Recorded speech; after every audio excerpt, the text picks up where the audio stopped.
'Cause I'm taking the world, you'll see. They'll be calling me, they'll be calling me royalty. Best to give me loyalty, 'cause I'm taking the world, you'll see. They'll be calling me, they'll be calling me royalty.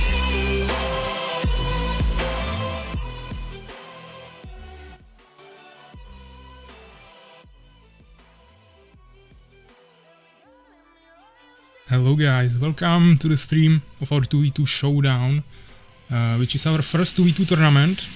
I hope you'll enjoy it. Of course, we'll wait for more people. We are starting in like 15 minutes, so we'll start by actually choosing the map bands for all the teams, because every team actually had the possibility to ban 2 maps, which means we'll be choosing from the rest of the maps in the map pool for each of the teams, and we will start with that immediately. After that, I will just quickly go through the rules once again, as I did with the first tournament as well. And then we will of course start with the actual matches. So let me actually swap the scenes for you. Here I prepared it. Of course, keep in mind that there is a 3-minute delay, so what you actually hear now is something that I already said 3 minutes earlier.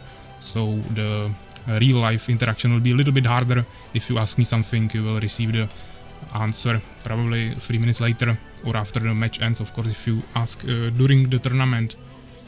But that's fine. I prepared these, let's say, complicated sheets for you, so you can see everything clearly. Here on the top I have all the map bands, so down here you can see each of the teams, what players are there and what maps they banned. From this I created this top section. By the way, also tell me if you can hear me clearly. Maybe I should lower the music a little bit, because it is not important right now. Yeah, it's just a background noise.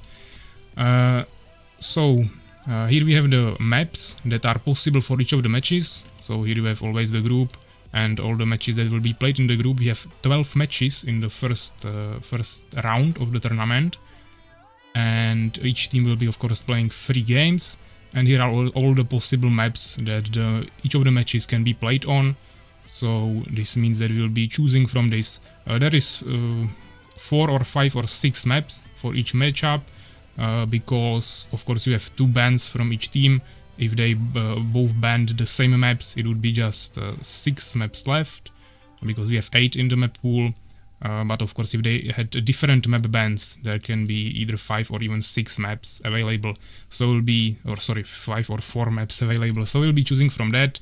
We'll start with the first game, and I will be writing the final result that we randomly generated here, down here into this file. Of course, I could do all this off stream, but I would want to show you that it's actually random and I'm not choosing something that I want to see or play. So that is why I'm doing this like this, so you can see everything.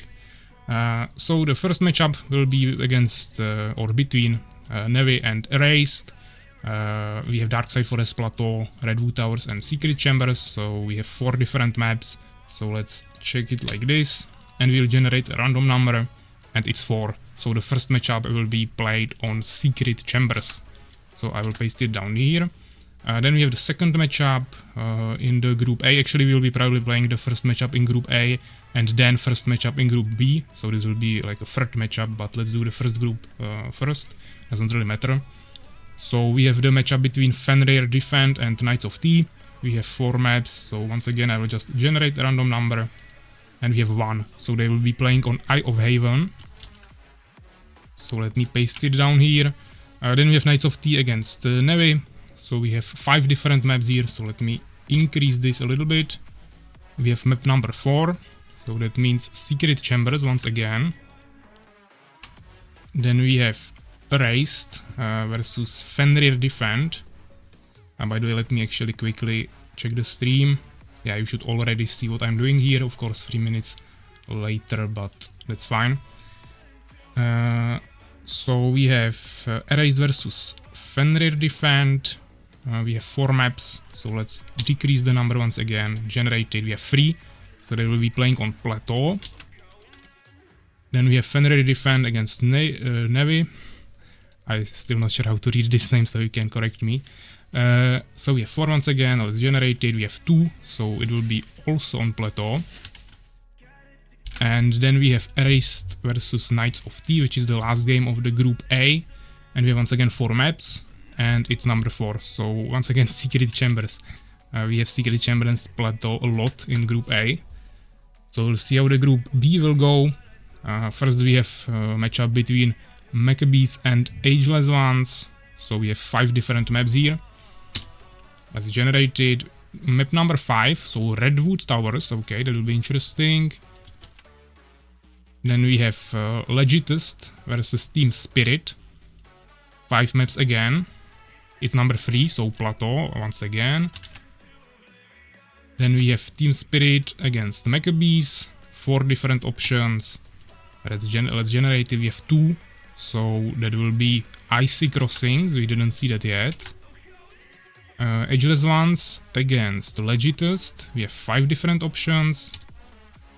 It will be number 5, so Secret Chambers once again. This is going to be played a lot, at least in the first round. Of course, for the semifinals and finals, we'll choose it after we see what players actually got there, what teams got there. So then I will have to once again go through all the bands of each team and just do this whole process again.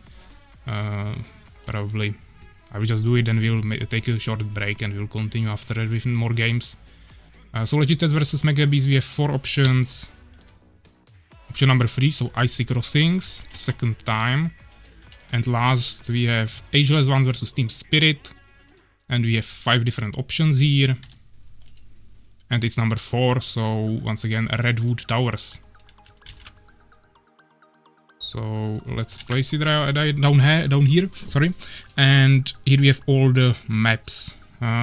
It's not that diversified as I was expecting. There are many Secret Chamber games, also Plateau games, and Redwood Tower games. We have 2 Icy Crossings, and there is 1 Eye of Haven. And that is basically everything. Here you can see the map pool, so there is no Darkside Forest actually, which was the only map in the first tournament.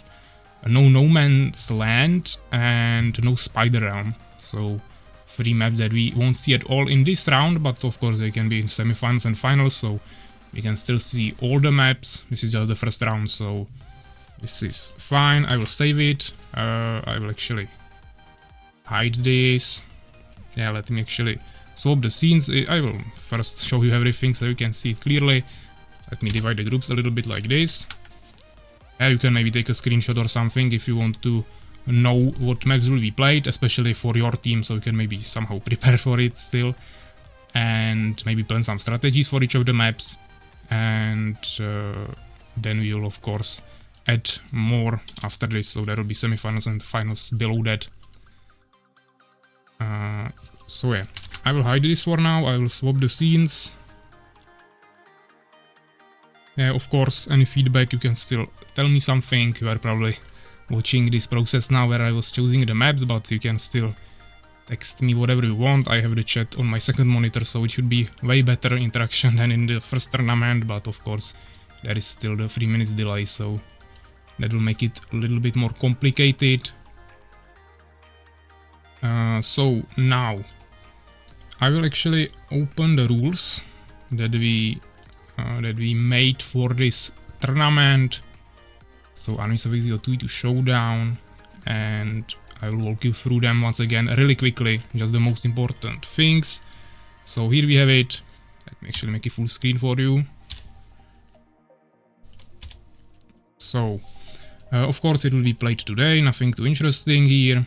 We have 2v2 matches. Every team will play with every team in the group, so we have 4 teams in each group. We have 2 groups, so each team will play 3 games in the first round.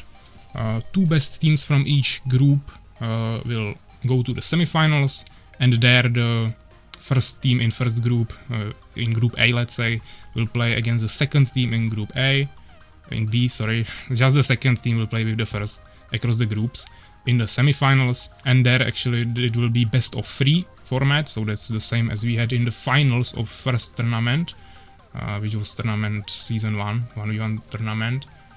And then in the finals, of course, the winners of the semifinals will go there and they will play a best of 5, which basically means who gets 3 wins first will just be the winner of the whole showdown. You probably all of course registered here. All the information will be on Discord, so always I will write you there, I will ping you and tell you that you should join the lobby that will be created, of course with the map that I chose for you here, or was chosen randomly based on your bans. And of course you cannot violate any rules, that will be disqualification, of course behave correctly and all those kinds of stuff. You cannot use any third party programs, you can use full HD mode, you can of course use admin VPN. Also there is this new thing that someone posted on Discord that will move the resources panel to the side. Of course you can also use that. Just those are just things that are changing what you see, but it's not influencing the game and not causing any possible cheating, so that's fine of course. So this is basically all done. We went through this, all of you already registered, so that should be no problem. You have 5 minutes to join the lobby. Of course if someone apologizes up front, let's say many minutes before or hour or something, then I can move his match a little bit, maybe by 10 or 15 minutes. But if you just don't show up, your team will just lose the game. We don't have time for anything right now, so actually in 2 minutes for me right now, of course you'll have it in delay, but in 2 minutes we should be starting, so this is definitely nothing we can wait for.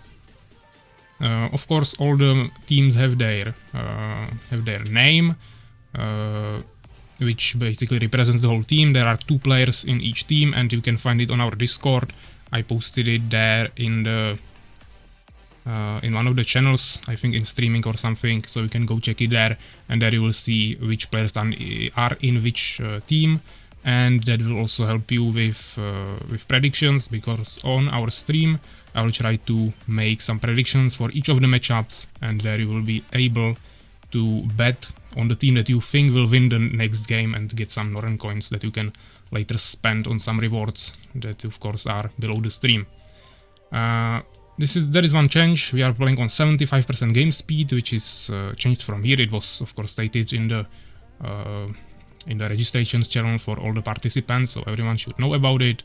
We of course play on the newest version 1.4, and we went through the bands, so that's fine. We have 8 different maps. All the matches will be later put on YouTube, so you don't have to worry about missing something. If you, for example, have to go away for a few minutes and you of course don't participate in the tournament, or you finished all of your matches already, you will also be able to see all the games later on YouTube. The whole stream of course is here on Twitch with 3 minutes delay, and I think that's basically everything. There is not much more to talk about in the rules. I will also bring the Discord here. Here in registrations I made this small announcement yesterday or 2 days ago what you should do. So just quickly make sure you did everything. You have a working version of Armies of Exigo, you have a connected admin VPN, you of course have free time today. You downloaded the tournament maps, those are up here. You just download them and put them into your custom folder or wherever. You of course read the rules that I just showed you, and all the information will be on Discord, so you need to be connected here. I muted it so you don't hear it on Discord, on the stream, you don't hear the Discord notifications on stream. But of course if you want to contact me, it's probably better to just write in the Twitch chats, yeah, so it will be better, because I probably won't have time to go through all the channels where you wrote something during the tournament. Of course I will check the tournament's channel here right now, but later it might not be possible. You are watching the stream of course here on Twitch, and you should not be watching the stream when we are playing, of course. That would be cheating, there is the delay, so it would still be pretty difficult, but anyways you are not allowed to watch the stream when you are not playing, if you are playing in a match. And of course if you are not playing in a match you can watch, it's recommended, so you know what's happening. And you should also make in-game nickname that will be the same as your Discord nickname. We also placed it in your registrations, so you should use the same, so we know who actually joined the game and we can rely on that. Now let me actually check this channel as well. Yeah, of course, good luck. So people just reminding that we should read everything there. Yeah, people are actually making some games there to practice in looking for groups, so we can also go there and maybe try to practice at last moment, but be prepared to join the game, of course. So I will now go and create the lobby. As I said, the first game will be between Navy and Erased, and it will be on secret chambers. So I will go and create the tournament version of the map, secret chambers, and of course I will go as referee. I will also immediately share you the screen. You can see that I use the same overlay as in the first tournament, so you will see the teams on the top part of the map with blue and red color, which I will need to adjust when the game starts, but it should be fine. So you should see this. Now I will go, of course, tell everyone who should be participating here on Discord. It will be a little bit more complicated, probably gonna take me a little bit more time than during the first tournament because there is twice as many players. So yeah, we have just so many players. I need to always take 4 players instead of 2. Also I need to find who actually is in the team. So this will take me a while, but hopefully we'll be able to go through everything quickly because we have a ton of games prepared and we need to manage to finish them. Actually, one more thing I'm gonna show you first, or let me ping the players first, then we'll talk about that. We have Navy and Erased, so that should be All-Star and Alvear against Suvak and Makrozerk. So let me ping them on Discord. We have All-Star Alvear, which is actually a player we didn't see yet, even in custom games, so I'm not sure how he's gonna play. I know he was pretty decent back in the time.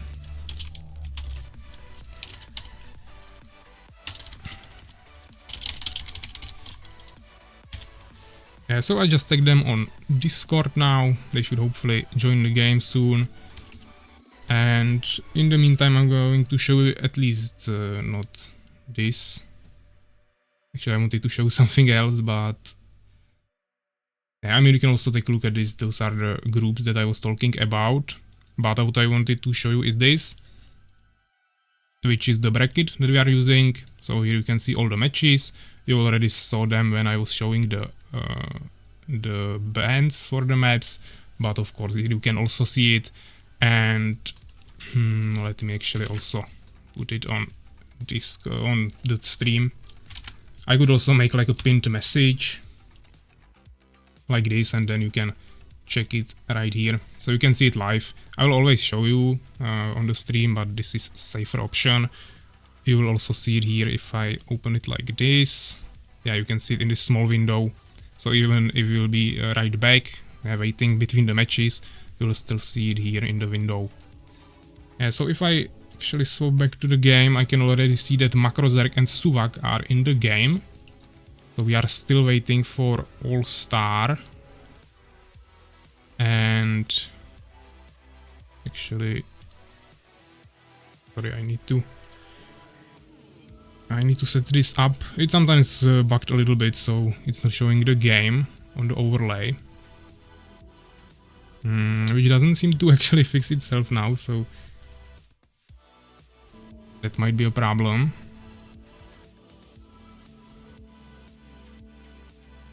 I don't know why this sometimes happens, but it just doesn't show the game. I know that resetting OBS fixes that, but that's of course not an option, because I would need to stop the stream, and with the delay and everything that wouldn't really work. I can also just try to restart the game, but that's probably not going to work. Or I mean, it would work maybe, but I would need to start everything again.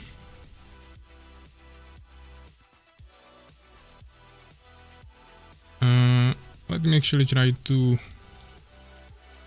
maybe restart this panel. Yeah, of course, hi everyone in the chat. We have a ton of people here. I see Soulskeeper, Urakar, Folson, Legit, Suvak, probably Alvear, I think. John Mox, yeah, Fenrir. So hi everyone, of course, but right now I'm not actually sure how we are going to fix this. Yeah, let me actually try to restart the game.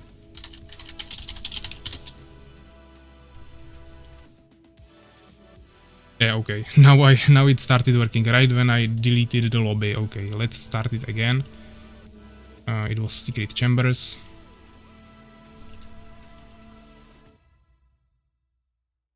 I will just check that I chose the right map. Secret chambers, yeah. But to be honest, it seems like maybe All Star and Alvear are not coming because they are not online on Discord and they didn't join the lobby. And they should have 5 minutes, which will be in 1 minute. It's already 4 minutes since I gave them the ping on Discord, so they have. We can give them a little bit more time, but as I said, we won't be able to wait too long. Maybe we can move their match, but the problem is when I create a prediction and then they don't show up, I will need to probably rewind the prediction or like refund the points and set up the overlay again and everything. It's super annoying, so I don't really want to reschedule matches. Also, we don't really have time for that, so I will give them 3 more minutes. If they don't show up, it's just a loss for them. Time was announced before the tournament, so everyone should be prepared, of course. At least I can set up everything here. I have like 20 different windows on 2 monitors right now, so actually orientating in this is not too easy.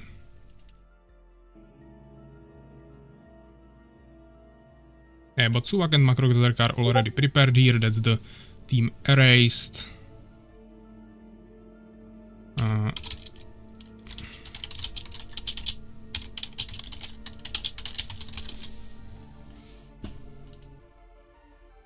Seems like no one is really writing anything on Discord, so I don't think they are coming. All Star is just offline and Alvear as well, and we didn't see him at any point online on Discord, so I don't even know what's happening there.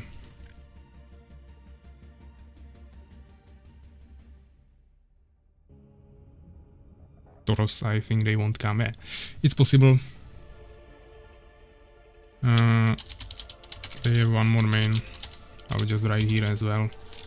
In the in-game chat, you cannot see it too clearly because of the overlay, but it should be fine.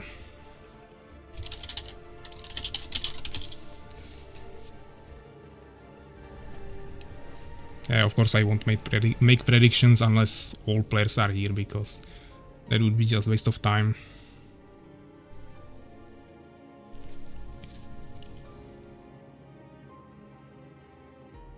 White Defender also in the chat, so hi, we have Inferno. So I see many other teams that are ready. But if I wanted to reschedule the match, it would just waste a ton of time. As I said, I need to prepare like 5 different things for each matchup, and making it 2 times just because someone didn't show up. That's not an option, we don't have time for that, and as I said, everything was announced up front.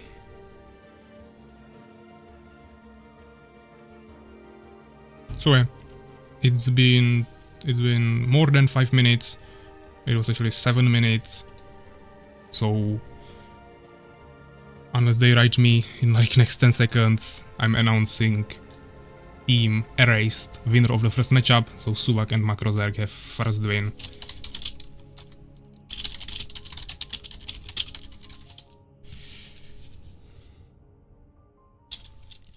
Yeah, so I'll just announce it here. Suvak says GG's.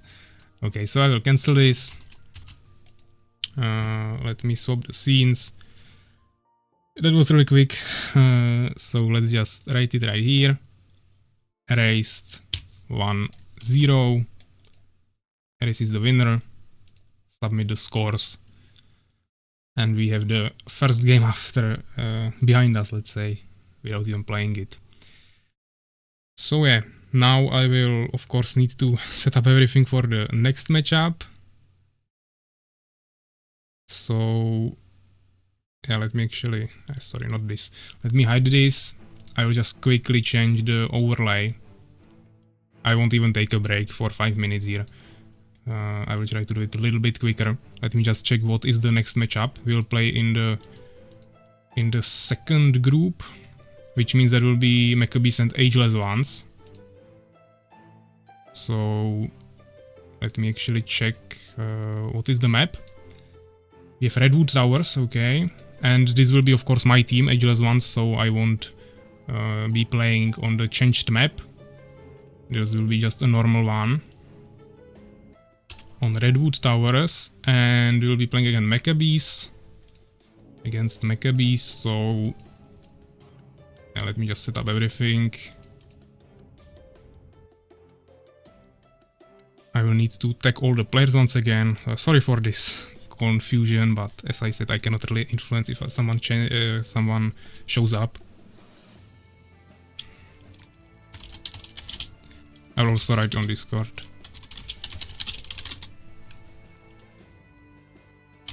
Yeah, so now we have Soulskeeper who is with me. So let me tag him. And we have Maccabees, so MK19, which is also not online, so I hope he will show up. Otherwise we won't play half of the matches because people don't show up.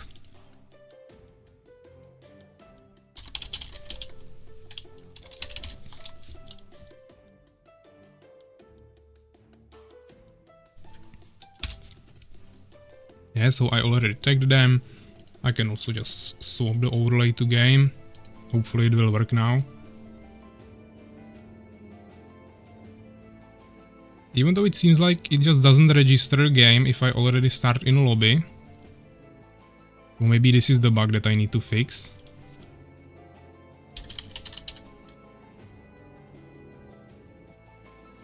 Yeah, but now actually it doesn't register it at all. Yeah, now it did. So, Redwood Towers once again. Servers on defeat, so we can observe if I lose or if I die.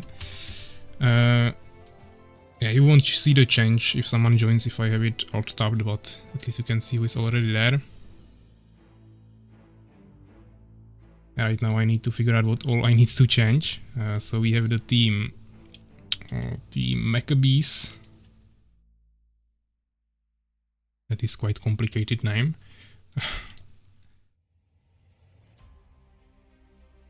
Actually, it's right here.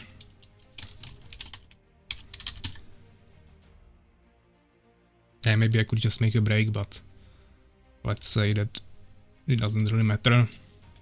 At least you know what I'm working on.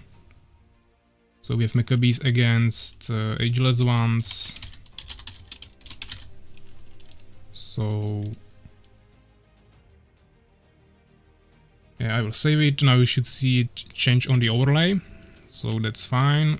We'll be playing as red. MK19 still didn't join, so if he also doesn't join, then I will also need to redo this match as well. But I mean, not redo. We will just be the winners, and I will need to make another overlay. Actually, Soulskeeper now wrote me that All-Star wrote him in DMs or somewhere that he won't be able to participate in the tournament. So if that's true, I will just take it as a fact. If it changes, we can change the results later anyways. But this basically means that we can take all the games where he was supposed to play and we can just change them so they lost. I think that will be easier to navigate through it later. So let's do it really quickly. We have Navy team against Knights of T. So I will just do it like this. Knights of T won this game. And the last game, Fenrir Defend and Navy, they also won that. So we have 3 matches behind us immediately. That will definitely make the stream a little bit shorter, which is definitely a goal because we have too many matchups. So this is fine. Now we are just waiting for MK19 and he's not showing up, so I don't really want to make a prediction and everything once again. I will give him... It's been 3 minutes, so let's give him 5 as well. We'll wait a little bit, and if MK19 also doesn't show up, then of course he still can show up for other matches, but this would mean a win for us. Yeah, this is actually a good point that Soulskeeper wrote on Discord. Because we have 2 backup players, so they could potentially play instead. That would be an option, but to be honest, I don't want to replace the whole team with that like this. So if just never don't play, we just erase them like this, it's fine. At least we will have less matchups, but if someone doesn't join like MK19 now, I think we can maybe replace him, so we can at least play the game, because we are here to play the game, so it doesn't really matter. So maybe I can just invite someone to replace him. We have 2 players there. I will just ask maybe in-game first. Let me once again swap the scenes. Maybe I'll need to restart it again. Yeah, it worked fine now. So I will just ask here if Utexus knows something about MK19.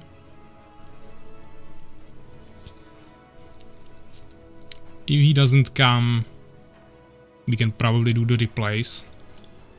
Because we have Folson and Joke Master, I think. Which I never saw play, but it's definitely an option.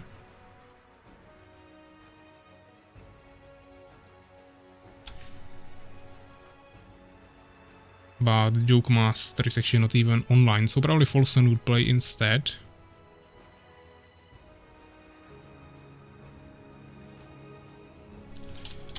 Yeah, let's do that.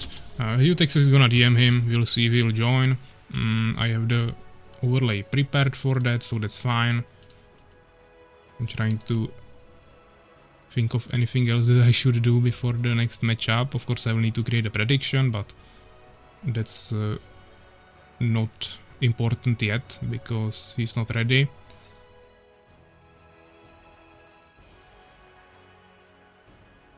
And of course, since I will be playing in this matchup, it will be a little bit different. Of course, I won't be commentating from a perspective of a referee or spectator. So this will be a little bit different. I will be just playing, of course, with Soulskeeper, and we will be on voice on Discord, because everyone can be on voice in the teams. Just for quicker communication, of course, and it won't be like too engaging commentary, let's say. It will be mainly for us to communicate, so we'll be silent most of the time, so we can focus on the gameplay actually, and we will just call for ourselves some important comments, let's say, or not comments, but requests, so come help defend me, or let's attack here, he's playing Fallen, he's making flying units, yeah, those kinds of calls that will be telling each other, but there won't be like anything too engaging to listen to. But we figured out that this will be probably the best option how to do it. If I played without voice, like without him on voice, I would probably just not mute myself, but most of the time still be silent so I can focus, and sometimes maybe commentate on something. But fully commentating while playing is not ideal. It's hard even during YouTube videos, and especially on tournament stream it would be super difficult. Yeah, so we have some more conversations on Discord. People complaining that participants are behaving even worse than during the first tournament. I tried to make everyone aware of the fact that they should be ready during this time. I would at least expect some apology or something before the matchup, that they won't be able to show up, but okay. We just have some ignore from them, so we have 2 options. And I think I can either just make him lose, but Utexus is here, so I don't want to do that to him, so we will probably just make Folson play.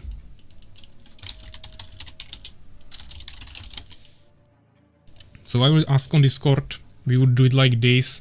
The question is how to continue with this. Yeah, you can either just let them play together, so Team Maccabees would become Folson and Utexus until the end of the tournament, or Folson will just play this one game and then MK19 will replace him when he comes, but I don't think that would be too fair, let's say.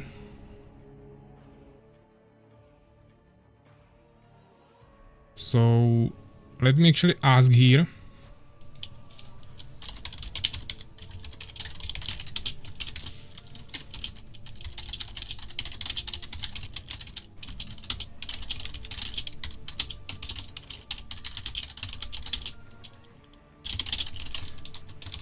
Of course, I should probably decide this, but I want to ask them on their opinion because Fulson didn't make registration and all those kinds of things. He's kind of busy, but at last moment he wrote me that he will be ready to at least replace if it's needed. So this is definitely an option. And as I said, we are here to play games, not wait for someone who doesn't even show up. So I don't really mind replacing MK19 at this point for the whole tournament in this team. Of course, Soulskeeper saying that it will be hard against Folson. Yeah, Folson is quite a good player, so that will be a little bit more difficult for us, but I don't really care at this point. Yeah, Soulskeeper writing here that he will just say yes or no. His English is bad, and of course I won't be talking with myself during the match, so as I said, it won't be too engaging, let's say, to listen to us, but it's the best option.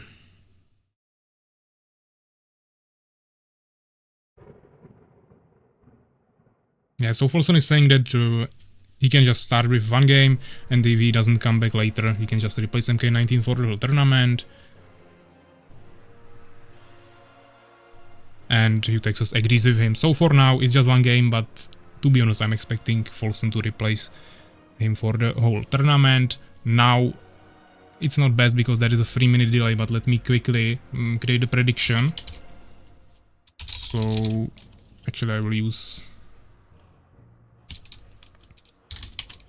the command for it.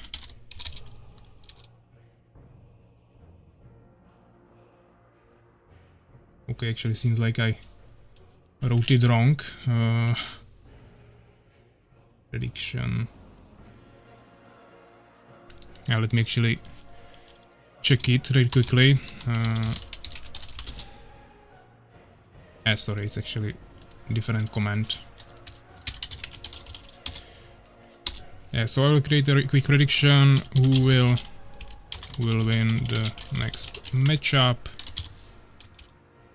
And we have option A, Maccabees, and option B, Ageless Ones. There is actually one more thing that I didn't really think about, and that's the colors on the overlay. Because, of course, it won't fit when I'm playing and I'm not a spectator. And I actually have ourselves as red, so doesn't really matter. Just don't look at the colors when I'm playing and it should be fine. Let me create the prediction. And you should be able to predict immediately. I think this doesn't have delay, so even though I'm saying it right now, 3 minutes after it started, you should be already able to bet your Norn coins there. So that should be fine.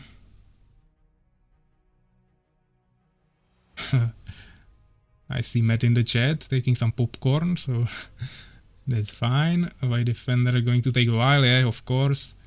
Already seeing some predictions. Someone betting on our team, Ageless Ones, okay. Yeah, but seems like you can already bet even though it has 3-minute delay, so it doesn't really matter. Of course, you will probably see some minutes of the tournament, or of the match, but that should be fine. I will ask if everyone is ready, and I will go on Discord with Soulskeeper now. So, let me actually... I'm not sure how it's going to work right now. Yeah, the sounds will be a little bit different, but that's fine. Let me join here. You should hear Soulskeeper in a second. Yo, what's up, man? Ready. Ready, okay. So, we are ready for the match. I will go in the game and seems like everyone is ready, so let's start. We have of course changed opponent, but it should be fine. Oh my god.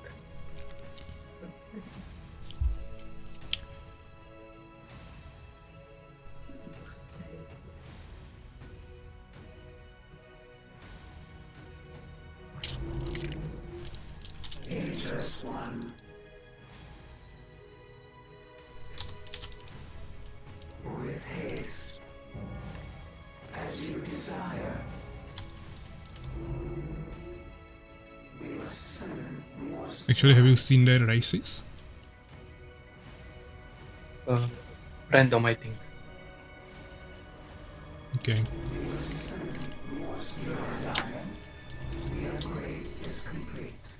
It's quite a big map, so I will do some scouting so they don't expand, but we should be fine with our usual strategy.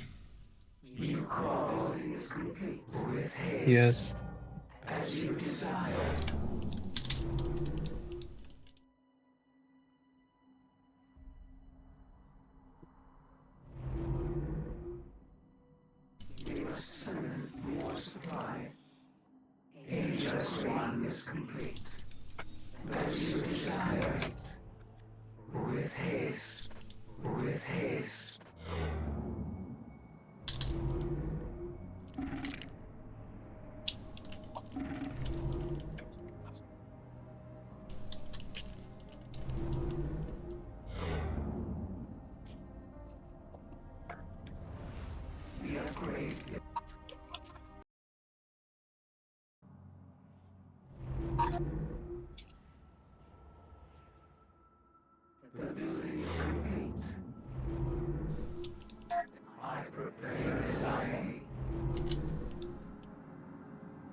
You are okay?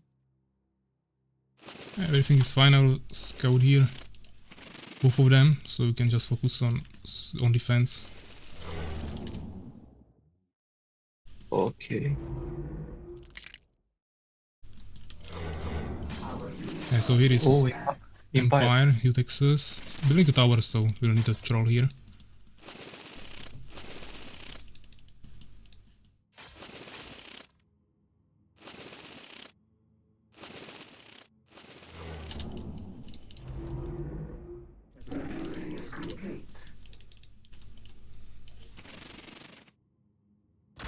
Olsen is Beast, also building a totem.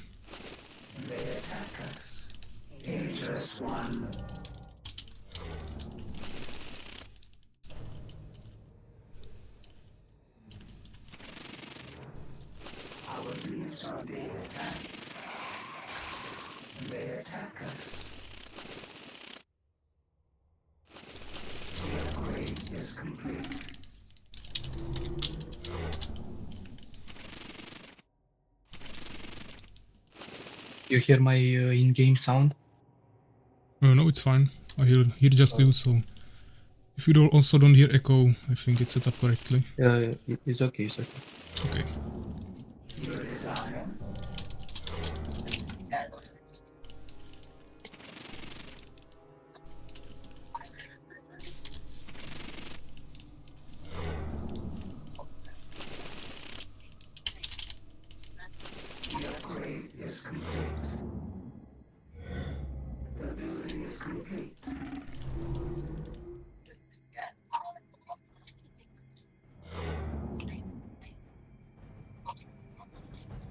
Seems like the ping is a little bit bad.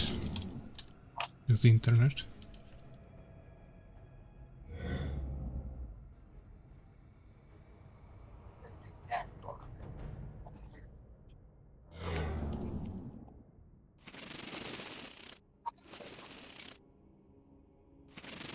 I come to reclaim our faith.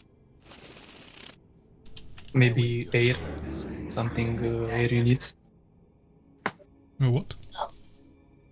flying units. Yeah, flank units. I don't think we need them, and if they are going to make them, I mean, I would like to rush Empire here as soon as possible. So once you have trolls, just start moving towards me. I have some scouts on the mid of the map, so they shouldn't be able to rush us. In like 2 minutes, I will make trolls. Okay. reclaim our place.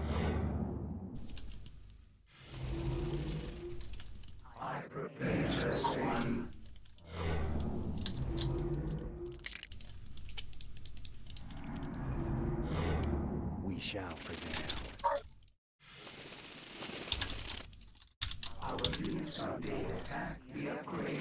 Yeah, scouting with a minion on the mid. We Yes, try I to saw it. stop him if he goes towards you. What do you want from me? I come to reclaim our place. My first troll is ready. I should come to you. Yeah, you can just come here. Or maybe just immediately here. Just so we can Near start the pushing. I await near the your fountain. summons. But he went somewhere with the minion, so maybe he's here, I don't know. Swordsman on the mid. We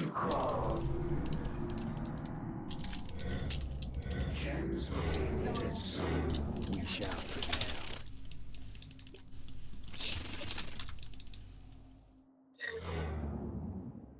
He's scouting me with a phoenix.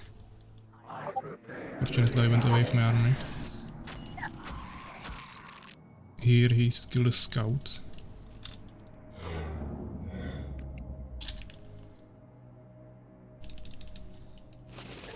Yeah, we can start moving.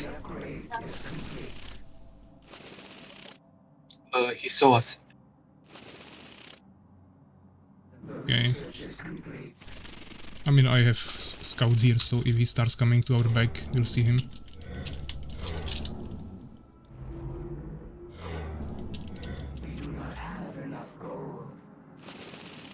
I await your summons. So just start shooting him with trolls. When you destroy the tower, then we'll be able to rush him.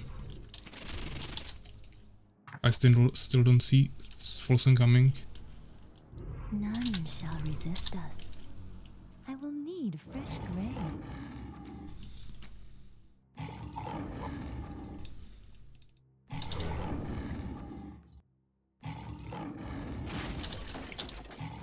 Yeah, let's go. We shall prevail.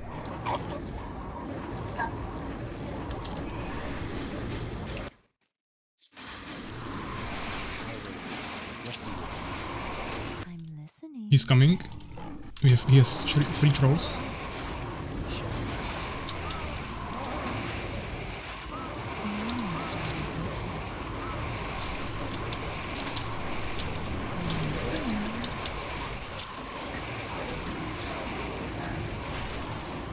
Let's retreat into the town. Kill peasants first. I try to stop his warriors with 5 stingers.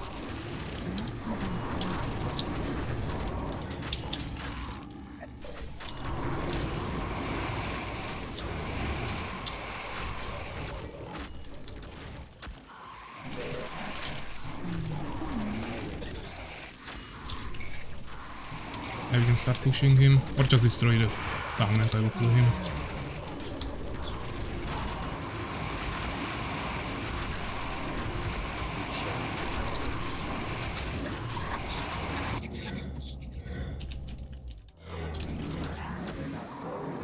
We shall prevail. Douse the light. I'm listening. None shall resist us.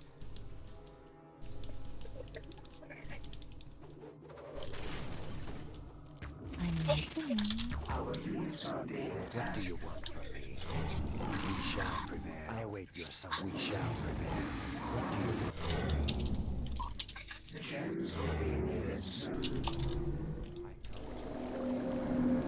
Yeah, he's dead, so this should be Let's easy. move for Folsom.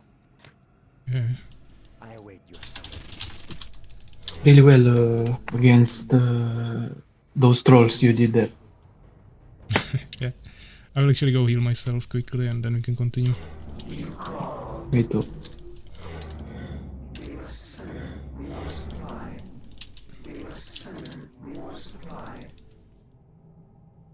We shall prevail. My army is all over the place. None shall resist us. What place? I need to control my units better. You have one troll here that you can bring as well. Oh shit.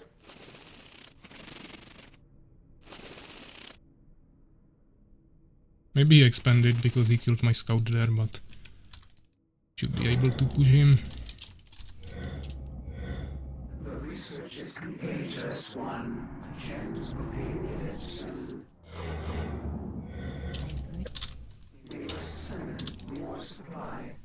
What will you have of me?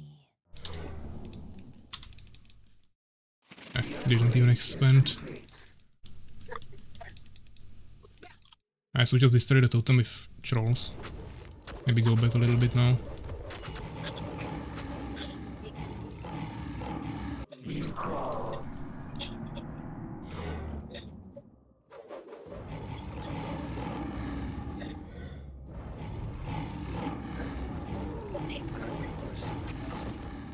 I shall dance the night. I await your summons.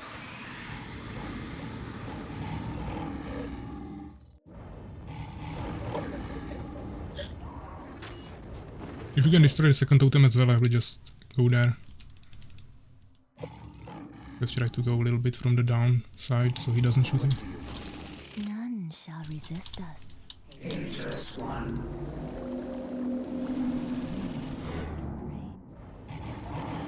Nice. Let's go. We shall prevail.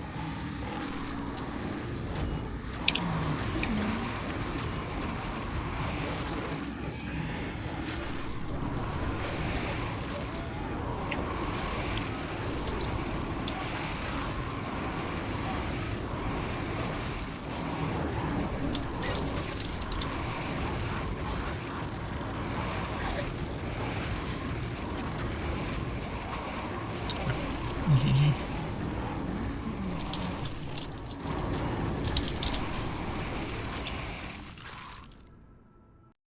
Okay, nice game. GG. Yeah, I will just leave the Discord now and get to back for the next game later. Yes, yes. See ya. Okay, so nice first game. Of course, we managed to win this one. So let's check the results really quickly. Here we have the kills. We really rushed there. You text us soon, so we only got 6 kills here. Also a little bit stronger in the defense, of course. But of course, didn't help him against so many units. Here we have buildings. He had 1 research, I had 2. Other players nothing, and yeah, I think this is everything. Basically balanced resources, no expansions, so nothing too interesting. 15 minutes, really quick game.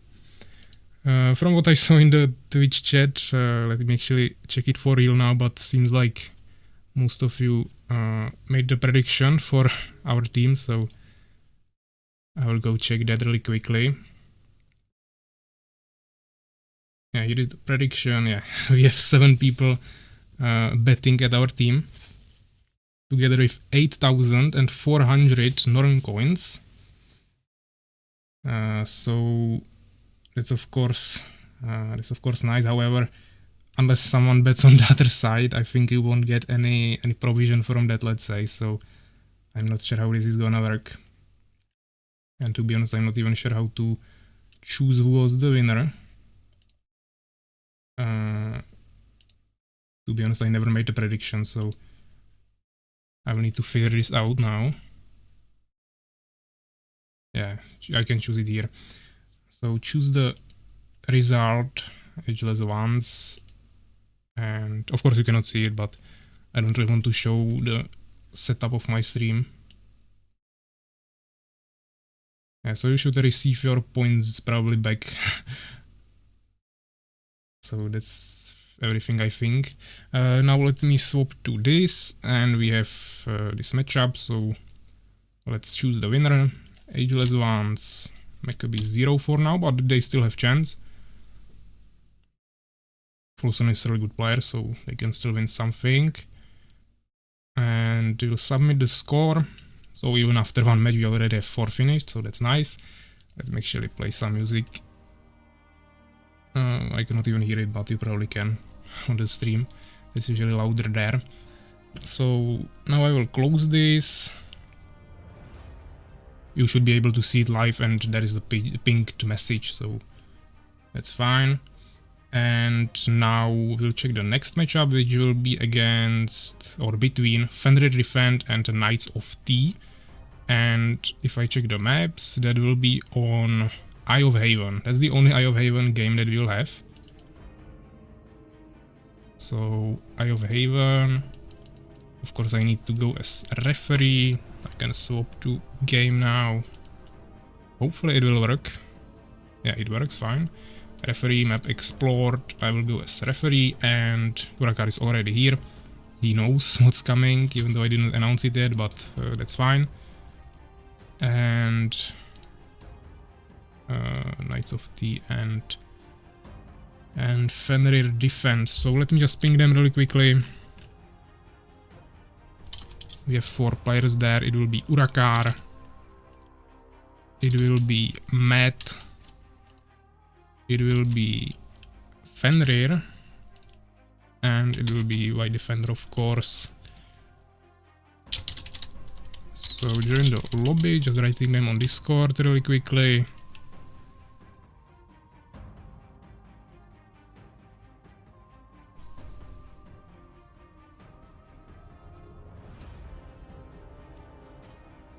Now of course need to change the overlay really quickly. It should be Fenrir Defend and Knights of T on the right side.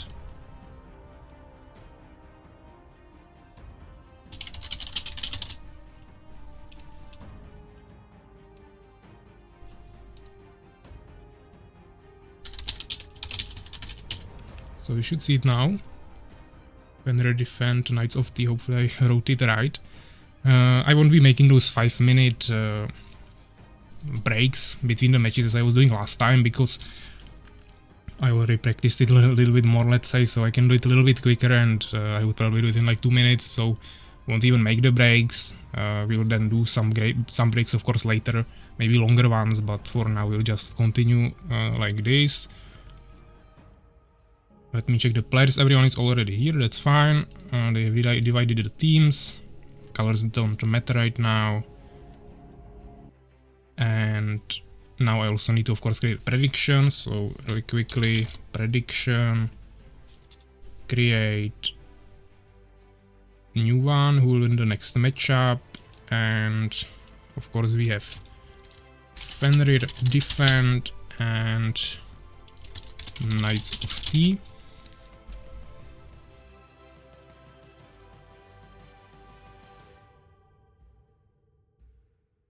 I see also Pravsha in the chat right now joining, so hello as well, even though he's not really able usually to understand anything since he doesn't speak English, but he's still able to ride with us in English on our Discord, so definitely really nice from him, at least that. So I will create a prediction, you should see it already there, and I will stop the music and just ask everyone if everyone is ready.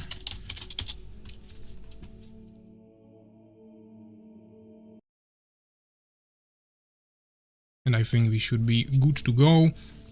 Seems like everyone is ready, just waiting for Urakar to confirm that.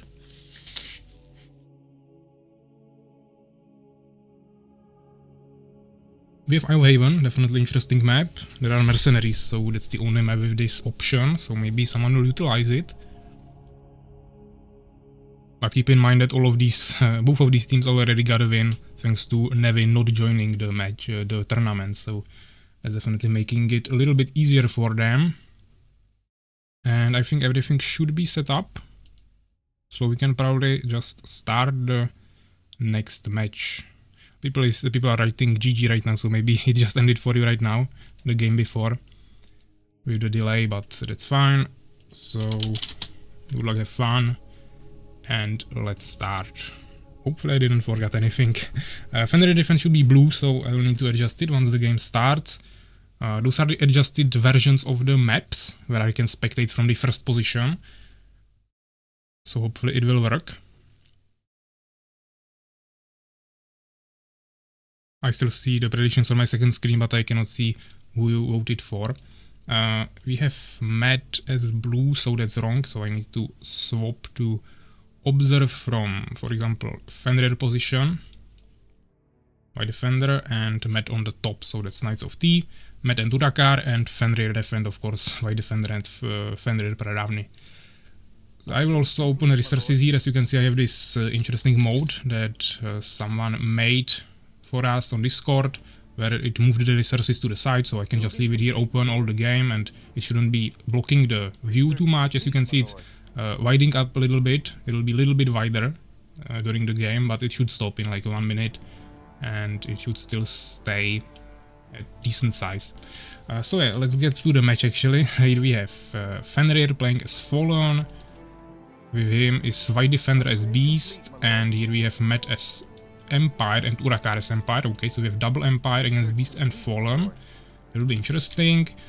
It spawned them on top and bottom like this, which means the taverns, we actually don't see them now, but I will show them like this. They are between the players, so if they will want to use them, they will be fighting over them. You can also spawn the players on the sides or teams, which mean that they would have them between the teammates. So they would always have them available. It will be just further away from the enemy. Building complete, my lord. We see a normal setup from Urakar and Matt. Matt going for a little bit later farm, so he doesn't have population now, but that shouldn't affect him too much. White Defender not producing minions right now, going for Goblin Hut really quickly. We see 3 hives from Fenrir.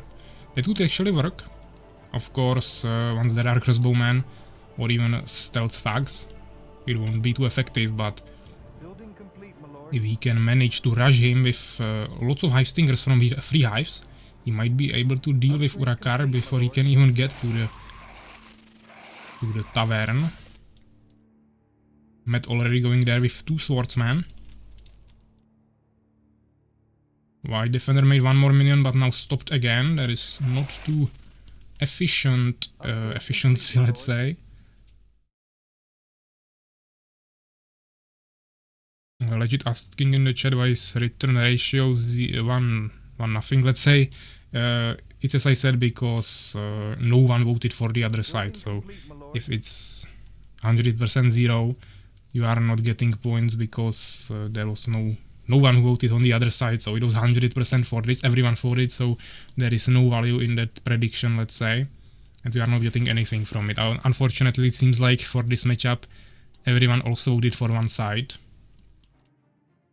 so that might be a problem. Maybe maybe all of you will once again not get any points, so we need to get to some more balanced matches where some of you will vote for one side and some of you for the other side for the predictions to actually give you something. We have some small legs now, but that's fine. Fenrir is killing some swordsmen of Urakar here, but he is stuck, so should be fine. Already has crossbowman. Actually, I don't think I heard the sound here. That's the problem if you are fighting in a 2v2 with Fog of War. You won't hear the sounds if I'm spectating the enemy team fighting against neutral enemies somewhere, but it's just neutral enemies, so outside of that it should be fine. Actually, Fenrir going to help. He's going to help here his teammate.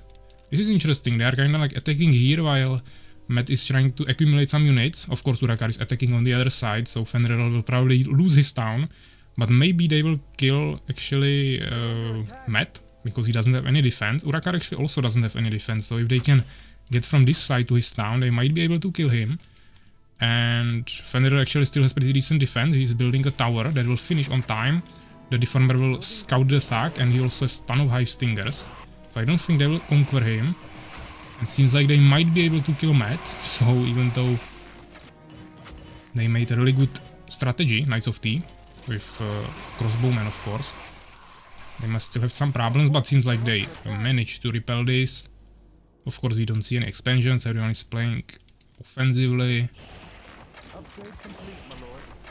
Urakar not paying attention to his crossbowman here, probably gonna lose him. Escape on really low HP, actually died to the tower. We see second tower here. This is really hard for crossbowmen. They are really strong, but against towers they are not too effective because they destroy buildings really slowly. And of course he doesn't have any economy for catapults, so he will need a ton of them to actually push this. But he managed to destroy the second tower before it finished, so now he can actually push it immediately. We see Matt actually probably defending himself pretty easily there. We see ton of 5 stingers, but they will die to crossbowmen super quickly. And I think Fenrir is actually dead here unless something helps him, but I don't think anything is coming here. We see more towers, unfortunately, it's too late. Urakar will just destroy them, and Matt is also fine. So yeah, I think this is GG. They just captured the taverns. It was a really good effort here, trying to attack this. Unfortunately, it was not executed perfectly. I think Fenrir needed to finish the towers earlier. Then Urakar wouldn't be able to push it like this, if there would be many towers at one place. And then they needed to take all the Hive Stingers and attack together on Matt, and probably would maybe kill him. And then of course they could take this tavern and just kill Urakar 2v1.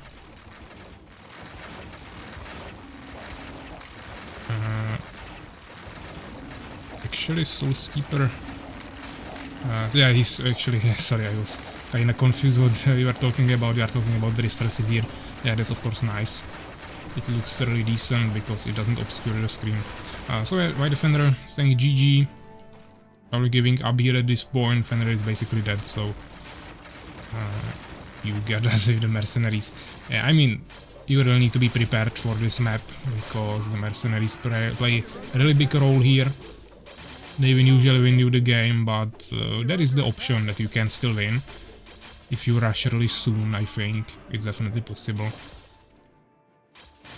Or maybe even if you get two trolls or catapults really quickly, you might be able to kill the crossbowman, but as you can see, Matt is still producing also some mercenary swordsmen and mercenary pikemen.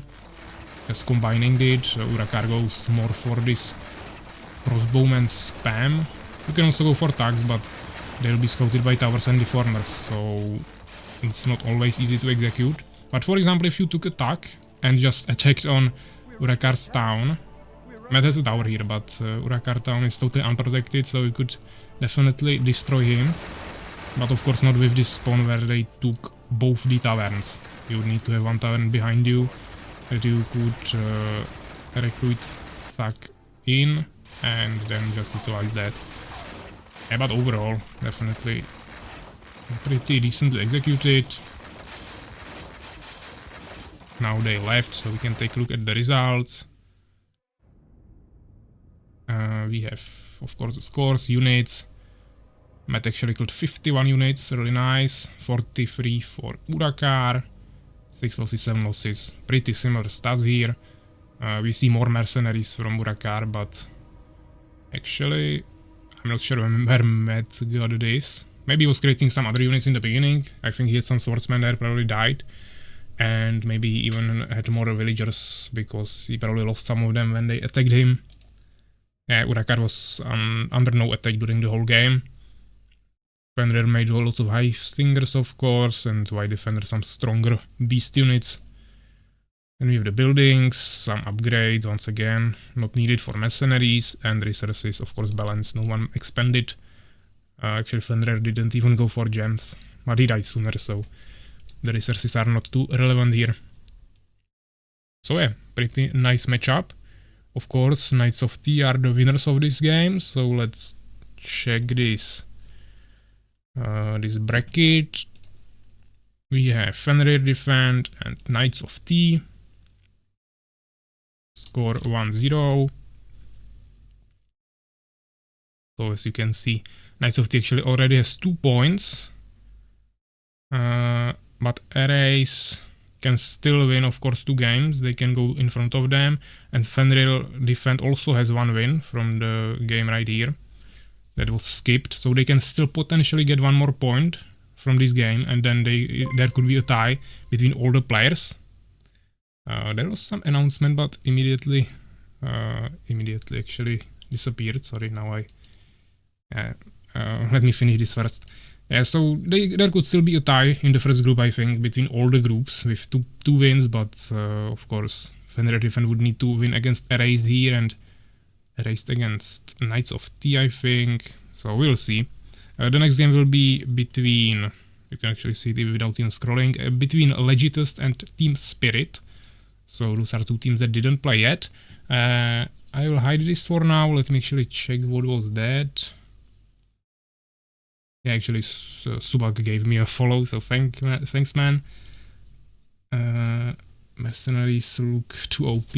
Yeah, there is just one map with this. Everyone could ban it. You had 2 bans for each team, so that's why I included this. There is one more mercenary camp in the official maps that is not even protected by neutral enemies. So I rather chose the Eye of Haven instead of the second one, which is Mercenary Refugees, or what's the name? Mercenary Refuge, I think. So that's how we did it. Let me actually check the prediction. We choose the result. So of course, Knights of T. Once again, 6 people voted for that, but no one for the other side. So you probably won't get anything from that. I cannot force you to vote for the other side, but of course, if someone votes there, you'll get at least some points. Ideally, of course, want to have it 50-50 or something like that. So Knights of T. Let's choose the winner. So you get so you get your points back at least. And now, yeah, let me just play some music on the background really quickly. And yeah, as I said, now we will play between Legitist and Team Spirit. So I will ping the players really quickly, but first let me actually check what map that will be. We have Legitist and Team Spirit is Plateau. So let's host that really quickly. Custom tournament maps, Plateau, and of course I will swap the scenes once again. It works, nice. I didn't change the overlay yet, but that will be quickly fixed. Now I actually need to check who is even in these teams. We have Legit. So once again, I will ping them really quickly. Legit. We have Inferno, which is quite new player, so I want to see how he improved from last time I saw him playing. And then we of course have Pravsha, and we have, actually Pravsha is not online on Discord, I hope he will come, but I saw him on Twitch, so he should definitely be here. And then we have Aegis, which is also online, so that should be no problem. Legit, Inferno, and Pravsha and Aegis. So let me ping them, join the lobby. And we will wait for them. Aegis and Pravsha are already here, so just Legit and Inferno. Now I will just quickly adjust the overlay. So on the left side should be Legitist.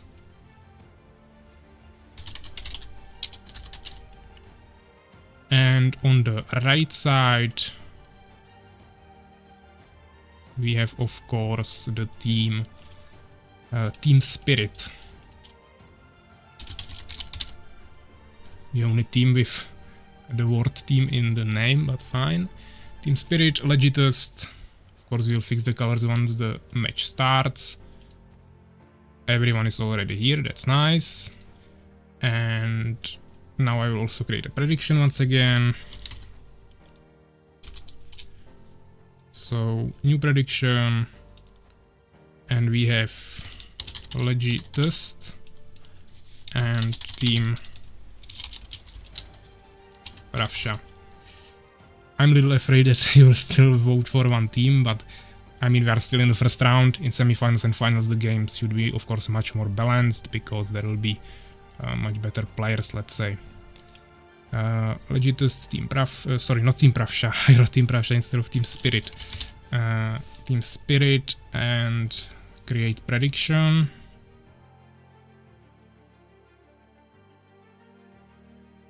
Yeah, so new prediction started. I will actually also open it.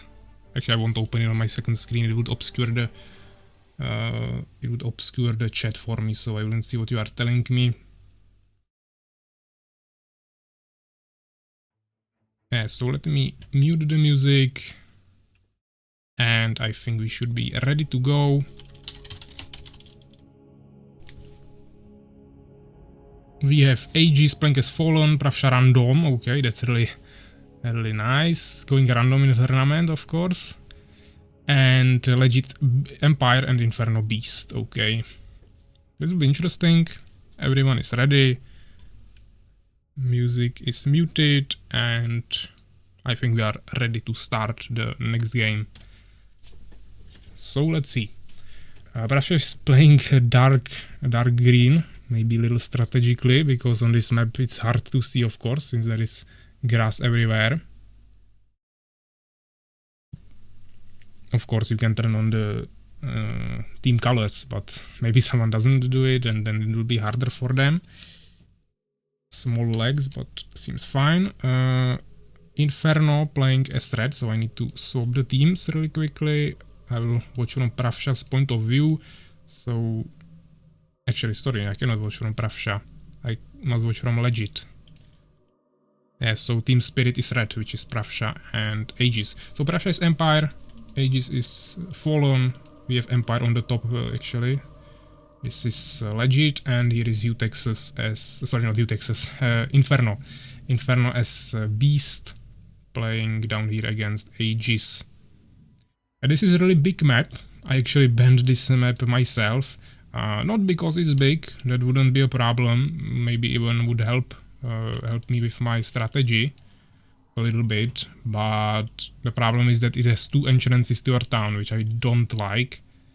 Yeah, we have some lags. I don't know whose internet it is, but one of the players have a little bit weaker connection, probably.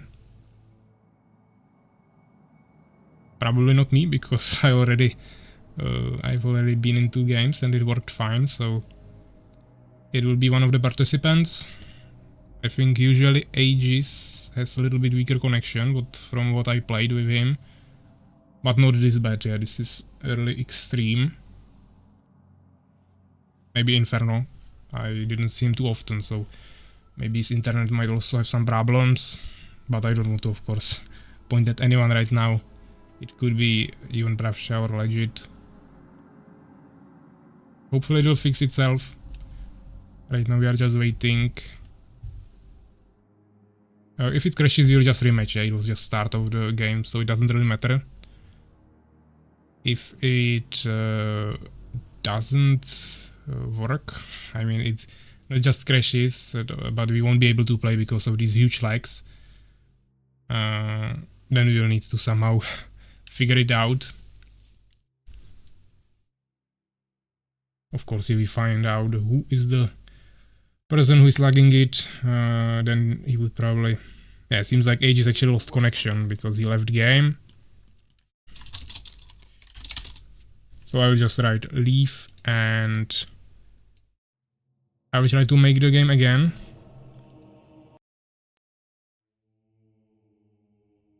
It was plateau. I need to be a referee. Map explored. Aegis is actually immediately back, so I'm not sure if he disconnected or what happened.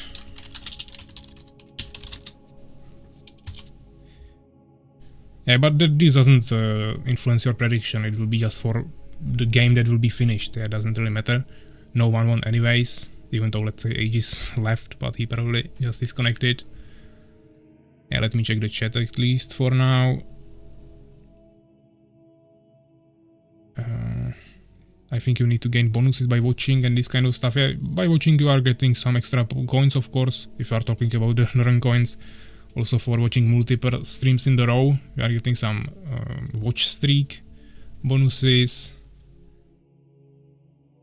How to change betting value? You should be able to click on that. There is like 10 default, and you can click above that. There is like a small window, and if you click on that, you should be able to write a number there and then predict. I don't have it open right now, but that's how I remember it looked.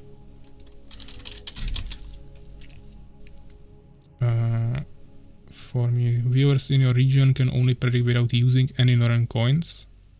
Okay, I don't know. I think Subak is from Poland, that shouldn't be a problem for you. to predict, but maybe it's somehow bugged for you. Aegis, Pravsha, Legit, Inferno. Everyone is ready, so let's try to rematch. We'll see how this will go. Once again, I need to watch from Legit or Inferno perspective for them to be blue team. Yeah, that depends only on the order how they joined my lobby, so can be changed really easily. Yeah, actually we are watching from Legit's position right now. So Pravsha once again Empire, Aegis Fallen, Inferno Beast, and Legit Empire, but they are swapped. Before we had Empire on one side, now they are across. Ready for work, my lord. Internet or just the lags seem fixed for now, but hopefully it won't get worse over time. We see some basic opener here from Legit, nothing too interesting. Of course you cannot tell much from this, but they are not going for instant expansion or anything, just basic. Legit going or saying I go rush and telling it to everyone, so either he made a mistake here and just clicked shift enter instead of enter and wrote it to everyone, or he's just trying to play with the enemy, maybe confuse him a little bit. Aegis saying no please, probably, and joking as well because I think he's prepared for rush Pravsha as well here. Yeah, but I'm most curious about Inferno here because as I said I didn't see much from him, he's new. Right now of course we don't see much efficiency, no new minions or Borons.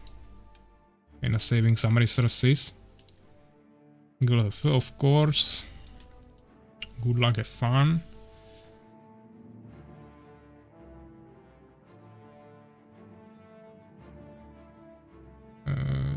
What's going on? I'm just reading the chat right now on Twitch.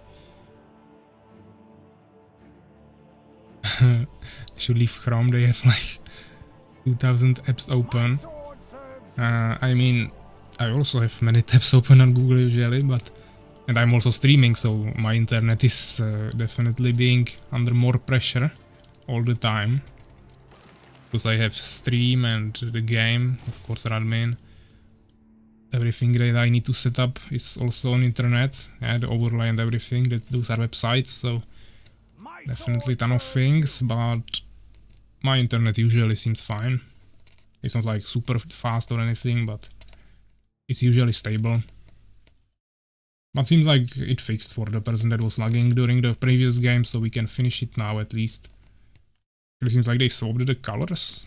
Legit is now going dark green. Pravsha was there before. So we see some hive stingers, of course, from Aegis. Not going for scouting, that's interesting. There's only one hive stinger. Probably messed up his population a little bit, but he will fix it really quickly. Probably wants to go for a really quick hive spitters. He has one tower here. A little bit in the front, I don't like this because he's not protecting his harvesters. The enemy could just attack from here and kill his harvesters. Legit scouting here with his swordsman, definitely wise. Actually, sorry, Aegis is scouting with another hive stinger here. Interesting build. Did we see Inferno going for Goblin Heart, finally making some minions and Borons, so definitely okay. We actually see Legit scouting on the other side as well, but Pravsha is also scouting Inferno here. He's going for 3 barracks and also upgrade of his town hall. This is definitely nice. He has the wall, so he's protecting his town. He has a ton of possibilities to produce many swordsmen for a rush, but he's also upgrading his town hall to stone keep, so we can get to more advanced units as well. I see no prediction, that probably already ended. That was because it's still the same game, yeah. We just restarted the match, but the prediction you made for the matchup between Legitus and Team Spirit will stay. Of course you'll hear me after 3 minutes, but I'm answering immediately when I saw it. Also the comments like exclamation mark prediction doesn't work anymore. That was for the previous system. Now everything is in the default Twitch UI, so you don't need to write any comments. And of course, yeah, if you open the run coins section below the chat, you can still see the prediction that is running, even though you cannot bet there anymore. But you can at least watch how many coins everyone betted on each of the sides. We see an interesting position of a farm here. I don't know if you can run here between the trees, I don't know this map that well. But I would usually rather block this path. But maybe he wants to build something more important here later. Here he also left a small space. Maybe he can fit a catapult there later if they will be rushing him. But you cannot build, enter buildings with catapult, so you would need to drop there the catapult with arc. Pravsha going with a really strong crash of swordsman will definitely kill Inferno here if he doesn't make anything really quick. Or Legit doesn't come to help him.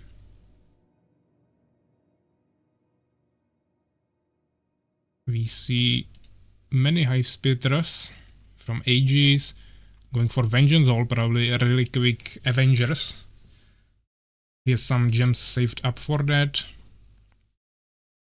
And gold should be no problem usually. Pravsha playing a little bit more defensively. Either trying to give a chance to Inferno since he knows that Inferno is a little bit newer player.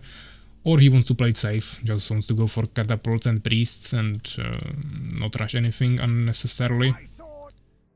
Yeah, but still don't see any expansions, so everyone is playing pretty defensively, pretty safe. I do start like the main, of course, play styles. I already have some build orders, guys, on my YouTube for all these strategies, but yeah, either you just attack or you defense or you expand, there is nothing else to do.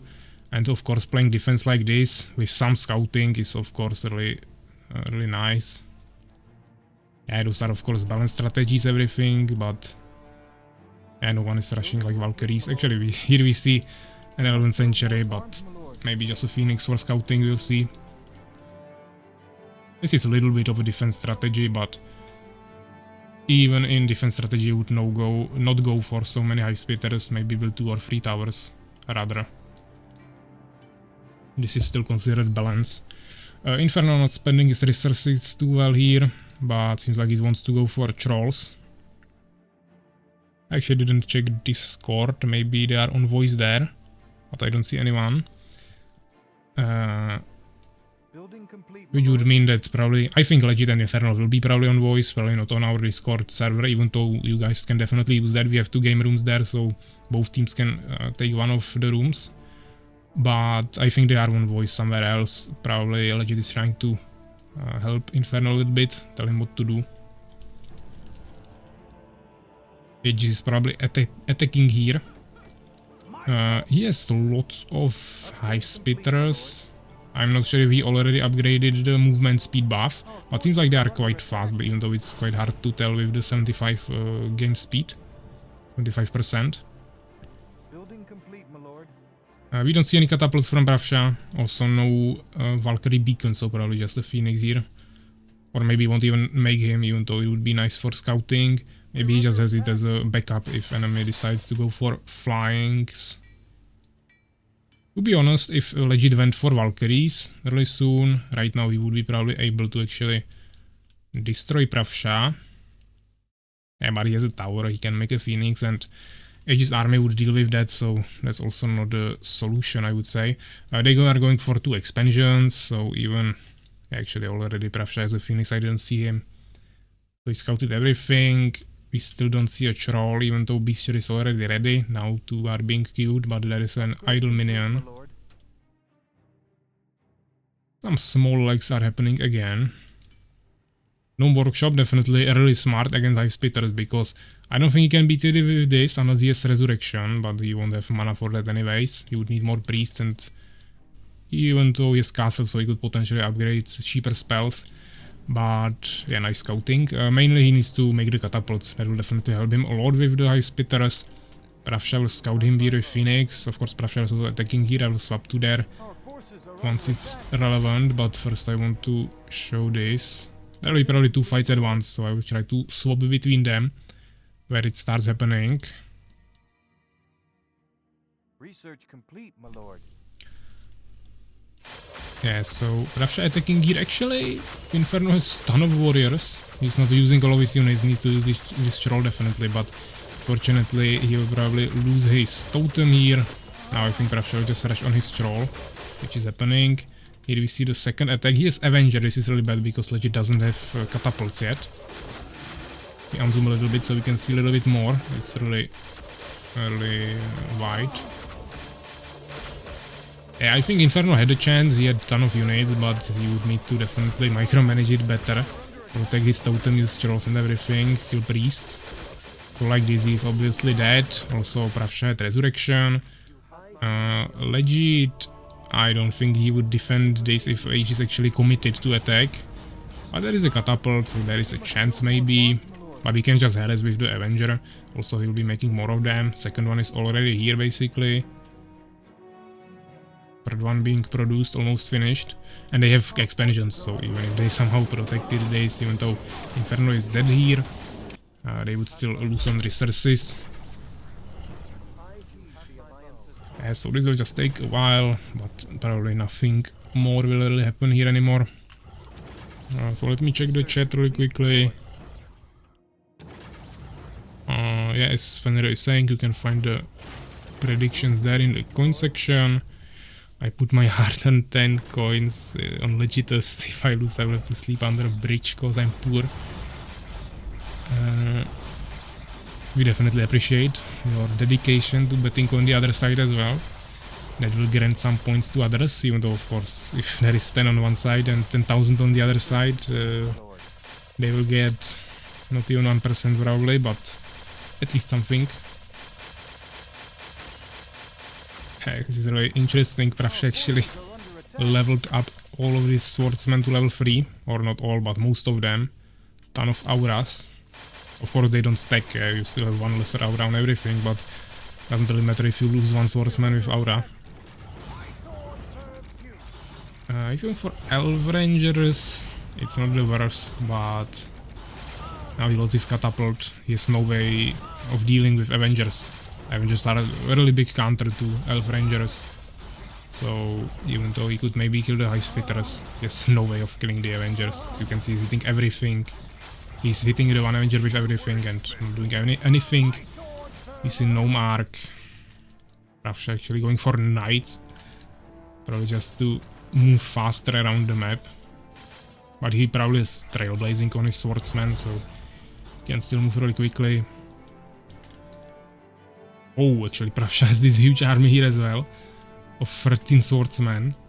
Helping Aegis. But he didn't use them, so we basically witnessed 2 1v1s. On a really huge map. That's also why I banned this map a little bit, because you cannot really play together. And if your teammate loses 1v1, you can still lose the game, even if you defeated your enemy. Or if you get countered or attacked by 2, they usually cannot really help you since they are far away.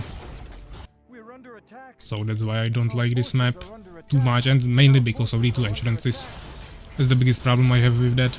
We see a small secret expansion from Legit here, but Inferno is already dead. And of course Legit has no chance at this point. Just prolonging it, making it a little bit more annoying for Pravsha and Aegis. They don't have any flying units, but he said GG, so he'll probably leave anyways. Yeah, he destroyed this. And the match is finished. So Team Spirit won the next game. Nice kills, 55-41. Inferno actually 15, Legit only 9. That seemed that he killed more, but probably just forced some High Spitters back. I didn't really check the town of Aegis, but maybe he went back to heal something on his unholy ground with unholy regeneration.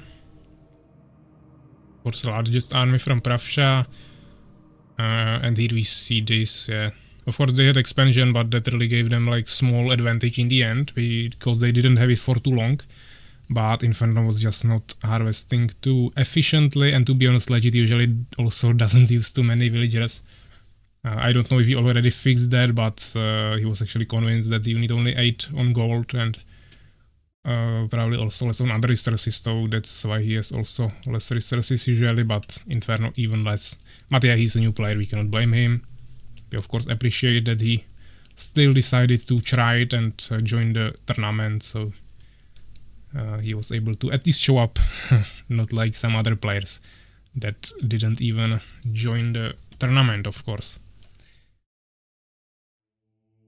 So let me once again swap the scenes. We will go to this page and we have Legitist and Team Spirit. Of course, Team Spirit is the winner here. 1-0. And I will also make the prediction. Choose the winner. We had 160 points from 4 people actually on Legitist and 4 people on the other side. But the conversion rate is only 1.03. So that won't be too much points for you, but at least you will finally get at least something. So Team Spirit, of course, is the winner. And the next matchup, once again some music on the background. The next matchup will be between, it should be between Knights of T and Neve, but Neve is not playing, so it will be between Team Spirit and Maccabees. So I don't think MK19 is joining, so Folson will of course play as Maccabees with Utexas, and then we have Team Spirit who just played actually, so they will play immediately again because of the skipped matchup. So Team Spirit and Maccabees, let me check the map. Team Spirit and Maccabees is Icy Crossings, okay. Let's see how that will look like. Icy Crossings. I'll just find it really quickly, go as a referee. Swap the scenes once again and hit loaded. Map explored is set up correctly. So we have Team Spirit and Maccabees. Let me really quickly ping them again. So we have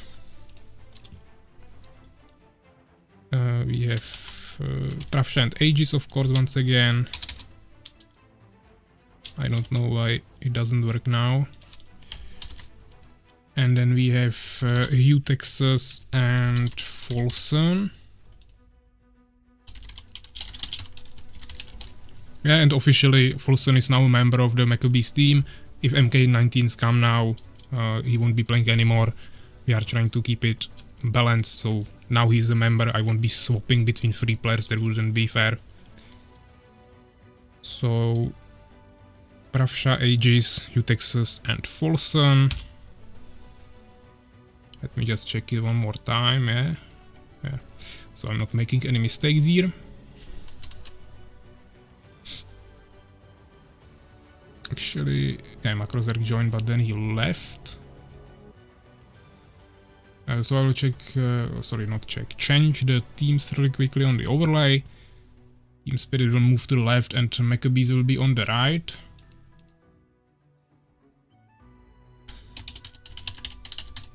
Maccabees, it's really hard for me to spell that correctly every time, but I think I got it right. And Team Spirit on the left. Maccabees. Okay. And we already have everyone here except Folson, and he should join really soon, so that should be fine. We have Icy Crossings, didn't see it yet. This is the only game in the first round on this map, so that will be interesting. By the way, next game will be between Erased and Fenrir Defend, so Makrozerk already joined this lobby, then he left, so definitely be prepared for the next game. Yeah, Team Spirit is playing 2 times in a row right now because of the Navy team not coming to the tournament. Yeah, so let's create a prediction really quickly.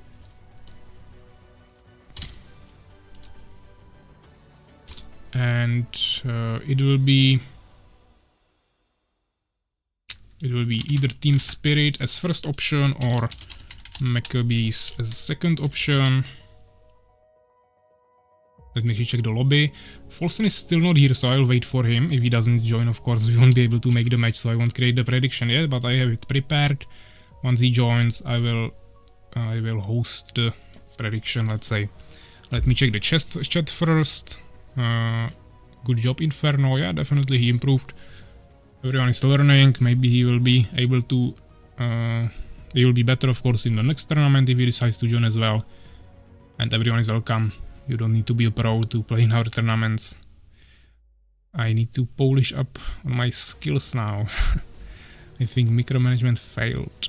GG. Yeah, everyone probably saying GG, so definitely nice game every single time. Still waiting for Folson. I'm not sure where he is. He's online on Discord, but seems like it's saying that he's playing some other game, so let me actually write to him in DMs.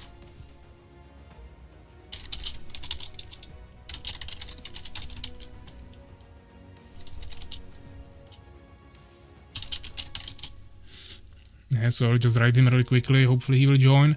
And actually let me take a quick break, just 2 minutes, then I will be back. Yeah, music is on, I won't even swap the scenes, so it doesn't bug again. In 2 minutes I will be back.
Okay, I'm back. I maybe didn't even mute my microphone, that's fine. The music also stopped, so let me reset the playlist. I was writing with Folson. Seems like he's playing something else, saying that he cannot join. Asking if MK19 joined again, or came finally. Which didn't happen, but now he's saying that he will join. Just need to wait a little bit. So we will wait for him, definitely. That's not a problem. So that should be fine. Even Soulskeeper joined the lobby here, I don't know why, but fine, he immediately left while I was not here. Let me check the chat again. I need Norn coins. Yeah, you are getting them all the time, of course. And these predictions will hopefully get a little bit more interesting towards the end of the tournament with some more balanced matches. Yeah, as Fender is saying, watching stream, clicking the bonus chest next to the Norn coins every 15 minutes and raiding. Also watch streaks of different streams in a row. It's nothing to the compared to the Julo incident. Yeah, he didn't even have the game installed and wanted to participate in the tournament. Seems like actually we have 17 people or 16 viewers, something like that on stream. Changing it a little bit all the time, but that's definitely nice. Also maybe some of the players that are playing right now are not even there. Folson saying he's on his way. He's already in game actually. So that's fine. Let me create a prediction. Team Spirit Maccabees. Let's start it. It should be ready. I will just wait for at least one person to vote on it so I know that it works. And I will just ask if everyone is ready, of course. Hopefully this music is not too loud. Some of the songs are a little bit louder than other ones that are towards the end of the playlist. It has like two sections. The first one is like this modern music, the second half is like some fantasy music. We have some first predictions on Team Spirit. So I'll mute the music, get into the game. Pravsha ready, Aegis ready, Folsom, Utexus, everyone ready. So let's start it. Good luck, have fun, guys. Map explored, referees, so everything is set up correctly. The blue team is Team Spirit for now, so I will watch from Pravsha's point of view, or Aegis, doesn't really matter. But let's watch from Pravsha so I can remember just one name. Or actually, okay, this is fine. I will just watch from Aegis since it's default. So we have Aegis, let me actually bring up the resources. Aegis as Sand color here, playing as Fallen. Actually, someone is writing me on Discord. Hopefully he won't spam me. If you guys want to tell me something, just write in the Twitch chat. It's much easier. Of course, it has a delay, but it's still better. I won't watch the Discord during the match anyways.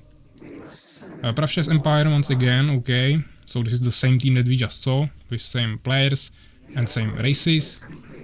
This is of course really smart on this map. You want to close this, because then if you close it only here, it's really hard to defend. There is like really weird ground, and also they have access to all of these areas. So definitely want to play it more like this.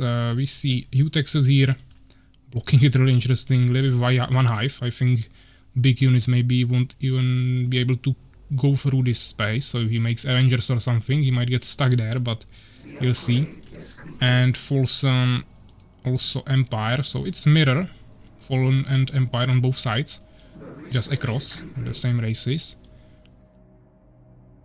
This is interesting. We see basically the same play from both sides for now. Just Utexus, sorry, not Utexus, Aegis playing it a little bit better here, I think, by blocking it in this position. It's a little bit harder with Fallen on this map because you need to go there with the summoner a little bit further away from your starting position, which is always bad. As you saw, he had some small gaps between harvesters because of it, but it's probably worth the sacrifice of some small efficiency loss to build it up here, because you will get the advantageous position. And also if he has a tower here, protected, fully walled, is definitely really strong. Pravsha going for interesting build as well. Second barracks in the back. We see a tower from Folsom. Utexus building in a back. Soul Strap and Incubator at the same time with just one hive, okay. I don't think I ever saw something like this. Of course, you either go for... you can make, of course, both of these buildings, but first you at least want to have two hives. And just something... we see something really fishy here. I definitely exactly know what he is going to do. Of course, they have probably no experience with this. Pravsha exactly going to build here towers. And to be honest, this is exactly why you want to build it like this and block the path, because then of course the peasant cannot get through there behind your town. And to be honest, if he finishes these towers, it's GG, especially against Fallen. You have no way of destroying that. You won't get to Avengers soon enough, and if he starts harassing here with his swordsman, he will just force him to stay here. He cannot defend it. You cannot build towers here, and that wouldn't even help.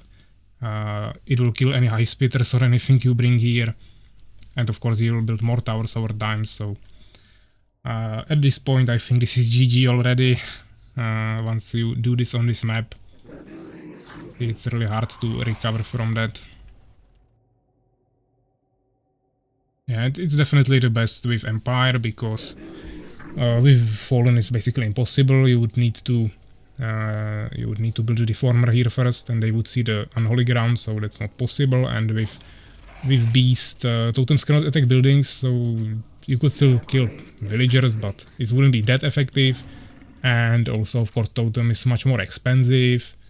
If you want to build more of them, it would be much more complicated. Also, you can protect the towers with farms, which would be also a little bit harder with Beast. Actually, this is really interesting. He's building one hive, Incubator, Soul Strap, Astral Node, Dimension Gate, just unlocking everything, but don't really making any soldiers or expansion, anything, just any strategy. Yeah, it's just missing that, I would say.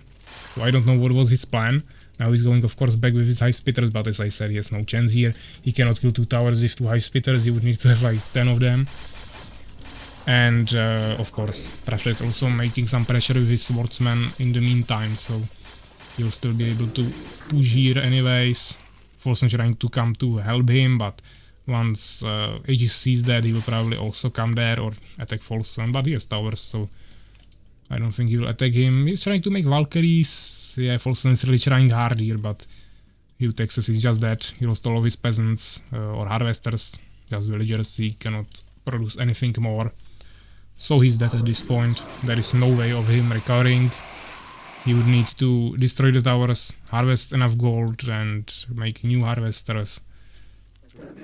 There is just no way against 2 players that have full economy and pretty good defense, strong armies.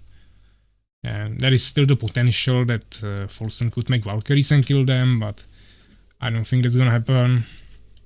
And also Prussia has 11th century, so he's ready for that. And of course Aegis has 1 tower here. He has Incubator, Valkycoon, Vengeance also. He can make like 3 different units that can attack air, so he should be fine anyways. And also Prussia is anyways just spotting here with Phoenix, so he sees this. Now he knows that Folsen is making Valkyries. He will probably immediately react to it, yeah, making a Phoenix as well. Or another Phoenix, let's say. And yeah, this is fine. They just need to keep pushing. I don't really understand this Chamber of Avenger in the front, but maybe he just wanted to block this path even more. So he can protect his tower a little bit more if they rush here with melee units. But yeah, they could just expand if they wanted. They will probably do it soon, but for now it doesn't really matter. Hugh Texas actually sent all of his resources to Folsen, which is definitely smart at this point, of course. He has 3 units here, but that's worthless.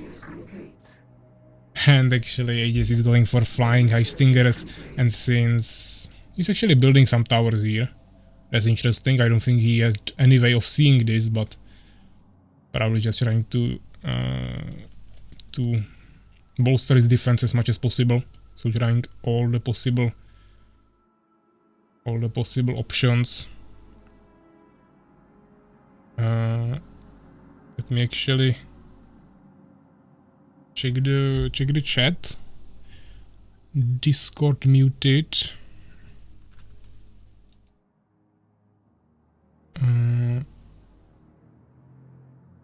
Yeah, I mean I can mute Discord overall, but then I would need to remember to unmute it when I go call with Soulskeeper, and also overall it's just complicated. I mean I have muted the server, but if someone writes me in DMs, it will of course do the ping sound, announcement sound, so that's the only problem, let's say. But yeah, it's not like someone would spam me, just someone wrote me one message. I will check it after the match. Yeah, of course Prussia will finish this just to make sure. But the Valkyries cannot destroy anything just because of these high stingers. Also Prussia somewhere has Prussia has somewhere his phoenixes. He has them here. Also scouting this area after he saw what happened to his ally. Prussia going away with his peasant. Yeah, this is nice defense, but I'm expecting some catapults, maybe. Actually, Prussia is not making catapults, but yeah, we saw the Chamber of Avengers, so they will just destroy with Avengers. Probably just Avengers will attack here. Prussia will stand here with his army, protect them, and in the meantime, the Hive Stingers will just go there with Phoenixes, kill all the Valkyries, and then just drop here. Maybe he will even drop here immediately, but once he found about the towers, he probably decided to change his mind, which was smart. Prussia going for the expansion, as I mentioned. That would be an option, so he's going for that.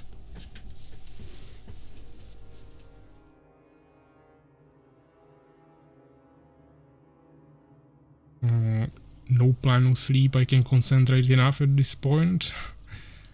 Okay. John Mox, that I think is Hugh Texas, if I'm not mistaken. Yeah, of course you shouldn't be watching the stream, but you are already dead, so unless you are on voice telling Folsen what you see on the stream, it's no problem.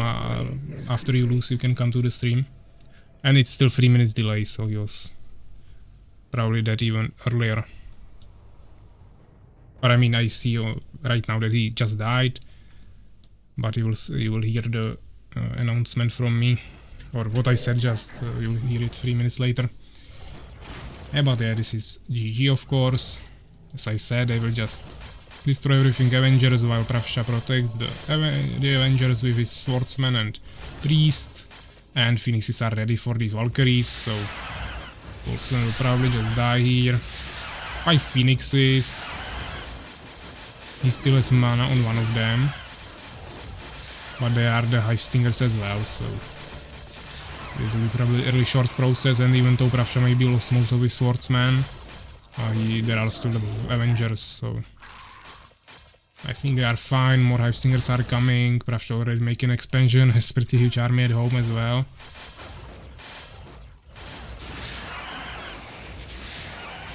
Folsen trying desperately to spend his last resources, but this won't do anything. And he says GG, so he will probably just leave. Yeah, so we finished another game. Of course, winning team is Team Spirit. They already won 2 matchups. The last matchup that is waiting for them is of course against my team, the Ageless ones, so we'll see if they will win that as well. If we take a look at the results, Pravsha gets 37 units here, definitely interesting. Who takes a 0, of course, he just got totally destroyed there by the towers. Yeah, but Folsen still tried at least something. Definitely was the best option for him to try to go for Valkyries, but they had good scouting, Pravsha, and Aegis will of course always do really nice scouting. Pravsha there with his Phoenix, so they found out about that, and they would probably figure it out even if they didn't see it. So anyways, there was still not much chance for Folsen, but he still tried the best option that he had. We see some upgrades here, resources. Yeah, of course, Folsen getting a little bit more resources from Utexes, but that didn't really change anything in the end. So let's get to the bracket. We have it right here. And we have Team Spirit against Maccabees. Team Spirit is the winner. So 1-0 again. And next matchup will be between Erased and Fenrir Defend. But first let me announce the results of the prediction. We had 10% on Maccabees, 160 points again, 1,500 on Team Spirit, so we will be getting once again some points. It's actually 1.11, so you will get some points. From 1,000 you would get like 110, I think. So of course Team Spirit was the winner, so let's choose that. And now I will of course prepare another game. As I said, Erased and Fenrir Defend, so let's check the map that we'll be using. And that was Plateau again, okay. So custom tournament Plateau. I will go as referee and I will show you the overlay. You need to change it, of course. But we have Erased and Fenrir Defend, so let me ping the players. Actually, Soulskeeper wrote me. He said mute yourself. Yeah, that was probably in that moment where I went away for 2 minutes. Yeah, probably forgot to mute myself. It's fine. It's already behind us. So tournaments. And I will write here. And as I said, we have Erased and Fenrir Defend. So that will be Suvak.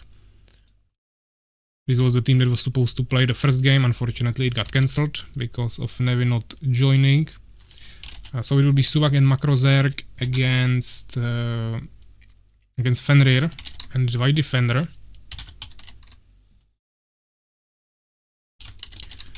So I will just tell them to join the lobby. Suvak and Makrozerg against Fenrir and White Defender. Let's check if someone is already here. Not yet, but I just pinged them, so that's fine. And now let me actually prepare the overlay. That will be right here. On the left side we will have the team erased, and on the right side we will have the Fenrir defend. So that will be team number 2. Let me actually play some music for you. Totally forgot about that. Fenrir defend.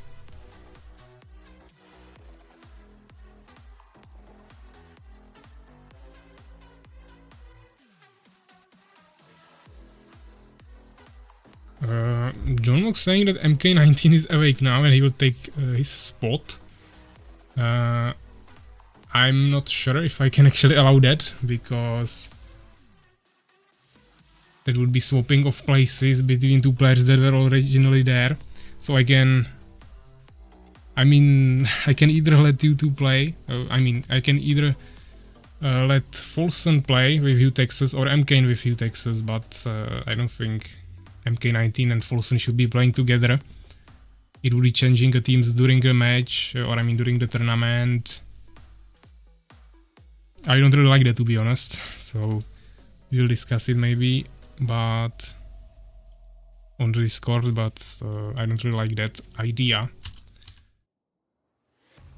Yeah, but it's actually, we have only one more match. That will be against Legitest. I don't really care, to be honest, but I would prefer you to stick with the team that you already established. Yeah, so we have erased, Fenrir defend, everything is set up. Everyone is already in the game, so I will actually just create a prediction really quickly.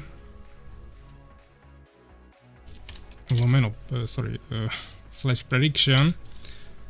Started, and we have erased and Fenrir defend.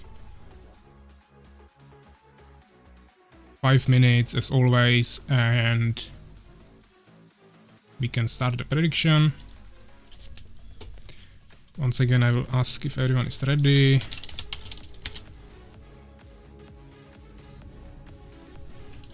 This will be interesting. Once again, of course, Plateau, which is a huge map, but we have some nice players here. And once again, waiting just if someone will bet. We have first bet on erased team with 50 points, so it's working. I'll stop the music. And seems like everyone is ready. Yeah, they are talking in Polish there, but I don't really care at this point. We are here to focus on the game, so let's start it.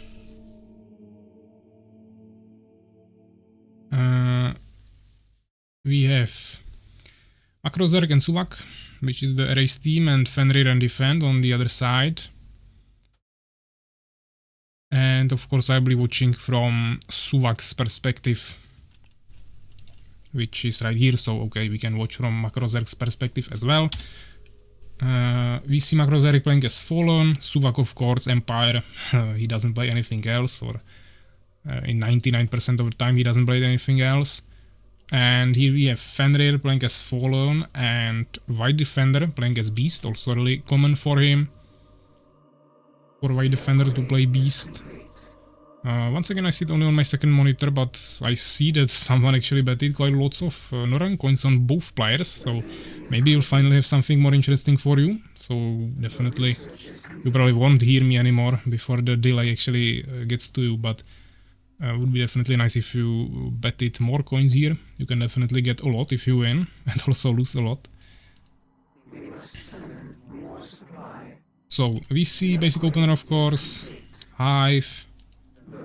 I don't see Arena here from White Defender, that's interesting. Of course going for Boron, but even though you don't want to like rush the Arena, still you want to make it quite soon.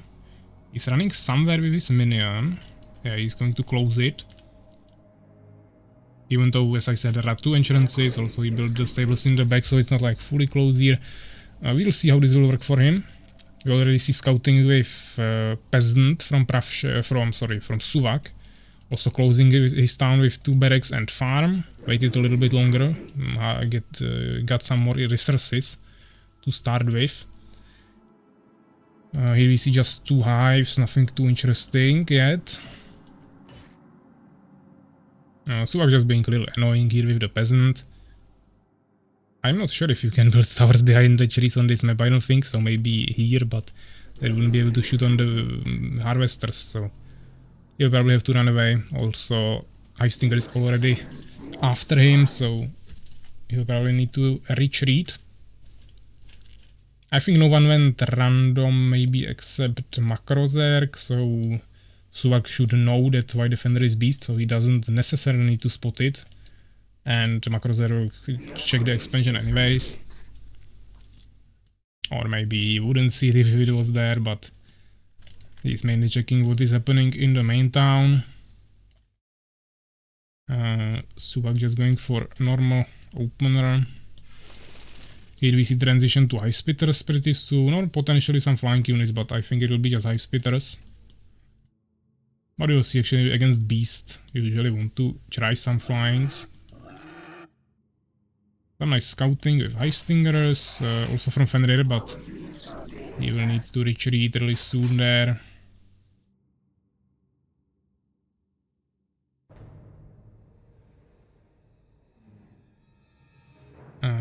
Yeah, let me actually check the chat. You are talking there a little bit about the replacement of the players. I can't concentrate enough at this point. Yeah, but let me actually focus on the game for now. Then we will check what you figured out there in the chat. Because as I said, I don't really want to swap players in a team during the tournament. Even though MK19 originally registered, he just didn't show up at the beginning, so I didn't want to eliminate Utexus, so I gave him a replacement, just a backup player, but since he already did that, I would like to keep it like that. So we see some small fights here, nothing too interesting, so I'm just kinda exploring here with his swordsman. When they're damaging him a lot with his Hivestingers, but if Suvak doesn't lose anything... Oh, shit, I didn't see this. He has a tower here. Going for a tower rush from this side, that's really interesting. Now he's just going to protect it. I thought that he was just trying to hit him a little bit and then he will just go heal to his temple. Even though he will build a temple here probably anyways. But we see also Makrozerk rushing on... Yeah, this is the problem of this map, you just have 2 entrances, so now Makrozerk can easily rush White Defender even though he has really good defense on this side. So I think White Defender could also be in a problem, but yeah, this is definitely nasty from Suvak, building this tower rush here. And to be honest, I don't think Fenrir will be able to recover from this, he has a tower here, so Suvak cannot really rush him, but he can just keep building towers like this and eventually he will just reach the point where it will start shooting the enemy buildings. Also, as you can see, White Defender is also kinda screwed here, just getting rushed by a ton of Hivestingers. Makrozerk not even transferring to Hivespitters, just making probably some upgrades in the incubator. We also see no workshop here from Suvak. Probably want to go for some catapults, but he will probably maybe even able to push this with his swordsman. Oh, actually Fenrir has decided to rush him. Rush Pravsha. He doesn't have anything at his home, so this might actually work. He might be able to kill the peasants. And so I cannot really do anything with that, but Makrozerk is expanding while pushing here pretty decently. Maybe White Defender will somehow defend this, but he will lose most of his minions. And I want to see this actually. Of course, he's building a tower, it was expected, but it will take some time before he finishes that. But I mean, he already created some swordsman, he has productions here, so he probably will repel that. He doesn't have gems now to build a catapult here, but he doesn't really need to force that. Fenrir is coming with more Hivestingers, but this is not ideal. He will destroy the temple, but the tower will upgrade. And he won't be able to push this anyways, probably. We see lots of arenas from White Defender, but he lost his economy, so he's definitely dead. Why, especially while Makrozerk is also expanding. Fender doing a really nice job here, but as I said, the tower will be a problem. I don't think he'll be able to rush anything anymore. Also, actually, Makrozerk coming here with some Hive Stingers helping Suvak. And Suvak already has a catapult, so he'll be destroying these lightning spires with no problem. Of course, since Makrozerk had to come help Suvak a little bit, he won't be able to probably push immediately White Defender, but yeah, he lost all of his minions, so that'll be GG. He has only 2 of them, he's not even getting gold, now 3 actually. He has only 10 gold, so he cannot make a new one. Suvak repelled this, so he should be fine. Those are all super injured, so he can just kill them with the tower or peasants. And more soldiers are coming from Makrozerk as support. Also we see the push here with the catapults. He has 3 towers as backup and also some swordsmen, so he should be fine. Of course, Hive Stingers can kill catapults really quickly, but if he macro manages this well, he should be fine. This is of course also fine thanks to the tower. And now Makrozerk already has the expansion ready. He doesn't have any gems, but he doesn't need them. He's making only Hive Stingers, so this is totally fine for him. White Defender, he cannot recover from this. Fender doesn't spend his resources too well here. Maybe he just gave up at this point, but he should definitely spend them if they still keep trying. And he's producing units and not leaving the game, so it doesn't seem like he gave up.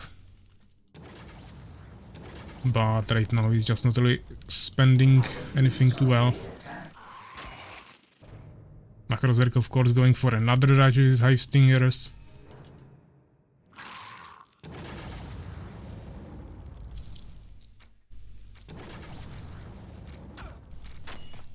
We see interesting rush from White Defender here with his warriors, but they stand no chance against the towers. And at this point I think White Defender gave up. He cannot do anything. He's just dead, and Fenrir is not dead, let's say, but he cannot win this anymore. This map ended me. Yeah, and this is exactly the reason why I immediately banned it. I made the first registration and it was the first map that was banned by anyone. Exactly because of the reason why Defender died here. Because of 2 entrances. You can of course deal with that, but it was just something I didn't want to have to worry about. Also, of course, cannot build like this, to block 1 entrance. You would either need to block both of them or play it like Pravsha, just a closed town like this. Or Makrozerk, I mean, it's not like super well placed, you can still easily rush here on the Harvesters, but with Fallen it's overall a little bit harder to actually close your town, so it's fine anyways. Actually, Fenrir managed to destroy all the towers somehow. But they won't really change anything anymore. Makrozerk is coming with his huge forces, Suvak also building an expansion just to make sure.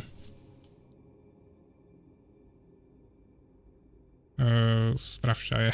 Maybe I'm saying Pravsha sometimes instead of Suvak, sorry for that. Since there are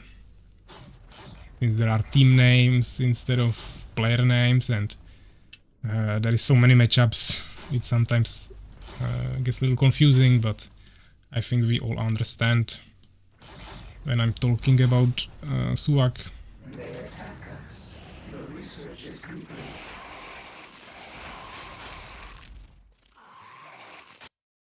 Yeah, so actually they destroyed White Defender. And now they just need to finish this.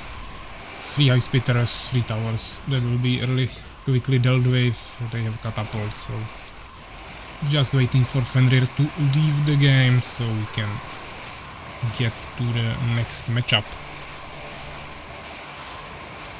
White Defender already left, but there is no spectating of course because I'm a referee, so I cannot also add the option for spectating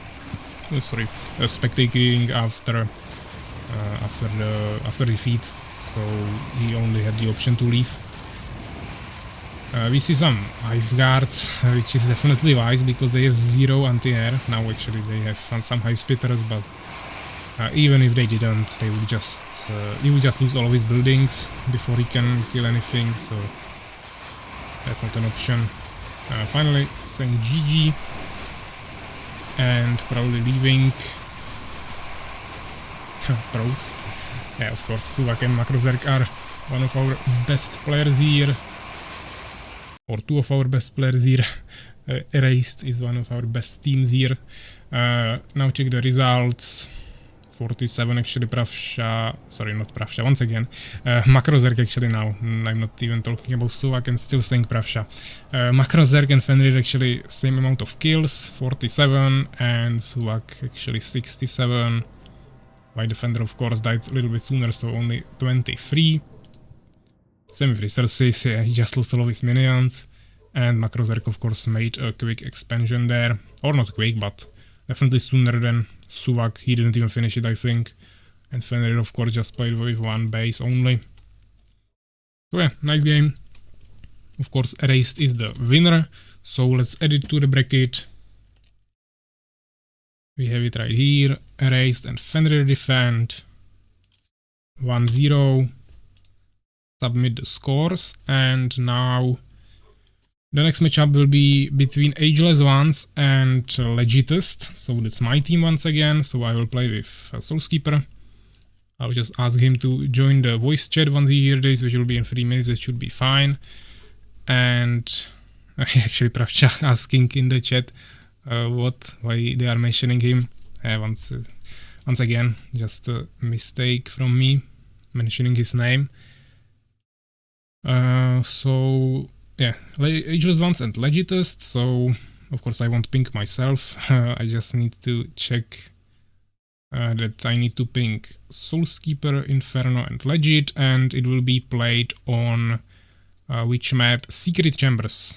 Actually, that was the map that was many times there, but it was mainly for the Navy team, which is not playing, so we didn't actually see it yet.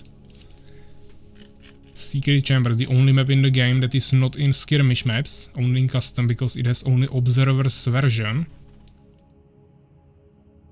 So, of course, we will add Observers on defeat. Let me swap the overlay.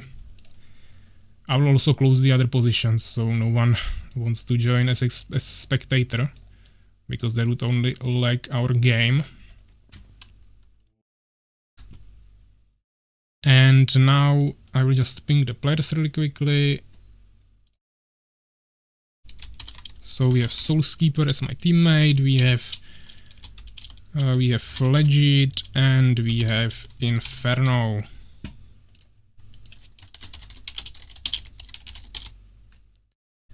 So I will just ask them to join. Now I will go change the overlay. There will be Ageless Ones on the left and Legitist on the right.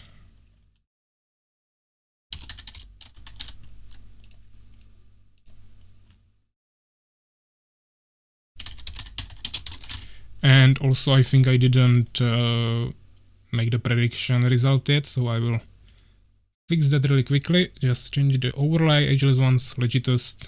Hopefully I spelled it right. Legit is already in game. And now let's make the result for the prediction. It was actually 60 to 40%, so we will be getting some serious points here. 1.66 is the convert rate, let's say, that he will be getting. So if you bet it 1000, you will get 1660 instead. So let's choose Erased as the winner. And now I will immediately prepare another prediction. Yeah, together I actually betted 7,200 points, Norrön coins on Erased, and you got 12,000 from it. I can see that Urakar got some points and 2 others that are not showing me right now. So definitely nice. So let's make another prediction. And that will be either Ageless Ones or Legitist. And Yeah, Ageless once and Legitest, and once everyone will be here, I will of course start the prediction. We are actually already everyone is already in the game, so that's fine. I will choose Team 3 so he doesn't need to swap it. Of course, I want Soulskeeper to go Beast. That's our strategy. Let's start the prediction. I don't think I played any music, so I don't need to stop that. And I think everything should be prepared.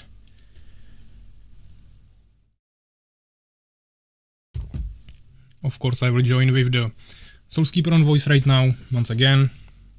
There won't be any serious commentary on this game, but I will try to focus a little bit more on the gameplay, just communicate with him on some important things. Legit wants 1 minute, so we'll wait a little bit. Then we'll start the game.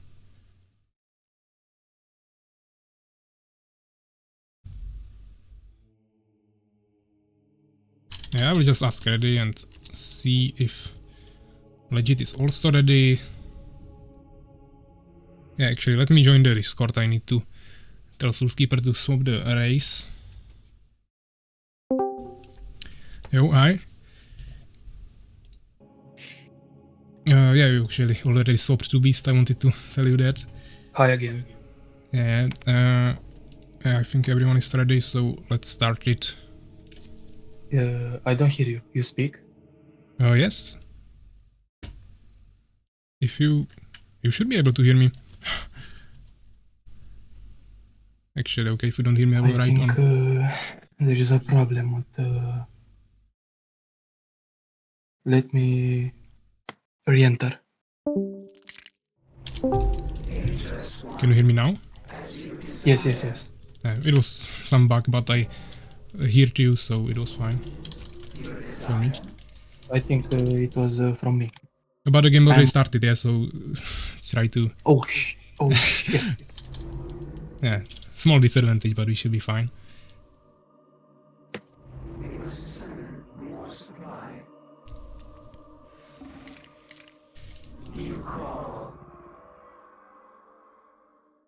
Yeah, I think we can just rush Inferno.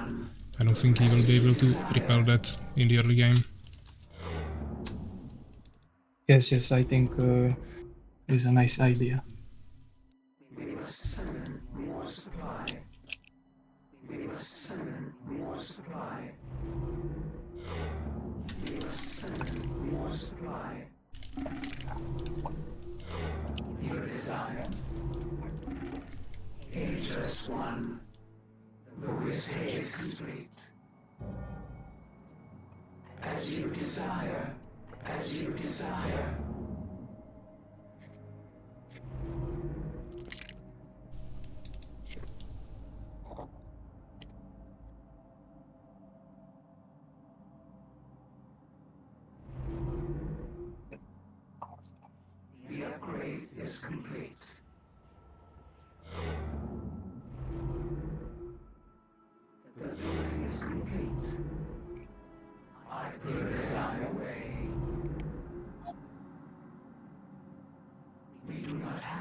I really don't like this map.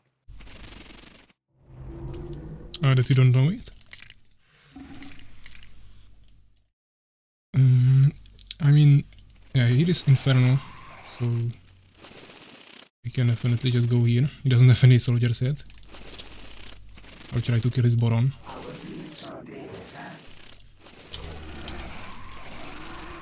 I also will come there. Yeah, I will keep one scout in front of Legit Town. Actually survived.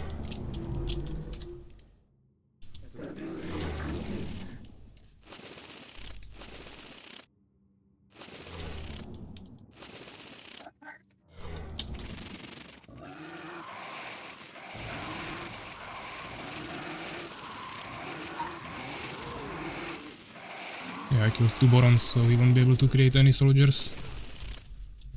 He's GG, I think. Yeah, probably is. But he's building a totem actually, we need to stop that.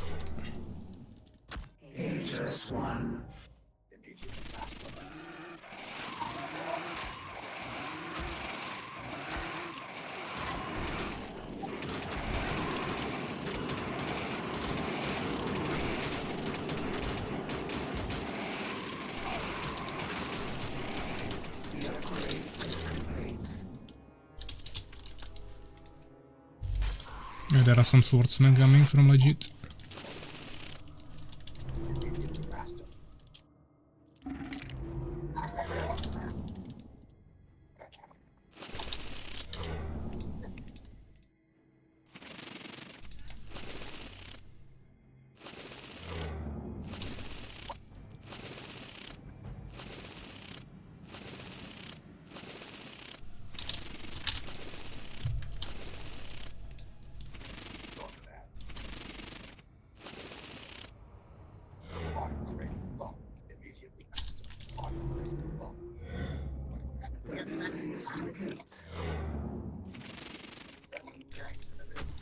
Oh, he actually finished it.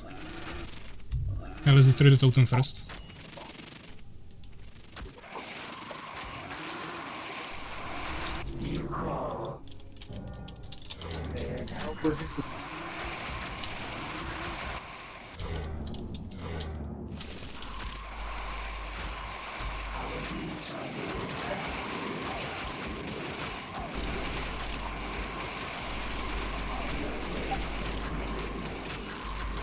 He's building another totem in the back.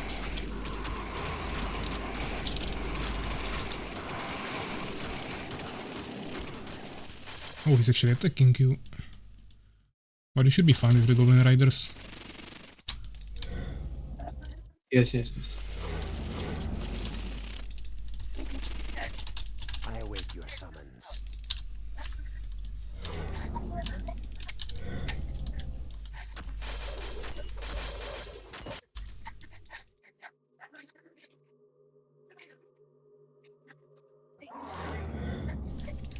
I come to reclaim our place.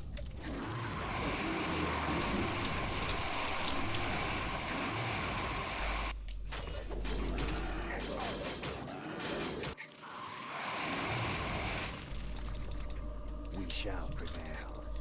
What do you want from me?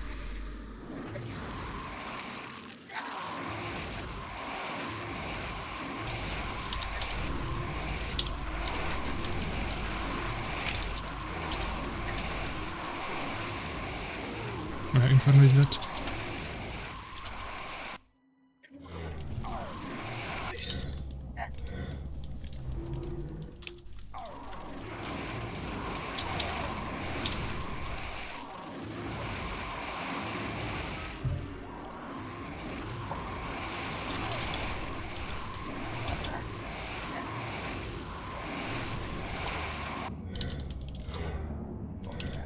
I come to reclaim our place.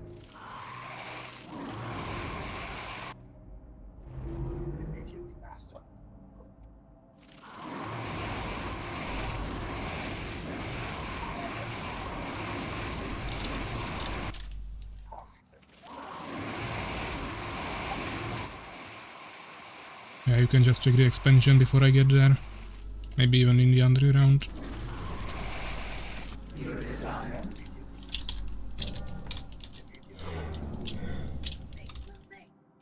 We shall prevail.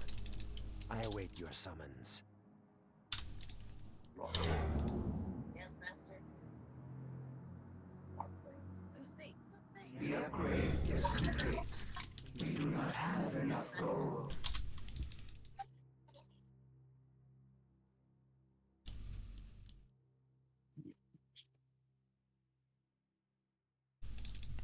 We can just go.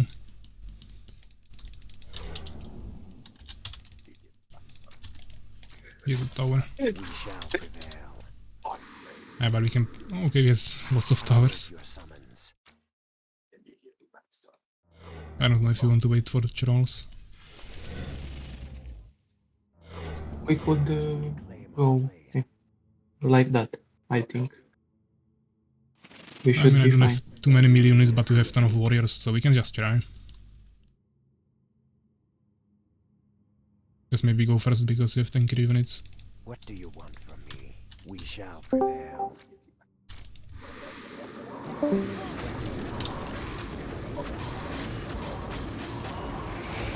Yeah, we'll try to destroy the towers first.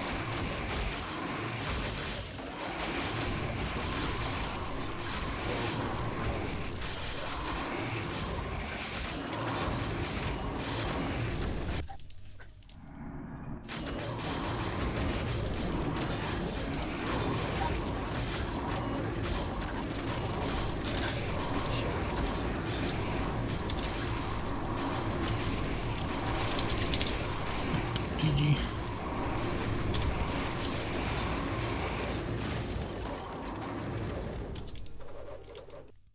Okay, thanks for game. I will tell you for the next game, of course.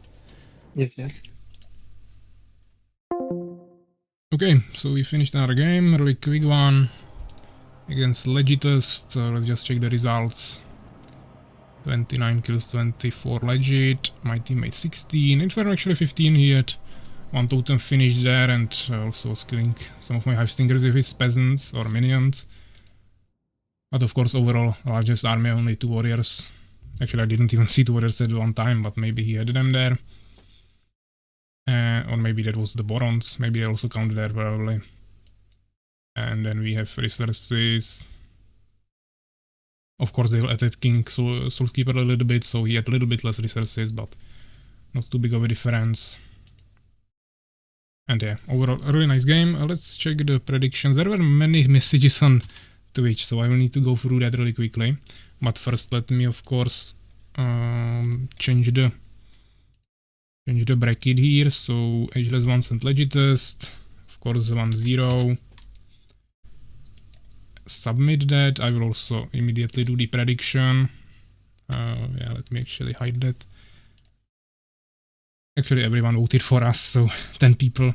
You won't be, unfortunately, getting anything. But that's fine. And the next game was supposed to be Navy and Fenrir defend, but unfortunately that won't be happening. So, of course, if I show you, the next game will be once again Legitest, and it will be against Maccabees. So that's what we need to figure out right now, who will actually play as Maccabees. If I take a look at the chat, there are many messages, so I will need to go through it really quickly if you give me a second. But it says that I cannot bet in my region. Yeah, if there is some bug with Twitch that it doesn't allow to bet in your region, I cannot unfortunately do anything with that. So, unfortunately, I cannot help you with that. I lost my 1.5k income. Make a tutorial. I have it all. Northern coins are mine. Made a tutorial. I have Northern coins tutorial on my YouTube. Of course, I cannot show the prediction there because that was not on stream. If you want me to show the prediction, basically here you have the stream, and down here you just open the Northern coins, and right here on top of the window with Northern coins, you have the prediction. So you just click on it, and here, down here, if the prediction is actually open, this is after I chose the winner, you will have a small window, and there is like 10 Northern coins that you can click on, and next to it should be a text field where you can write a custom number, and then you will click bet below that or somewhere.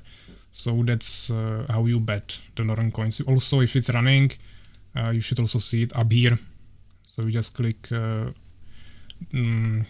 I don't know what's this, description or something, and it will open, or details, and it will open this window anyways. Then you can just vote. So this is how you do the predictions. So yeah, actually before you talked about the players, I think Souls and Legit. Yeah. I don't know how you agreed, but I think that I will try, but I won't do a good job. I'm playing because, yeah, Texas is saying that he cannot really concentrate, but I would still prefer if you played, so just one more game with your team. Let me actually check what map we are going to play. Sorry, not Erased. Legitest and Maccabees is the matchup now, so that should be Icy Crossings once again, okay. So I will start that, Icy Crossings. And map explored. I'll change the overlay. And I will go invite everyone. So we have Legitist and Maccabees. And that will be of course Legit. That will be Inferno. That will be Folsom actually.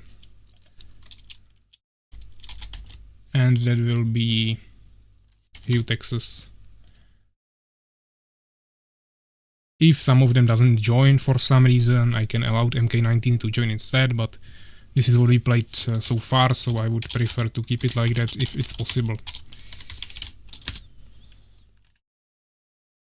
But I think they don't have any wins yet, so this is their last game, and I think even if they win,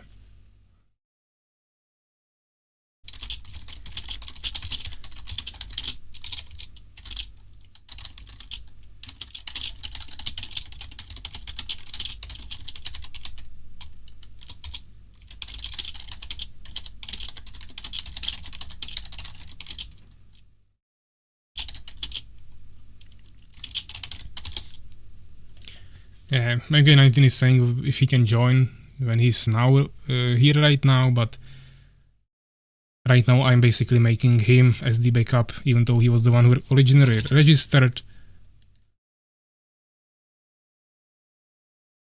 Yeah, White Defender asking me here on Discord as well how to bet, as I showed on the stream. Hopefully you got that. Yeah, let me actually check the game. There is Legit right now, so we'll wait for Inferno. Texas is already here, so now we are waiting for Inferno and either Folsom or MK19, preferably Folsom. So let's make the overlay. We will have Legitist on the left. So I just need to swap that, and then we'll have Maccabees on the right.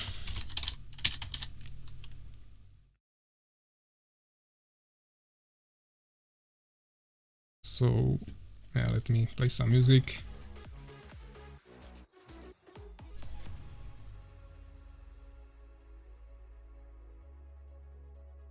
It seems like the music is super low on volume, but hopefully you can at least hear it a little bit. Yeah, so let's just adjust the overlay. Maccabees on the right.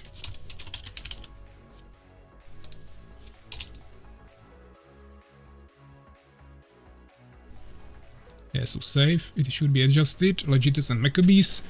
Legitist as blue and Maccabees as red team. Still no one has joined. I hope Inferno will join. He just played. Maybe he decided to leave us, but he should definitely at least finish his game.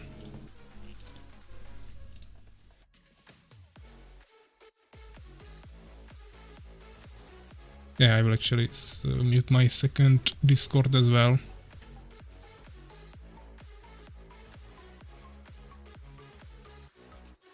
And let me actually check the stream. We have 16 people still, so it's basically stable. 17 now, it's just changing a little bit based on the amount of players that are currently in a lobby, and maybe someone restarts the stream or something, so that can vary a little bit. Soulskeeper taking a 30 minutes break. To be honest, I would prefer you not to do that, because we will have one more match in the first round after 2 games. So of course, if you need to take a break, just take it. We'll probably play more games after that anyways, since I think we'll be going to semifinals, since we already have 2 wins.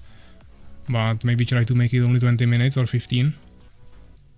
30 is really a lot. Of course, we can make a small break before the semifinals, but we at least need to play one more game before that. So yeah, everyone already joined now. We have Folsom, Texas, Inferno, and Legit. On the Icy Crossings map, we already see the cheese strategy performed by Pravsha as Empire with towers, so maybe they will utilize it if they watched the stream. Texas actually got killed by it. But he's playing as Beast. The only Empire now is Legit. Folsom is random. So I will just... actually, I cannot ask them if they are ready yet. I need to also create the predictions. So really quickly... prediction and new one. Who will win the next game? We have Team Legitist and we have Team Maccabees. So let's start that. Prediction should be running. So once again, you can vote in the Northern Coins section, and I will stop the music. Ask if everyone is ready. Texas drinks some energy drinks, so he should have a power nap.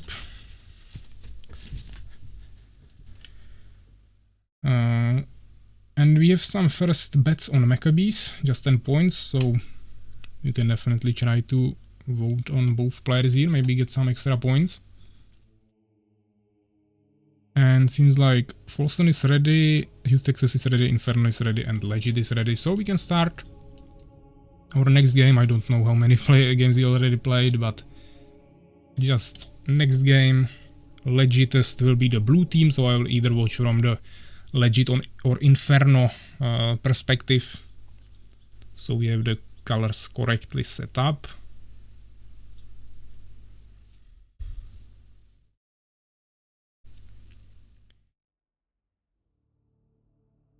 And we are watching from the Legit perspective, so that's correct. So we have Legit as Empire. Let me bring up the resources. Then we have Inferno as Beast on the left side, and down here we have Folsom and Texas as double Beast. So there are actually 3 Beasts in one game, and only Legit is playing as Empire. So we'll see how that will go. He's going with his peasant for these barracks, so that's definitely smart. Folsom actually building in the back. Okay, I was expecting him to go build here, but okay, he's trying to risk it like this.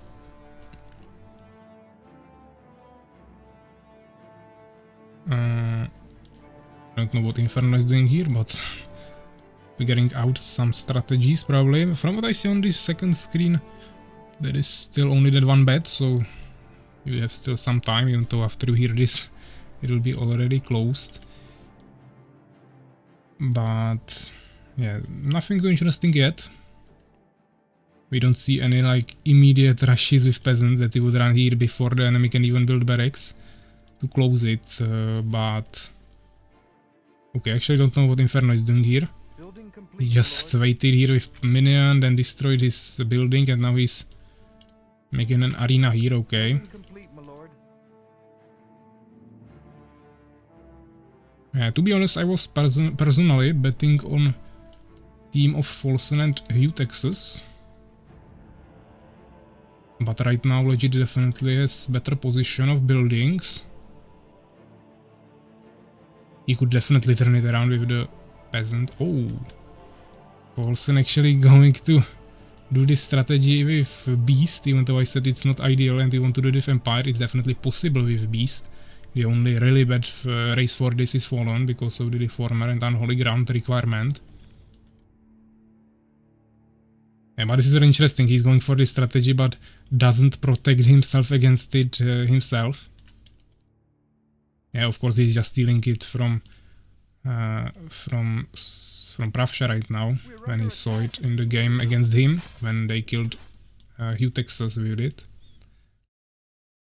Yeah, but Inferno is really behind right now, and once this totem is done, I think they are also done. Also, actually, Legit is also going for this. Sorry, not... Wait, what? Sorry, okay, now I got a little confused. Actually, Legit is building tower behind his own villagers. This is interesting. I thought that that was Hugh Texas, but he's not playing Empire, so okay. Yeah, but Folsen finished the totem, and this basically means that Inferno lost, and now it's just a 1v2.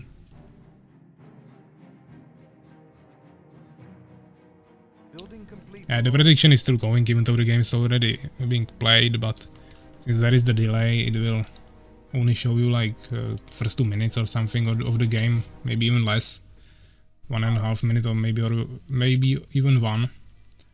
So once you see this, the prediction should be already closed. But yeah, we see even a second totem here being built. Actually going there with a warrior, but not even a warrior, which is pretty strong unit, can kill a totem. Yeah, 2 warriors probably could, but there will be 2 totems, so then you would need like, I don't know, 6 warriors or something. Actually, maybe 2 warriors wouldn't kill a totem when I'm looking at it. Yeah, Folsen is at least, sorry not Folsen, Hugh Texas is at least protecting this area with warriors, and Folsen is going for an expansion, also has some defense here, even though it's not protected against the tower harass. I mean, this is decent defense idea against the strategy, but once you close this, you shouldn't lose 2 days. Of course, you can still make arc and fly here, or gaseous form, or aerial or anything, but that usually won't happen. If you get too late game, you should still be able to deal with that if they make tower there. This is really just something you want to do in the early game. To be honest, I don't think that's the best map design. I would either make it that you cannot build buildings in this back section, or just straight up close it. So you can go to this area, but it won't go anywhere else, anywhere further than this place, and also the same on the other side. Maybe you can get here, but not further. Which means you could still build towers here, maybe harass some villagers on wood, maybe destroy some buildings that are very close to there, but you wouldn't be able to totally kill the player by killing all of his peasants on gold.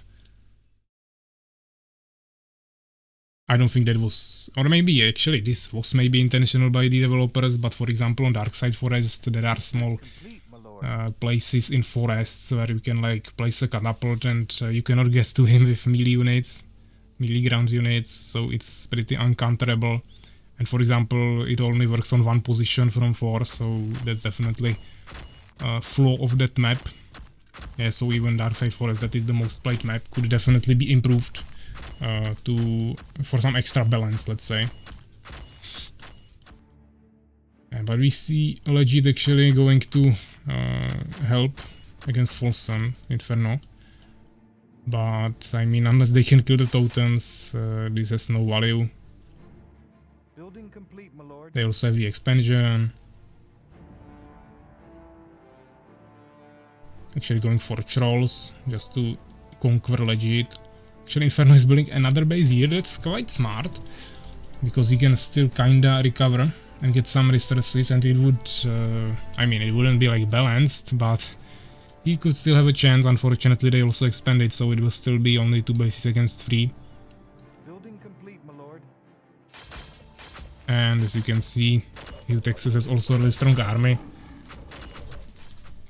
We must build more At this point, to make it balanced, you will just need to remove Hugh Texas from the game. Just play Folsen against Inferno and Legit.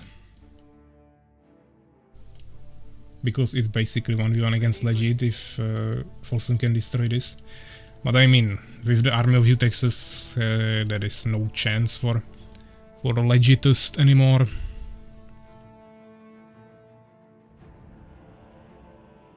MK19 asking how I made the resources appear here. It was on our Discord like 2 days ago, someone posted it there. I checked it out, tested everything. There is a small bug that it keeps getting wider than usually it is, but it's just a small work file that you put into your game folder. We have it on our Norn library, which is our Google disk, So you just go there, download it, put it in there, and if you have the full HD mode, it will just place it to the side like this, which is pretty useful at least for the tournaments, but even overall in the games. So it doesn't obscure the screen, so really nice addition. Soulskeeper actually saying that he'll go eat after the game with Pravsha, so that's definitely nice. We'll play that one more game, and after that we'll take a short break before the semi-finals, then we'll continue. MK19 I overslept. The Beast campaign took me. Okay. I mean, you can still participate in the next tournament or community games. I mean, games on community streams or just any games that we play every day there. It's not a big deal if you miss the tournament, but of course, if you were sleeping, you couldn't say anything. But usually, if someone cannot make it, it's always good to at least tell it up front, apologize, so we know that we can count with that. Same with All Star and Alvear, they didn't show up at all. And they wrote in DMs of Soulskeeper or something, which was of course totally useless, because I didn't know about it. It slowed down the start of the stream, but at least we didn't have to play 3 more games, so maybe we'll actually manage to play the whole tournament in one day. Right now there is not much to commentate. Folson and so Hugh Texas will just destroy Legit in a moment here, and then it will be GG.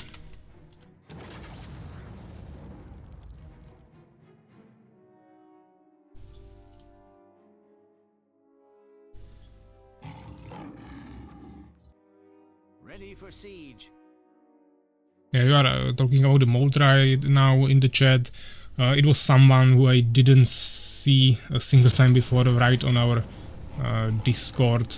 So probably just some fan that doesn't really play with us too much, or I think he never played with us, but he's obviously a fan, knows how to do these kinds of things, so he shared it with us. Definitely a nice addition.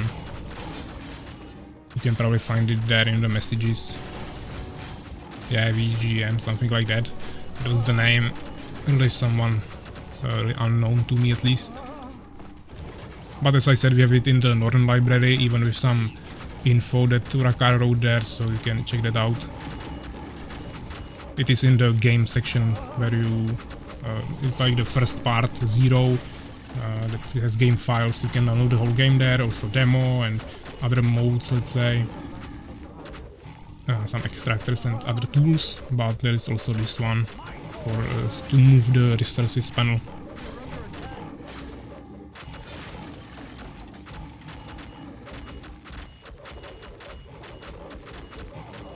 Yeah, so I don't think there's anything more there.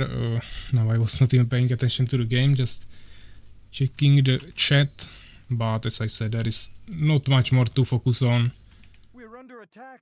Of course, once the totems were up, it was basically GG. And I think that puts Legit and Texas, Legit and Inferno, so Team Legitist, at 0 wins after 3 games that they played in the first round, so they are probably out for now, not going to semi-finals. The rest of the players you need to check. Yeah, of course the Group A has it a little bit easier because every player got free win. Free win for free, so they just need to win less games. They will play only 2 matchups, and only one of them will fall out. 2 of them will go to the next round, but they still need to win some games. Let's check the results really quickly. Of course, 4 kills on the Legitist team side. Here we have 54. Largest army. Actually, Legit trying a little bit, but unfortunately it was not enough anymore. Even sent some resources to Inferno, so that even slowed him down a little bit. And Folson, of course, really carrying this game actually. So really nice. So yeah, Maccabees are the winning team. Let's go to the bracket. We have it right here. Maccabees 1-0. And we have only 2 last matchups, so it will be Erased against Knights of T. And it will be Ageless Ones against Team Spirit. So to be honest, those are the two most interesting games probably, since there is no Navy team. Two most interesting and hardest games in the whole first round. So this will be really interesting. Of course, we will start in Group A with Erased against Knights of T, and then we will continue with the last game of Ageless Ones against Team Spirit. I won't show the overall results yet. We'll check that after we finish everything. So now I will just actually make the prediction, of course. Choose the winners, which was Maccabees. 97% voted for that, so we will get some points, but not too much. Since only 100 points were on Legitest.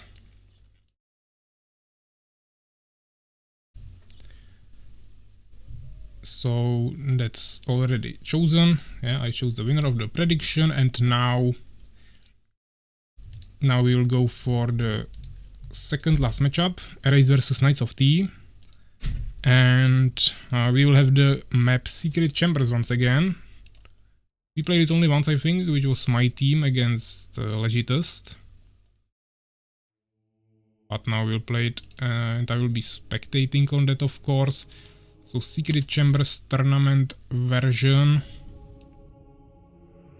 I will go as a referee. And I will of course swap the overlay.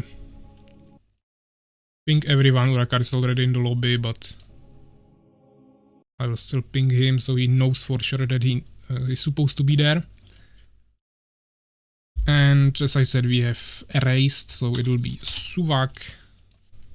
It will be Makrozerk, it will be Urakar, and it will be Met. So I will tell them to join the lobby on Discord. On Discord I will tell them to join the lobby in-game, of course. And I will go change the overlay, so we will have Erased on left. And we will have Knights of T on the right.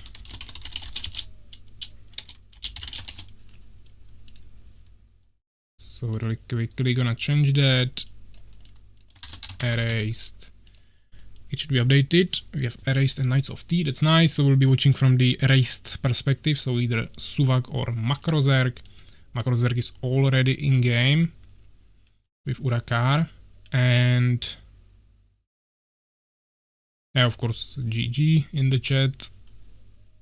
Probably just finished watching the previous games, guys. Due to the delay, of course, let's play some music really quickly before we start the next match. I will also prepare the prediction. Soulskeeper saying, "Ooh, nice game coming." Yeah, I want to see the predictions, of course, on the next two games. They're really interesting. So one option will be Erased, one option will be Knights of T.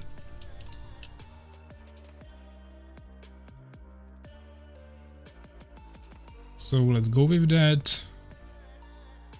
Actually, I already started the prediction by mistake, so you will be able to vote before I even know for sure that everyone will join. We are waiting for Matt. Urakar is already here, but Matt not yet. Hopefully he will join soon. Let's check the predictions. How are you choosing, guys? We have okay, majority is on Erased, but actually that's only one player that voted or betted 1000 Norrøn coins. Two other players voted for Knights of T, but only with 60 points, so percentage based it's still divided. But we have another player on Knights of T, 300 points, or 250 together, 310. Of course you can see it on your stream. When I'm saying it and you hear it, of course it's already probably finished. That is already in the lobby. And yeah, I think everything is prepared, so let's mute the music. Let's go into the game, ask if they are ready. I will just read through the in-game chat really quickly as well.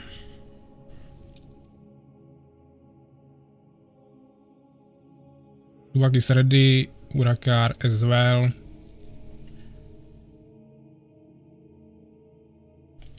So just waiting for Matt. That's confirmed it right now, and Macrozerk is also ready. So let's start another game. We have everything set up. Let's do this. Let's also wish them some luck and fun. And let's see how this is going to go. I think everyone picked a race. I think Matt went Fallen, but we'll see. Important thing is to watch from erased team perspective. Oh, actually Urakar was defeated. Okay. Seems like there is a mistake.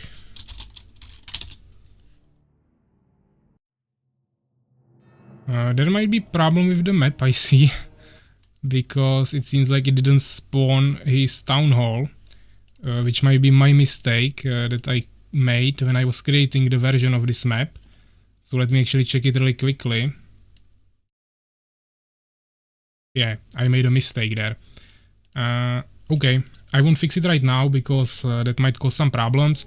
I will ask one of the players to create the map. My mistake, please.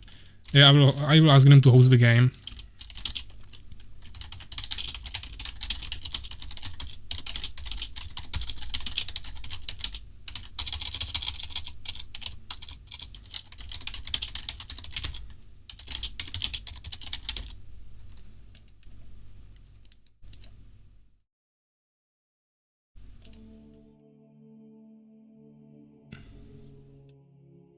Yeah, actually, Urakarna hosted the game, but that was the tournament map.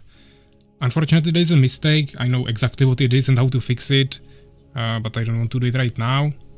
Suak hosted. Now I need everyone to join, and I need to join as the 5th player.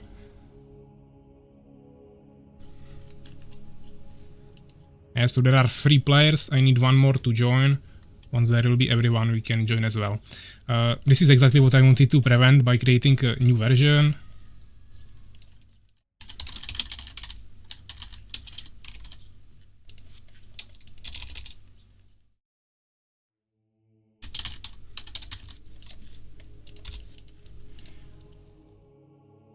Yeah, so I'll just ask him to give me a referee.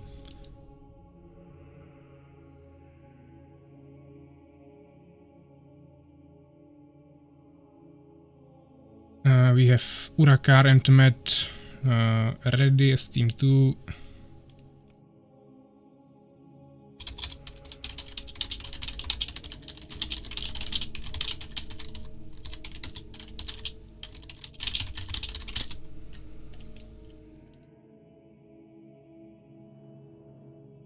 Yeah, so just a small mistake that happens. I forgot to change the owner of that town hall. I kept it as the old version, number 5 or something, or number 1 actually. It needs to swap to 5. So we can play it like this.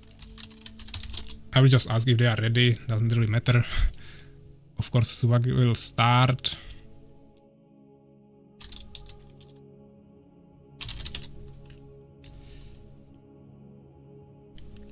Yeah, okay, so just a small technical issue, everything should be fixed. And let's see how this is going to go. If we have more games on this and I will be as a spectator, we'll just have to do it like this. Because someone else has to host it. So yeah, Erased is the team that we should be spectating from, which is happening. We are watching from Suvak's position, playing as Empire here on top, as dark green. Let's put up the resources so you can see the colors at least. We have Macrozerk playing as light green Beast. Down here is Matt as Fallen and Urakar as Empire. Okay. So we have Empire on both sides next to each other. And then we have Beast and Fallen. We can see something from Macrozerk here. I was expecting him to go actually for fast expansion into the underground. that might work for him, but of course this is much safer.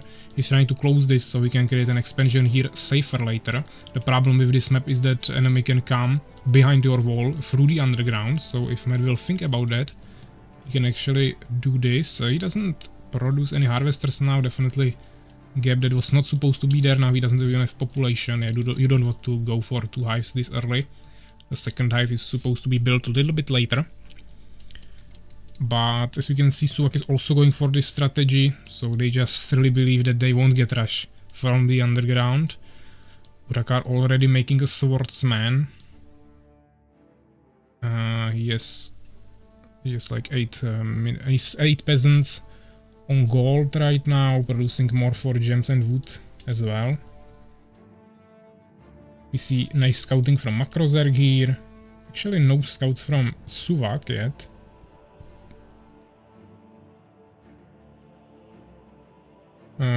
We'll see if there will be some cheesy strategies, maybe with some secret expansion or flying units or rush or whatever. There are many different options. Unfortunately, Urakar is playing really defensively, even though he had really soon and quick barracks. So he was able to actually push here before Suvak would have any swordsman. Of course, he would finally make them eventually and repel it, but still, Urakar could at least damage the buildings a little bit for later, or just waste some resources for him, from him on repairs. Suvak going here, maybe trying to build some towers, but I think Urakar won't let him do that. Matt also helping here a little bit, also spotting Makrozerg. Definitely needs to escape here, go heal on the unholy ground. Our forces are under attack. Thanks for the donate, man. 1 euro from Anonymous. So thanks for the support. Here we have actually Suvak just escaping with the swordsman. Sorry, not swordsman, with peasant. Doesn't want to risk it. We're under attack. Of course, Matt scouting here, so they found out about both of the walls that the erased team made. Now Matt just wasting his hive stingers here, totally unnecessary. He should definitely be fighting on the unholy ground and at least micromanaging his hive stingers, but okay. He even tried to rush Suvak's peasants, also didn't work too well for him. He's building a tower here, making a farm. Yeah, we don't see anything too interesting from them, but Urakar is actually going for an expansion, while also pushing here. This is interesting, they are just running next to each other, but yeah, I think Urakar wants to destroy the tower, but there is just too many soldiers. I don't think he will want to push into this. Yeah, with this support he has more soldiers, so he could try it, but of course there are production buildings next to it. And actually Makrozerg is coming. Yeah, this is a problem. If Matt actually came here to help Urakar, and Makrozerg didn't come, then there would be a chance, but I think there is no chance anymore. Now we'll see if they will actually try to play a little bit more defensively, since they have a tower. Makrozerg doesn't have tower, but he has a ton of soldiers, so he should be fine anyways. If they... Oh. Okay. The game actually crashed. Yeah, it just instantly dropped for me. I couldn't do anything. So now... Okay. I will need to ask them on Discord if it actually also dropped for them.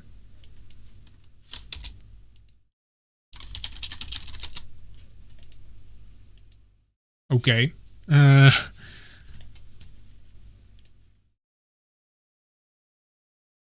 Okay, I mean we'll do a rematch, of course. I don't know why it crashed. It usually doesn't happen.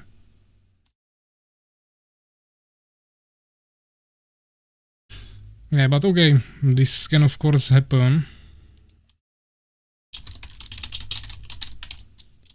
I don't think save would work. Yeah, let's just do a rematch, and I will actually try to adjust the map. That will be probably the best option here. Let me try to adjust the map really quickly. I will just check that I have it in the right folder. Hopefully it will work, even though I will maybe need to save it again. So this should be just player number 5. Hopefully everything else is correct. Yeah, I need to change it, save it as a new map. So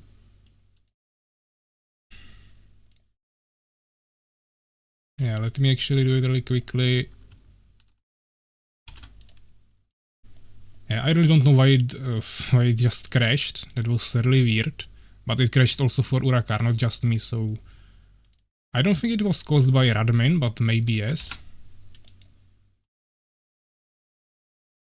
Yeah, hopefully it will work now. Unfortunately, they won't have it downloaded, so yeah, I will try to start it, even though they created their own version.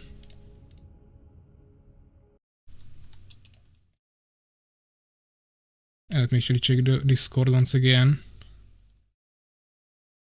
Yeah, Matt also. The game crashed for Matt as well. His PC froze. Okay. This crash is so random. We also had it recently. But someone else was hosting. Some error acceleration.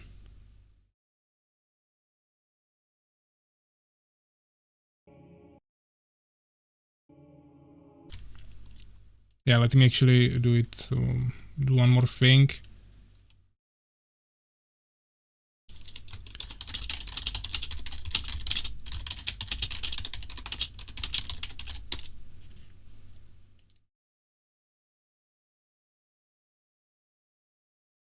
Yeah, hopefully it will work.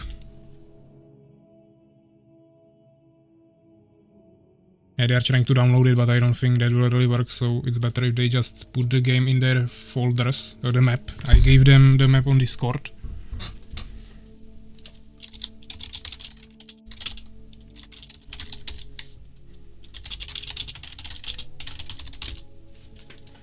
Yeah, it's the same name, but I tried to adjust it.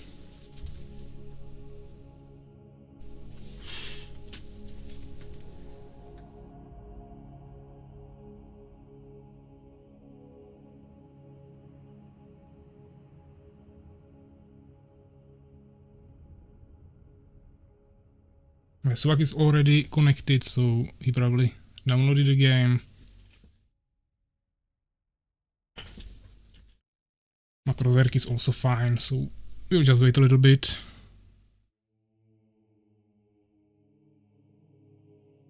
Yeah, Fiorix also saying that it happened to him as well sometime.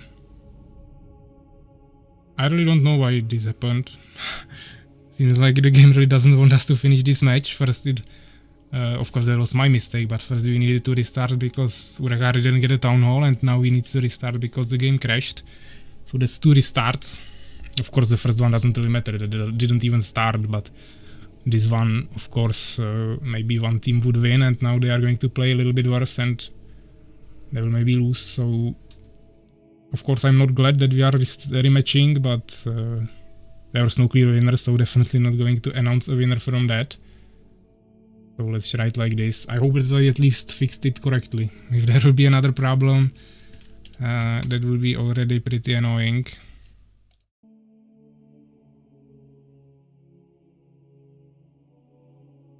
Yeah, so we'll just wait for Matt. That's the last participant we are missing. Let me also check the stream. Yeah, nothing too interesting there for now. Matt is already here, fine. Let's try it one more time. And we'll see how this will go. Swag ready, Urakar ready, Matt ready, and I'm expecting Macrozerk to be ready as well, but yeah, I mean, he wrote a message right before I said ready.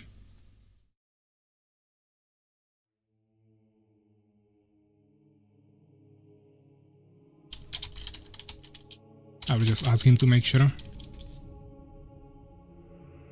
Yep, okay. So let's start for the first time the same match.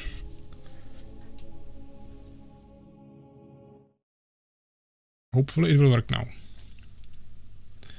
If it doesn't, then it depends how it doesn't. If it crashes again, that will be a problem. If there is a mistake in the map again, I will probably try to fix it. I don't really want to play the original game, but it seems to work. We have Makrozerk, Suvak, Met and Urakar. So it's exactly the same as last game, but Urakar and Met have swapped positions, which might change it a little bit. So we'll see. Let's bring up the resources. We are looking from the erased team perspective. Good luck, have fun, of course. And we'll see how this will go.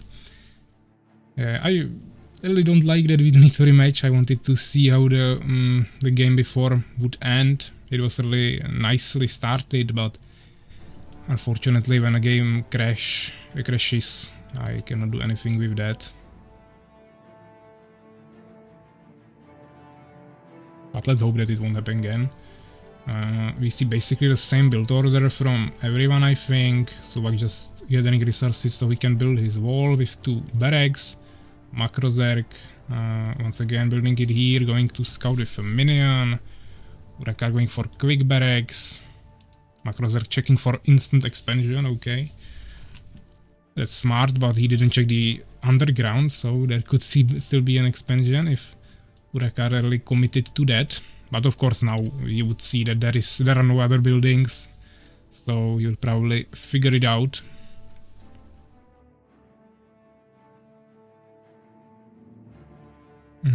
Seems like Suvak or even Makrozerk are not really trying to tower rush or something. There are pretty closed bases, so wouldn't even work, I think. They could be potentially tower rushed because if, for example, Urakar on Met, or I mean, with Fallen it's hard, but Urakar could just take a peasant, go through underground, leave here, and then try to secretly get to the town of Suvak, maybe build towers here. And he could try to do something with that, but that would waste a ton of time. Probably doesn't want to do that. Yeah, we see some really light scouting here, Met actually coming here with his Hive Stinger. Yeah, but also Makrozerk is here, so both players are scouting both towns of the Knights of T team right now. But I don't think they explored anything from what Erased built.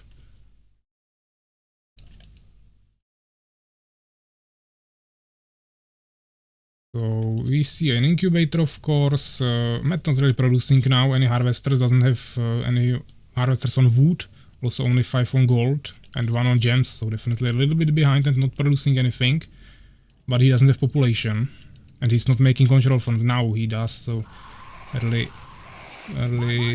lost some time there. As you can see, he's really behind with population. They cannot definitely conquer this. They will need to retreat.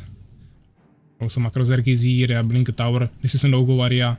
They cannot conquer it through here. They could try through the underground, but it would still be pretty risky. And Makrozerk also has a really good position. So we will see how this will go.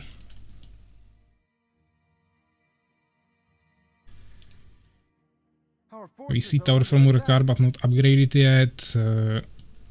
Med has quite lots of soldiers, but actually both enemies are attacking him. So I think Urakar should definitely prepare for help. Okay, he's going for 3 Elven Centuries with no expansion. I think this is an overkill. Usually with 1 expansion, if you want to go for Valkyries, you want to make just 2 Elven Centuries, because you won't just have resources for 3 of them to produce all the time. But as you can see, Med doesn't have a tower, and now he's attacked by 2 enemies. Of course, Urakar is running there, but he has only 4 swordsmen. While Suvak is actually not producing now, but he's still bringing more soldiers sometimes, so definitely going to be able to push this a lot. We see a Hive Splitter from Matt trying to build a tower, but he needs to destroy that, of course. Yeah, they will just kill the Hive Splitter, and to be honest with the warriors, I think they can actually kill the swordsman. Of course, Urakar can still cheese it with the Valkyries, but I think Matt is actually dead here. He's making Hive Stingers. Yeah, they can probably defend it for a while because they injured all the units a lot, and Now Suvak will want to heal them first, so he needs to upgrade to Stone Keep. Now he's going to build the temple here. Or maybe on the side, I don't know where exactly. Maybe in front actually. We'll see. Maybe this, yeah, behind. So he will wait a little bit, heal everything, and then try to attack again. Probably is going to make catapults at the same time, because that will be needed against the towers. And definitely they expect the towers. There is no chance they don't. But actually maybe they will just attack, because he has some swordsmen at half HP, which is probably enough for him. Actually two of them are even full HP. Actually 3. And there are still some warriors as well, and Makrozerk has ton of goblin riders and goblin hunters, so they are pretty ready for this. This was really unlucky. Urakar decided to retreat because he is worried that Makrozerk is going to attack on him, but he didn't see this attack, and to be honest, I don't think Matt will be able to even slow this down. He has 2 towers, but he just doesn't have any units, so Urakar will have to run immediately back. He will have the Valkyries ready, but yeah, I don't think this is going to work. But seems like maybe they don't want to attack on the towers. I mean, they would definitely destroy 2 towers with this huge army, but maybe they will rather just wait. Actually, we don't see any trolls, not even a dark altar. Also, no goblin workshop, gnome workshop. So nothing like that. We see expansion from Makrozerk. Pravsha also want to go for that. Of course, the Valkyries are good strategy. Unfortunately, Makrozerk has a ton of goblin hunters and riders that can deal with that quite easily. We don't see Elven Sanctuary from Pravsha. Definitely big overlook. Yeah, but now I think they spotted the Valkyries here, because Suvak probably saw them. Maybe I should just said Pravsha again instead of Suvak a few seconds ago, but of course we are talking about Suvak. Urakar probably also expects that they saw it. Actually, Makrozerk is destroying his own stables, so he can get back. He probably saw it, so now he's going to attack, because he has no reason to stay here. I think they should definitely just rush the town. At this point, maybe he can retreat with the goblin hunters, but at least Suvak should definitely rush this. Urakar should definitely retreat with the swordsmen to this small space to hold them in front, so we can at least damage them with the tower. Definitely Matt also needs to do something, but to be honest, he has a ton of minions actually. I don't think Urakar will be really able to do anything here, and yeah, they will just probably expand all around the map. They don't have too much resources, but I think that's what they are going to do. Even though he has a ton of Valkyries, I don't think he can really kill this before he will lose his town, or at least his production buildings. And of course Pravsha is probably already building, actually already has Elven Sanctuary, making some phoenixes. Matt trying to attack here, that might work. There is the tower, but there are no soldiers really. Actually Matt is also going for Hive Guards, so you see even more flying units. Unfortunately, you can see the goblin hunters and riders are dealing so much damage to the Valkyries, and Urakar doesn't have a temple, so he has no healing. Of course, Urakar losing all of his economy. Matt has a ton of resources, not really spending them. This is really a huge mistake. Now he spent them a little bit. He should definitely make third hive. Yeah, he's not using this effectively. Also should spend resources on some upgrades, maybe even send some resources to Urakar to really make this effective. Since they don't have expansion, they will just lose on resources, I think, because Makrozerk can just harvest in 2 towns. I think he will lose the Valkyrie beacon here. He has peasants here, so he should just go out and start repairing. That will definitely help him. Now he won't be able to produce any more Valkyries for a while, but he doesn't have resources anyway, so maybe that won't be that big of a problem. Unfortunately, he doesn't have the heals. Suvak is coming with his phoenixes, and he will probably one-shot these injured Valkyries. Of course, also Makrozerk is spamming a ton of goblin hunters and riders. I think he spotted the phoenixes. He's going here. He'll probably destroy the totem before it finishes. But he decided to retreat. He's going to get hit by these goblin hunters as well. He's trying to focus them one by one, but that's not too effective because he has much more damage than 85.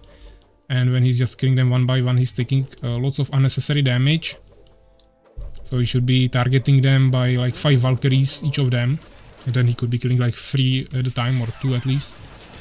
Yeah, but as you can see, the Valkyries have got one-shotted by Phoenixes, and Hive Guards are even more squishy, so to be honest, I think Suvak definitely has it here covered with the Phoenixes, and since Urakar lost all of his economy, I don't think he'll be able to recover from this.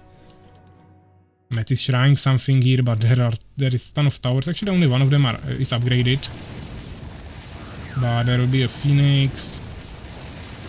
Yeah, so definitely needs to destroy the tower first. This is a mistake. Tower is doing much more damage than a Phoenix, but yeah, there are new Phoenixes with Nova. I mean, enough mana for Nova ability. Yeah, even some towers here for the expansion. Yeah, Makrozari just needed to destroy the stables so he can even escape from here with his bigger units. He could go through underground, but doesn't really need that. Right now he actually doesn't have stables at all. He's not even building them, but okay. Yeah, Urakar says GG, and yeah, seems like Knights of T are giving up on this game. We tried, yeah. I mean, if you actually stopped the 11th century, you might have actually somehow won with this, but the problem was that they just killed your town, of course. And to be honest, the mistake was also here in the beginning, when they were attacking Matt. There was just not enough scouting, and then Urakar just retreated. He had only like 4 swordsmen, but he still needed to stay here to protect Urakar. Or that was actually later, he already had towers, but even before, in the total early game, when you have fallen on the team, you have a ton of scouting with Ice Stingers, and it's really easy to not necessarily control the map, but at least have the knowledge of what's happening around the map, and with that you should be able to pretty easily just know where the enemy is attacking soon enough, and then you should be able to somehow use that information and not get killed like that. But yeah, Urakar left the game, Matt as well, and we have the winner of the last game in Group A in the first round, which is Team Erased. Let's check the results. Suvak 62 kills, Makrozar at least, only 18, which is actually not too much. Even though he had 100 produced units, probably many also minions, but mainly also Goblin Hunters. Met only 12 kills and 39 from Urakar. And here we have buildings, of course. Suvak really building the wall there. I didn't get any upgrades, that's kind of surprising, but I don't think he even had blacksmith. He was just trying to spam everything, then of course made the phoenixes, which you cannot even really upgrade.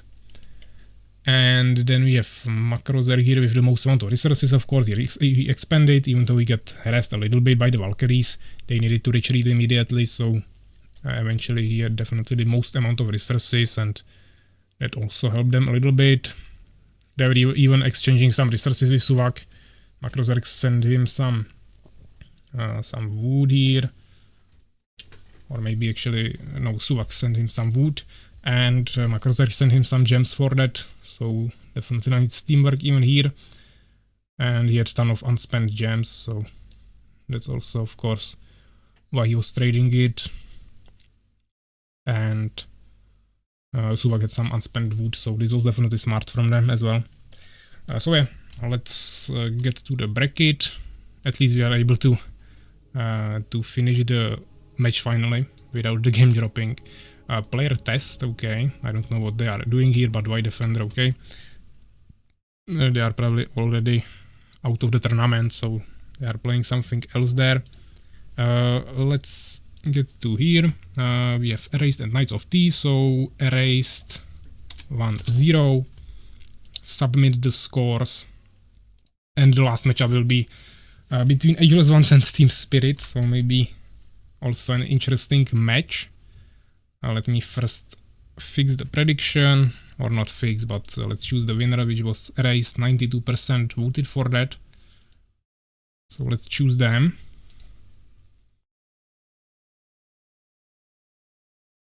Yeah, it's actually telling me that the stream is unstable or something. That the data flow is not stable, it's too high or something. I don't know if the stream is lagging or something, but you would probably tell me, so I don't know what that is being displayed here, but I don't see any problems. Let's play some music. And next game will be between, as I said, Ageless Ones and Team Spirit. So that will be, let's check the map actually. That will be Redwood Towers. So let's start that. Tournament maps, no, sorry, this will be a normal map. Skirmish map, Redwood Towers. And of course I will just set it to observers on defeat. Let me also bring the overlay there. Pravsha and Aegis are already here, but I will still ping it. Actually, maybe the overlay is not working. I will need to restart the... Yeah, I will need to reset the lobby. Just so the overlay starts working. Actually, now it's not working at all, okay. I need to swap it a little bit around. Okay.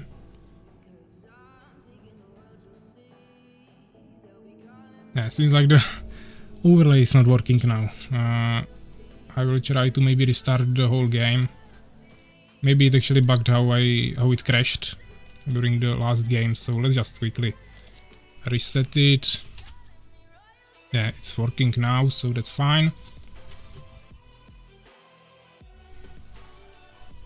So I will create it again. Redwood Towers. Observers on defeat, map explored, and now I will just ping the players that are supposed to join, even though they were already here. Let me just do that really quickly. Pravsha and Aegis and Soulskeeper join the lobby.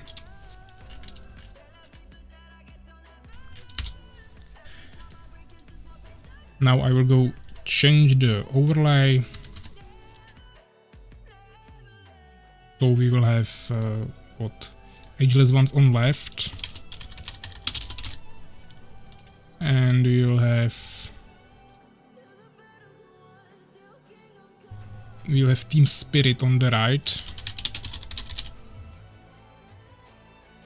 Yeah, so Team Spirit is red, even though the colors doesn't matter when I'm playing, of course. Because I cannot really make that work too well. Soulskeeper is already here. They are playing double Empire on Redwood Towers, okay. Trying to figure out what strategy are they going to choose here.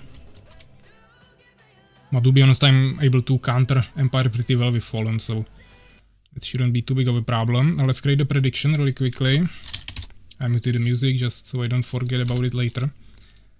So let's make a new prediction. We will have Ageless Ones on the left side, or as option number 1. Team Spirited as option number 2. So let's start the prediction. I'm quite interested about the prediction here, so we'll see. We have Fallen, so I will just ask if they are ready. And let's, of course, join the Discord so I can talk with Soulskeeper. Oh, hi man. Hi man, I'm ready. Okay. They are also ready, so let's start it. They are playing double Empire, so maybe Beast. they will try something cheesy. Alright. We'll see.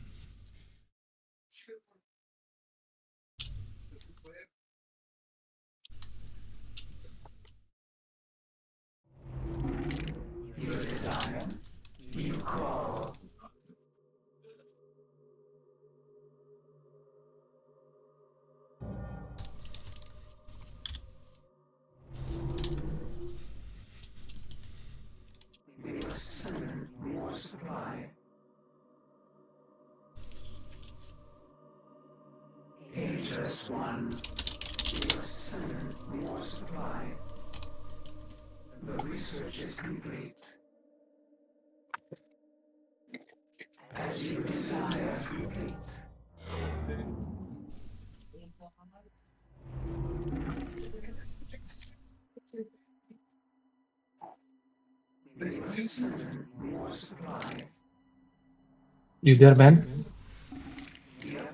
What? You are there? Yeah, I'm here.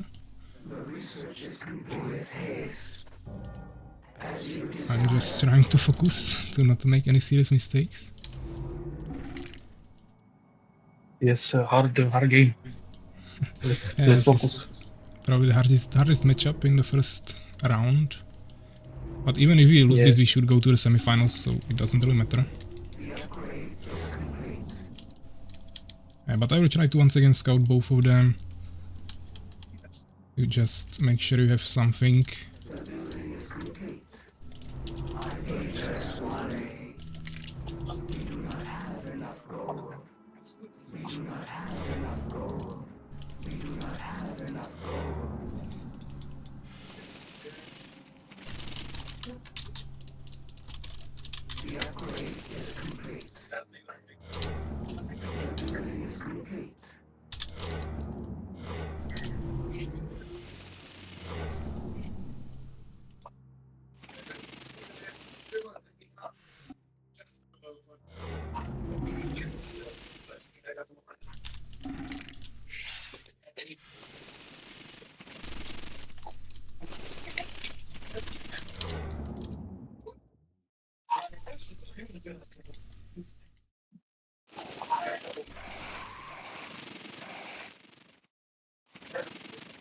Okay, I stopped Pravsha's barracks. Nice.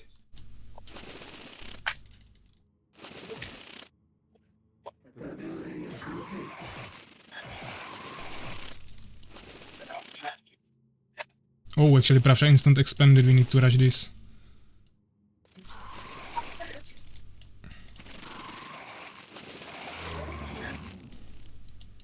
Yeah, so just when you have any soldiers, just send them here. Okay. Aegis doesn't have any expansions.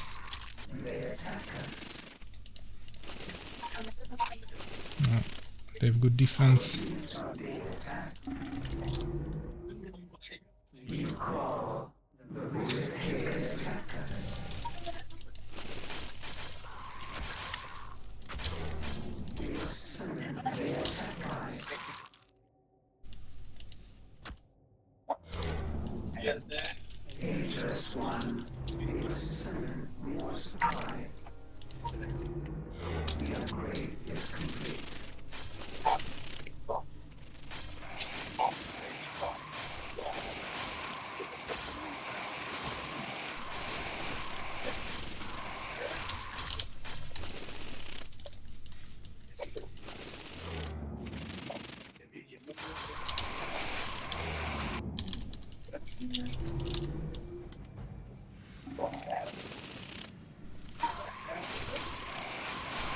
Yeah, we cannot push it like this. Try to make trolls and we'll attack later.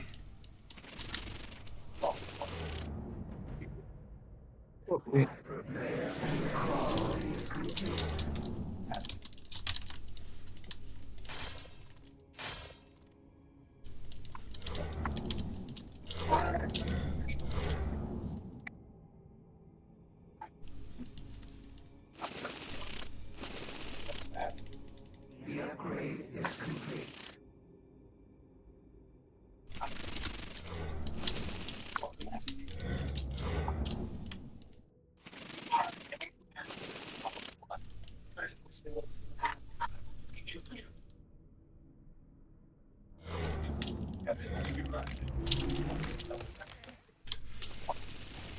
Come to reclaim this.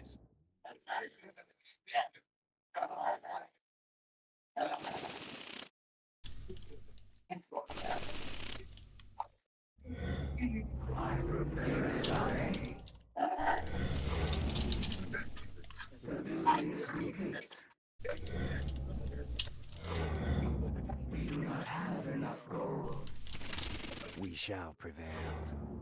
What do you want from me?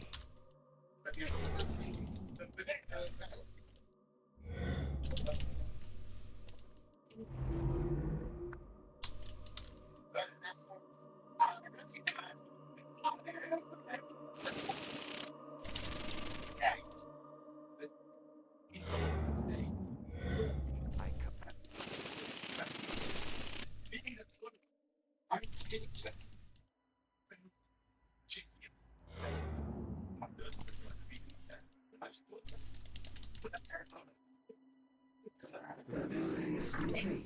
I come to reclaim our place.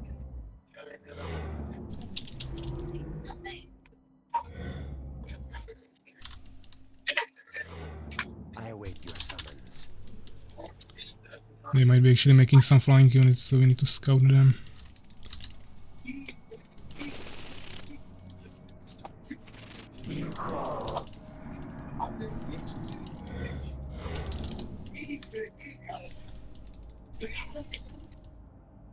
We shall prevail. Okay, here is army, we can fight that. What do you want from me?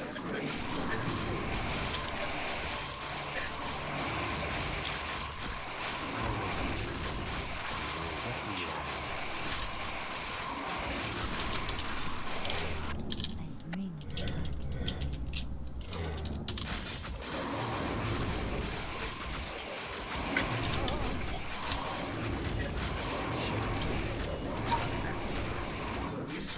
Yeah, he's coming as well.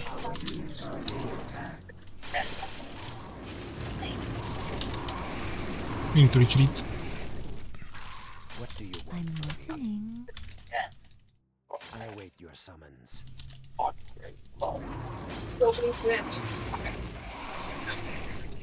would you have of me? I shall douse the What do you light. want from me?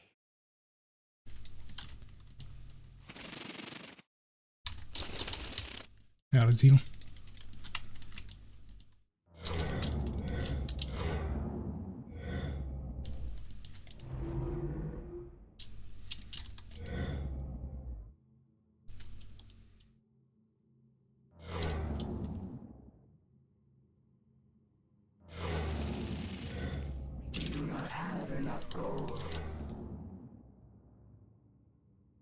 We shall prevail.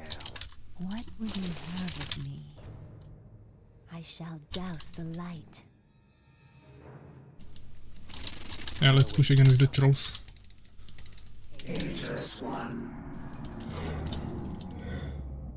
He's scouting me with a phoenix.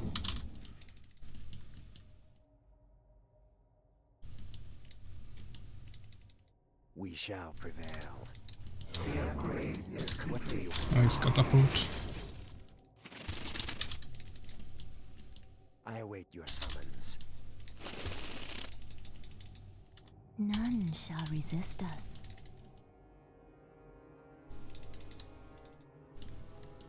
I start shooting him with the trolls.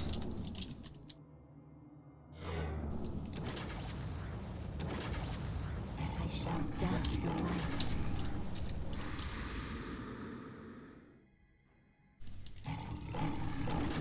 We shall prevail.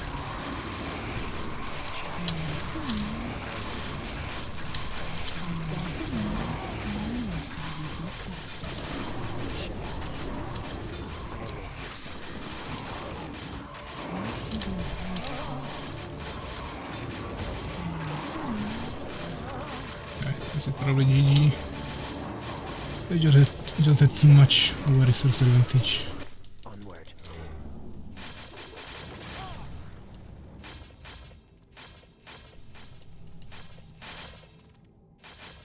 Yep, GG. We shall prevail.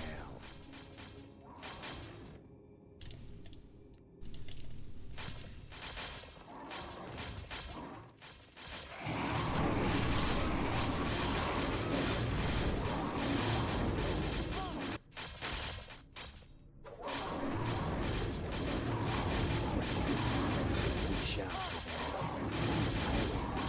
We shall prevail.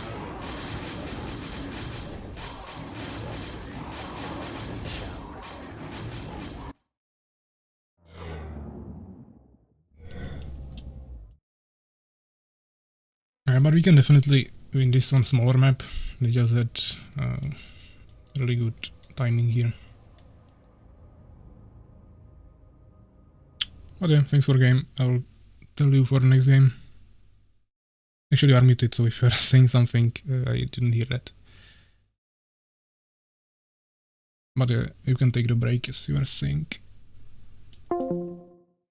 So yeah, Soulkeeper was muted. I don't know if he was intentionally muted or not. But it was a quick game, just 13 minutes. Prussia unfortunately had an expansion there really quickly. I scouted it actually pretty soon, but it was not fast enough, and then as you can see, just had so much more resources, so this didn't really work for us. But as I said, we can definitely win this on a smaller map. This was just purely lost on resources. I could also go for instant expansion, but basically when someone makes expansion like this, he will always have resource advantage, so I rather try to play offensively in this situation, and on smaller map it usually works, but here it was just a little too much. So one loss, but that shouldn't influence anything, just the positions, which will definitely change who we are going to play against in the first group, but outside of that, nothing too serious. So yeah, let me of course go to the bracket and adjust everything. Yeah, let's play some music. Yeah, where is it? Here we have 1 for Team Spirit, 0 for Ageless Ones. Submit the score. And now actually it looks like this. Yeah, let's take a look at the first group first. Set to advance, so we have from first group Team Erased as first with 3 wins, so no losses, and Team Knights of T with 2 wins and 1 loss, so they are the second ones. Fenrir, Refend and Neve are of course falling out, and they are not going to continue in this tournament. And in Group B we have Team Spirit with 3 wins as the first ones, and Ageless Ones as the second team with 2 wins. Maccabees and Legitest are falling out of the tournament. Which is really nice, because we don't need to do any rematches, which would take more time. So this is okay, which means if we go to final stage, we should already see it here. Actually, yeah, maybe I need to click somewhere. Yeah, I need to end the group stage up here.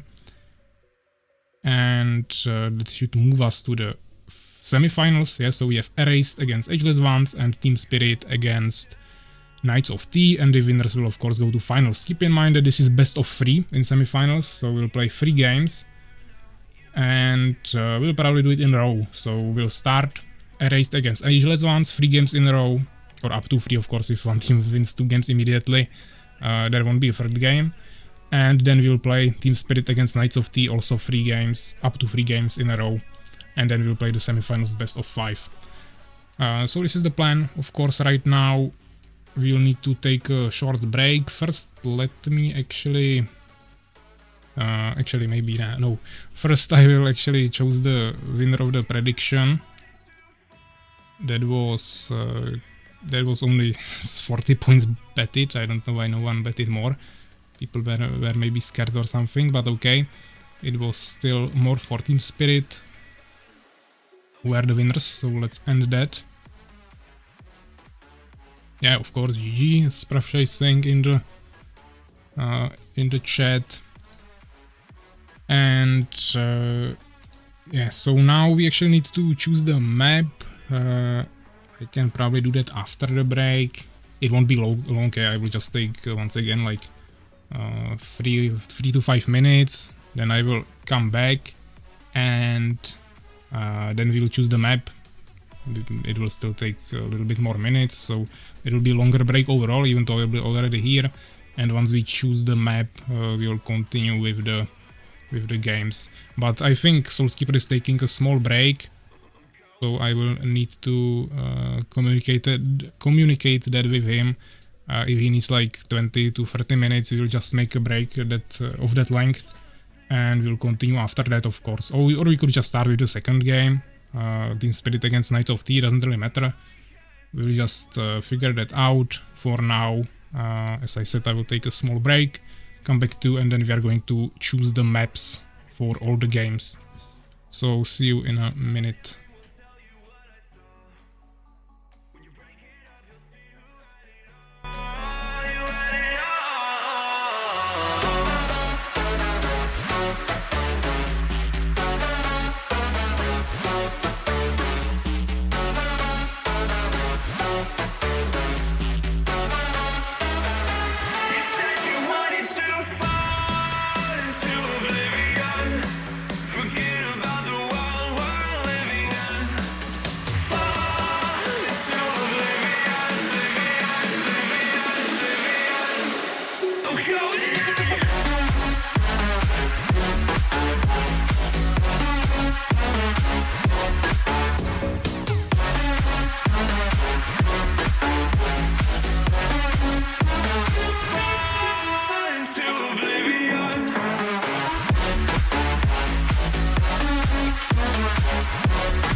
Okay, so I'm back. Now we are going to choose the maps.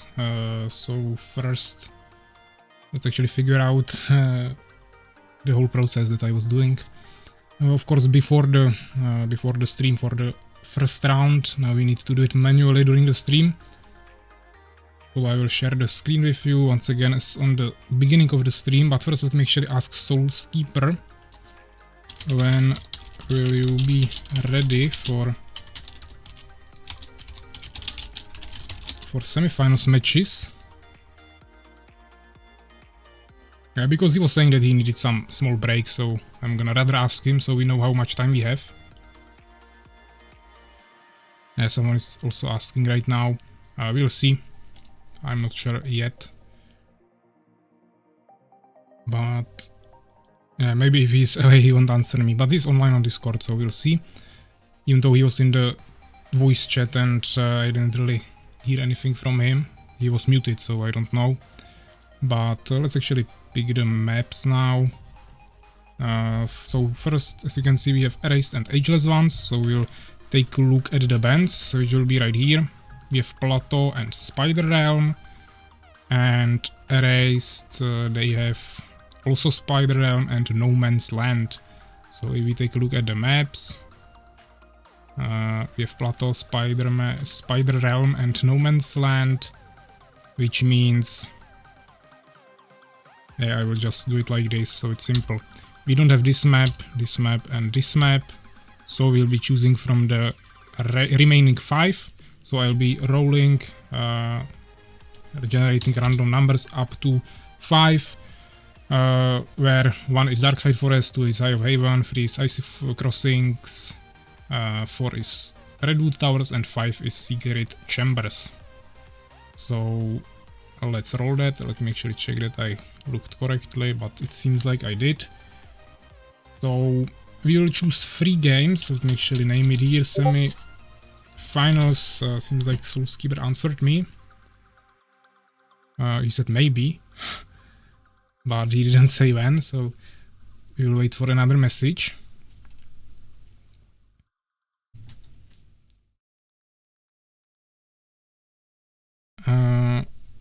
Yeah, in the semifinals is Sparta. I don't know who that is, but as you are asking, yes, Spirits and Knights.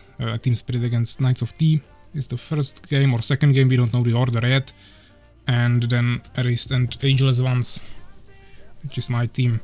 Yeah, I'm still waiting for Soulskeeper to tell me when he will be ready. Then we will know for sure where the next game will be. But if he's not ready now, we can just do the second part of the semifinals first. That doesn't really matter. Yeah, so let me actually do it here. We have... Let's just do it like this. Oh, actually Soulskeeper need an hour.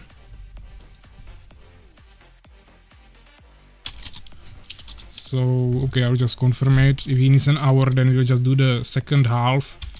We will see how long that will take, then we'll maybe take a small break as well. And then we'll continue.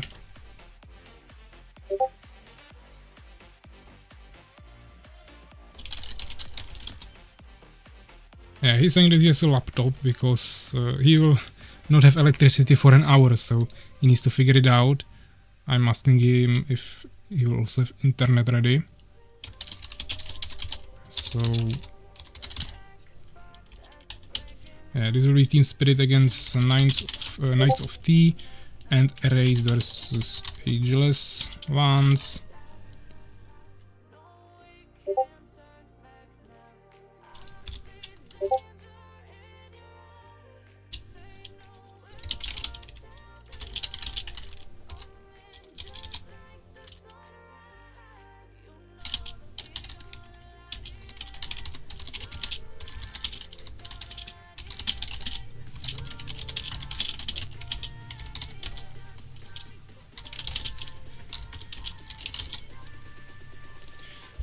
Yeah, I'm just trying to communicate with Soulskeeper right now. The best time for that. But we should have it prepared here. Let me actually make three maps, because we'll roll for all the games that we might play. Yeah, so this will be the first game, second, third. Of course, if we might not play the third, but I will still choose the map for it, so we don't need to worry about it later. So let's go to the generator. And as I said, we are choosing from this for this matchup, Erased versus Ageless Ones.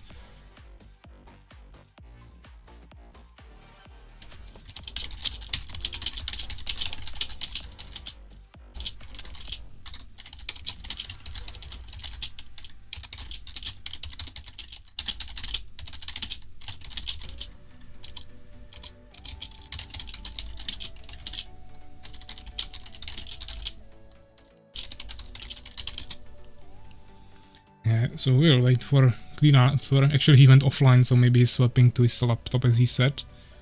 We'll see. Now I'll roll the maps. So as I said, 1, 2, 5. So let's roll the first one, which is map number 1. Okay, we are playing on Darkside Forest. First game on Darkside Forest.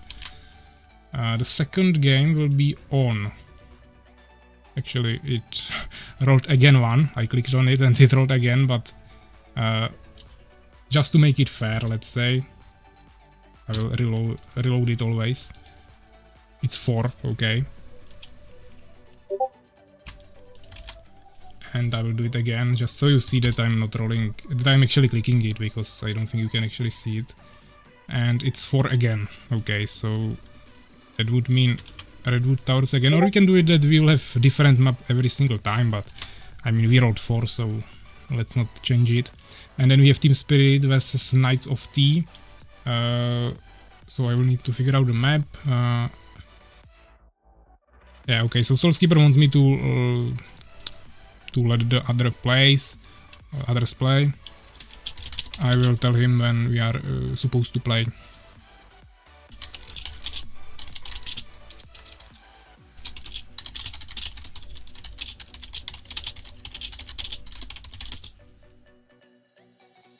And we will see.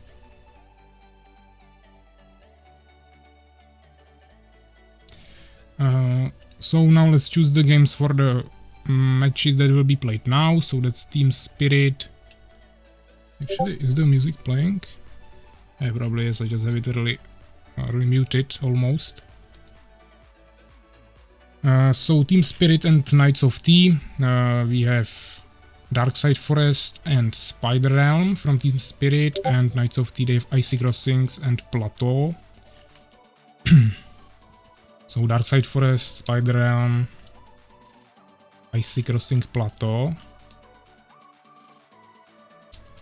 Darkside Forest, Spider Realm, Icy Crossing and Plateau. If I remember correctly, Icy Crossing, Plateau, Darkside Forest, Spider Realm. Yeah, so hopefully I did it right. So we'll be choosing just from 4 maps here. So let's, I will just to make sure I will reload it. I will generate a number. It's free, so one Eye of Haven, No Man, Redwood Towers. So many matches in semifinals will be on Redwood Towers. 1, 2, 4.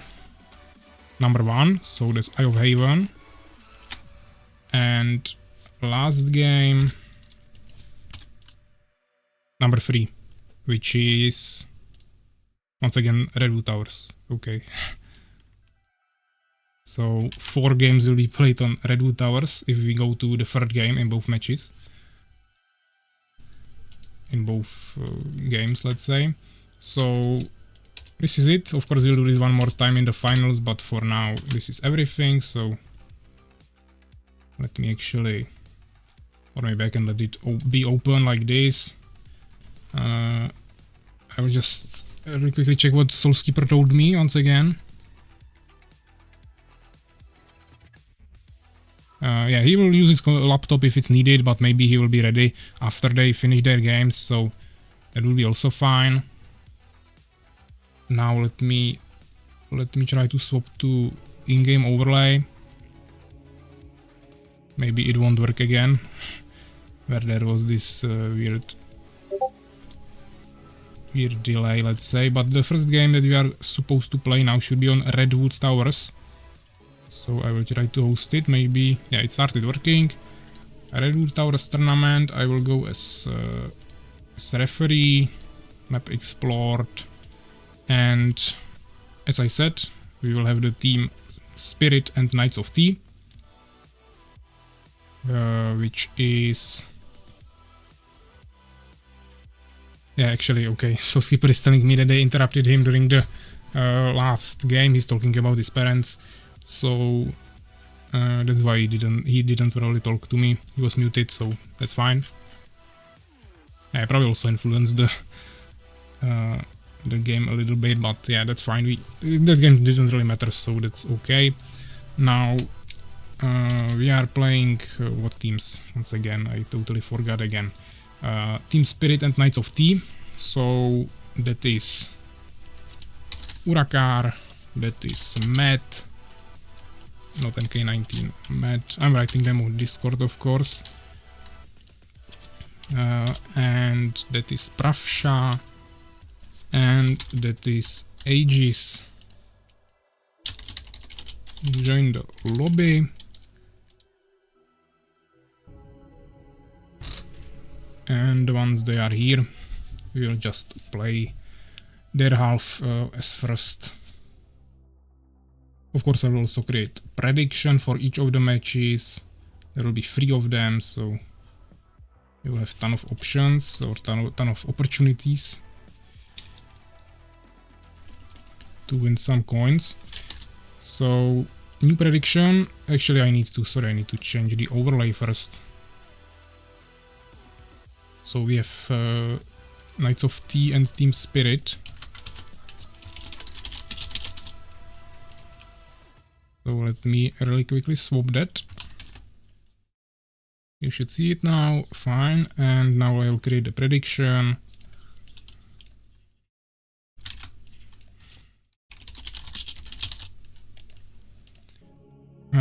Already everyone is in the game except Matt, so that will be really quick. Perhaps I just need 1 minute. So Team Spirit or Knights of T. And the question of the prediction is who will win the next matchup. So it's not for the whole semifinals, it's for the for each of the matchups. We'll see how we'll do it in the finals. Maybe there I will just make one prediction who you think will win the whole tournament, but for now we are still doing each matchup. Just so you know. So I will start our prediction now. Let's stop the music.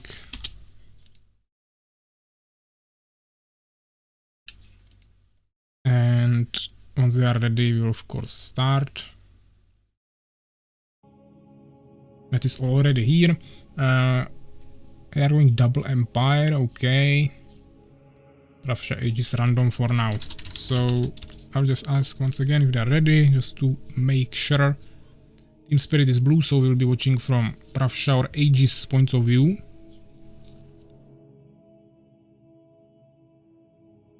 Matt needs 2 minutes, okay, that's fine. We'll just wait a little bit.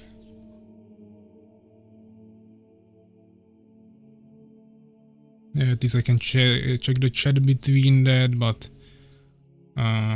there is nothing I didn't read, I think. I was keeping an eye on that during the break, so I think I got everything. If I didn't answer any of your questions, you can just ask again, of course. There is the prediction running for the next game already, so you can already start betting there.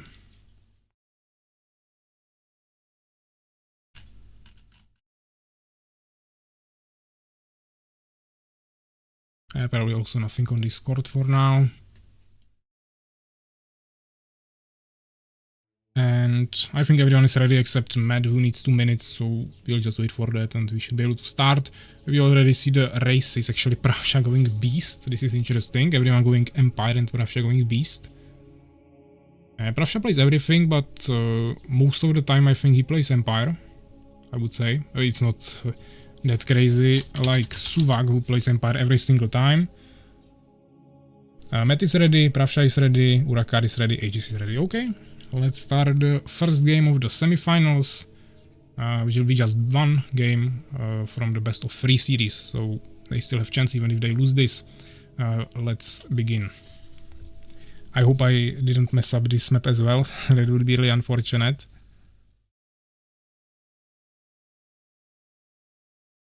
Hopefully not. We'll see. We have Redwood Towers. We just saw this map where I played here with Soulskeeper against Prussia as well. Prussia's team, which is Team Spirit.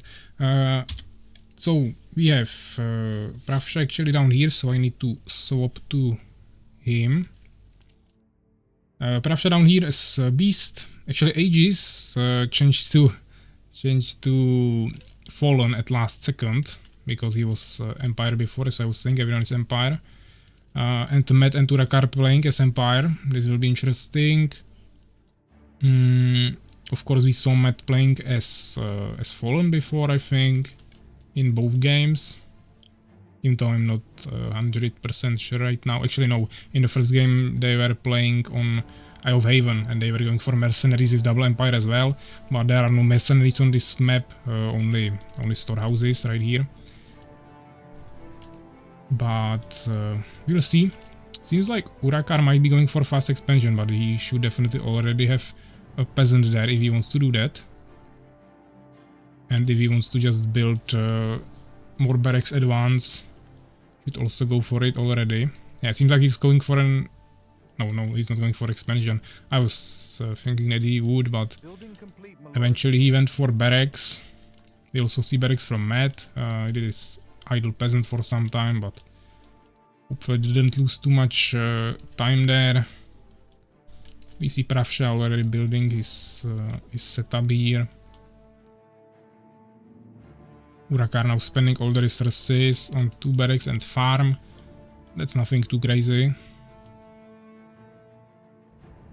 Maybe if he build it a little bit more in front, maybe like here, but it's really wide to actually cover and they can still come through the underground. But maybe here you could build it, or like this, but yeah, still really wide. Then you could of course go for the expansion pretty safely, but as I said, this is really wide. It's not like on the map Secret Chambers, where it's pretty narrow and you can actually pretty easily close that gap. So we see some scouting from Pravsha, 1 million here. Aegis coming with 1 stinger, Matt killing him with swordsman. I think Aegis will just retreat, but yeah. Actually, he was really running confused here. We see Pravsha scouting here. Maybe he will actually manage to build a totem somewhere once again, like Sulak usually does. I think he's going for it in this location. But yeah, Urakar saw it with his swordsman, so he's going there. And maybe Pravsha didn't even want to do that. Unless you are an Empire, it's not that effective.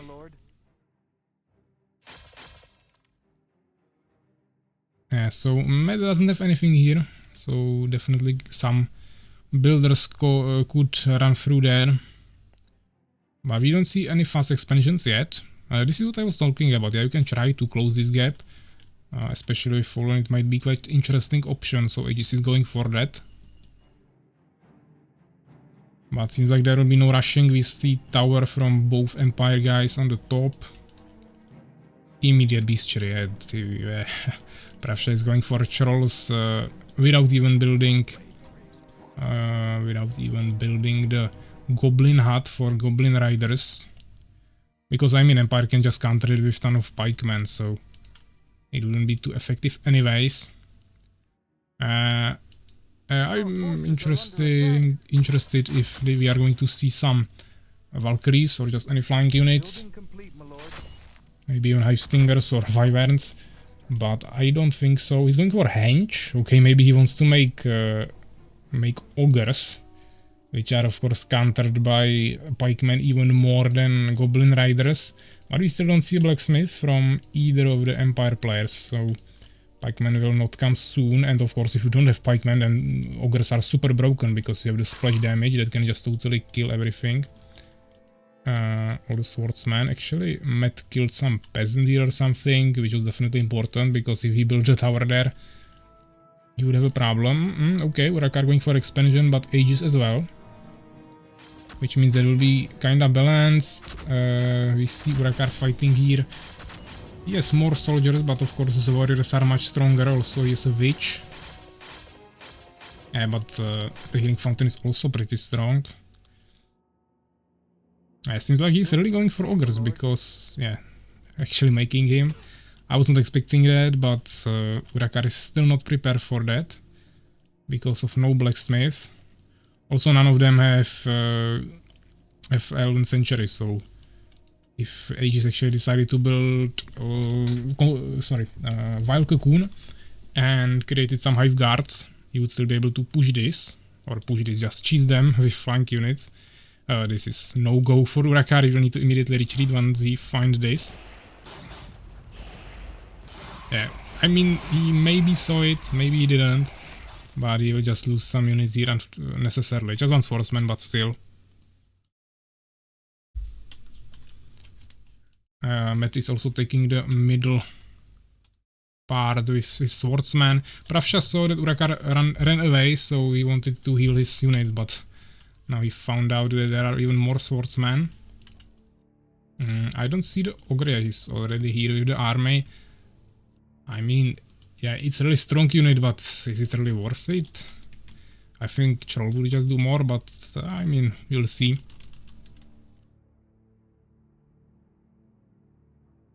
We see, of course, Temple and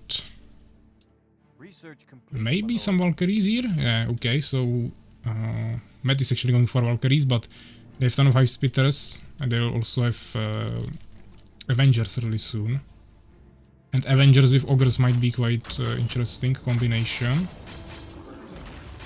Yeah, now I want to see the splash. As you can see, just one-shotted 2 swordsmen. High speeders are coming, so yeah, the army of swordsmen is strong, but they don't even have priests, no catapults or anything, so this won't work for them. Actually, Urakar doesn't have anything. Of course, he's pumping the resources into his expansion, but yeah, now he's making blacksmith, of course. Matt actually already has blacksmith, but not producing any pikemen right now. They just wanted to take control of the mid section, where you have the healing fountain, which is really important. There was a small lag, hopefully it won't crash again. Actually, 2 ogres without any pikemen is definitely strong. Urakar definitely needs to go help Matt. Also, ogres are pretty strong against buildings because they have 65 bash damage and you take 150% more from bash. He has some pikemen now, but they can just get one-shotted by high speeders or tanked by the warriors. This is a really huge mistake from Matt. He's just running 1v2 here, not utilizing his towers, not giving time to his teammate to come help him. A really huge mistake here. And to be honest, I think he might be dead here. The ogres just don't really care about some towers. And I don't think Urakar will get there on time. Matt is not going to be able to produce his Valkyries.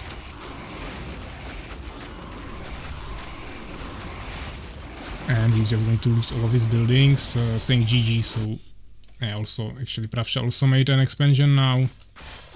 Yeah, I think Urakar was just thinking that he has a huge resource advantage because of the expansion, but actually enemies also had an expansion, and now they are making a second one. Matt was not making an expansion, and they are making expansion while also having huge armies, so that was definitely better for them, and it didn't really pay off. They just need better scouting, to be honest. If they know about the enemy army composition and if they make an expansion when they are attacking and from what side, that will definitely help them a lot. And they will be able to actually do something. We can see some pikemen here, but I mean, Stonekeep is dead. Of course, Matt has resources to recover it, but even the high speeders here. Of course, pikemen are strong against ogres, but ogres still one-shot them basically. You need ton of them to actually kill the ogres. That is actually pretty strong unit. Also, when it levels up, you can see that the damage is huge. He had 65, now he has 78, just with 1 level and 1 upgrade. So that's huge. Of course, now with so many pikemen, they are just dying, the ogres, but he also needs to kill the spitters, which also take more damage from pike, but they will kill the pikemen also really quickly. They're also warriors. Yeah, I mean, Matt lost everything. Even though he has resources for new base, they are still playing right now 2 bases against 4. And the 2 bases are of Urakar, so I don't think there is a chance, even though Matt had Valkyrie probably died here or something. After he's just sending more ogres. It was definitely not the strategy that I was expecting when he picked the beast, but as you can see, it definitely worked for him pretty well. And combination of ogres and hive spitters seems pretty strong. Of course, if I played against the Fallen, they would have no chance because I have so many hive spitters. They would just, of course, take ton of damage from the splash, but they would just totally destroy the ogres. And I would also have, of course, frost shields and slopes and everything, so that wouldn't really work for them. They are only making units that take more damage from pike. Ogres, hive spitters, avengers. And even if they made goblin riders, all of these units are big units, so they will take more damage. Yeah, but Urakar is of course also dead here. Even more upgrades from Pravsha for his ogres. And as you can see, it's really strong. The level gives you 8 more damage. Just 1 level up gives you 8 more damage. And also the upgrades give you a ton. He had 65 in default, now he has 77, which is 12 more, which means each upgrade gives you probably 6 more damage. So imagine how much damage you would have if you have level 5 Ogre with max upgrades. That would be like maybe twice the amount that you have in the baseline. Also he gets more HP. 60 more for that one level upgrade. And he doesn't even have any armor upgrades and he still has free armor. Which is also really strong.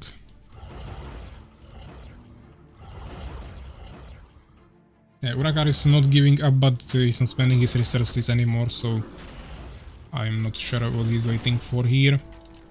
He's trying to build some workshops. Okay.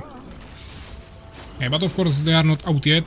This is a best of 3, so of course the prediction was on this match, but they are still able to get to the finals if they win the next 2 games. Of course, if they lose the next one, they are immediately out.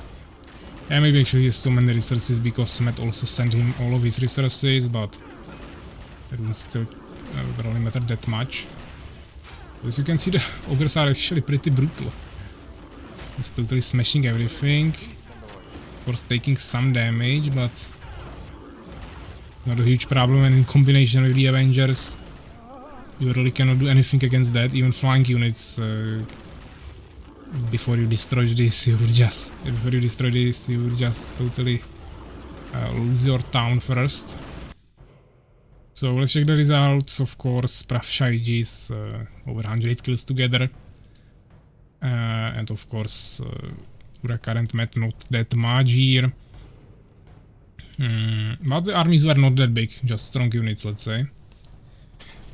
Researches. Of course, Pravsha was pumping the upgrades for his ogres there, and probably some other upgrades as well. And resources. Yeah, Urakar had the most amount of resources, even though maybe it counts also the resources that were sent. But yeah, Pravsha and Aegis had almost the same amount of resources. Only Matt was of course behind, but he lost or he died much earlier. So even though he didn't have an expansion, the fact that he died earlier had much more impact on this difference. But yeah, nice game. Let's check the second map that we chose. That was actually Eye of Haven. So let's see how they are going to do on that map. Of course, we need to do the tournament version of Eye of Haven. Hopefully everyone will join automatically. Otherwise I will just ping them again.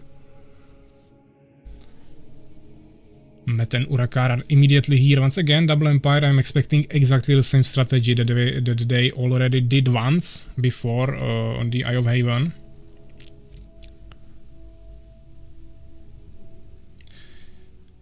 Yeah, I could rewrite the overlay to 1-0, but probably not important since we are not taking any breaks. We just know that the first game was won by Team Spirit. I will remember that, and that's fine.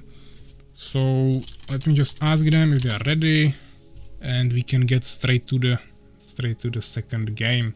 Urakar ready, Pravsha ready, Matt ready, and H is going Fallen and is also ready. Pravsha random on Eye of Haven, that's definitely a pretty confident approach. But we'll see. I definitely think there is a chance for Matt and Urakar here. They have nice strategy, of course, with the mercenaries. Maybe they'll surprise and try something else, but I don't think so. Of course, it's counterable, as I said in the previous game. I even said how, but Pravsha doesn't speak doesn't speak English anyway, so he didn't hear me. Actually, double Fallen. Okay. I don't feel see instant expansion. That's super risky, of course. Doesn't make really sense against mercenaries. They're going for pretty similar strategies here. Okay, let's check the resources so we see them. Yeah, so I definitely can see this going the win going to Urakar and Matt as the team of Knights of T. But we'll have to see. You can still take the taverns with Fallen, but it's of course a little bit more difficult, let's say. And also keep in mind that it's spawned once again, same as the last time, between the teams. So they will need to fight for it. It's not that it's behind them. There are storehouses, also bugged for some reason, but okay. Yeah, so it'll be something that they need to fight for a little bit, which might also influence it. This is pretty close town. I don't think you will be able to... Maybe you won't be able to run even with small units here.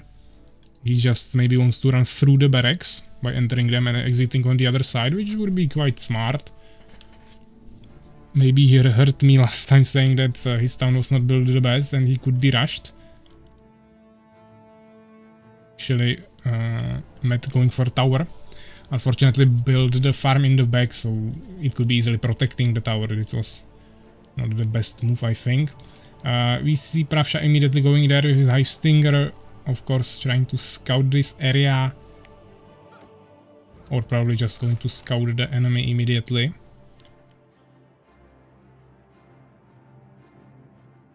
We see a tower incubator, so I don't think Aegis is going for the mercenaries. Building complete, my lord. Pravsha pulled the wolves a little bit here. I think they saw each other, but none of them really care. Or maybe they didn't see each other. I think Pravsha saw him, maybe Urakar didn't notice. We'll see how he does this action. Of course, you need to pull the wolves away with one swordsman really well. And then hopefully get there with the second one. Unfortunately, he had really bad play here. Good for him that he did it with swordsman. Two swordsmen, because with peasants he would have a problem. But both of them are already doing it. I don't think Aegis will do anything with this. The only problem will be probably if he loses the tavern here. Unfortunately for Urakar, he didn't make the tower that Matt made. So I think Pravsha will just try here. Okay, Pravsha is actually trying to fight the wolves. I don't think this was smart. I was expecting him to take all the stingers and just try to destroy Urakar's town. That would definitely work, I would say. Unfortunately, he didn't do that. He will maybe just destroy one farm there.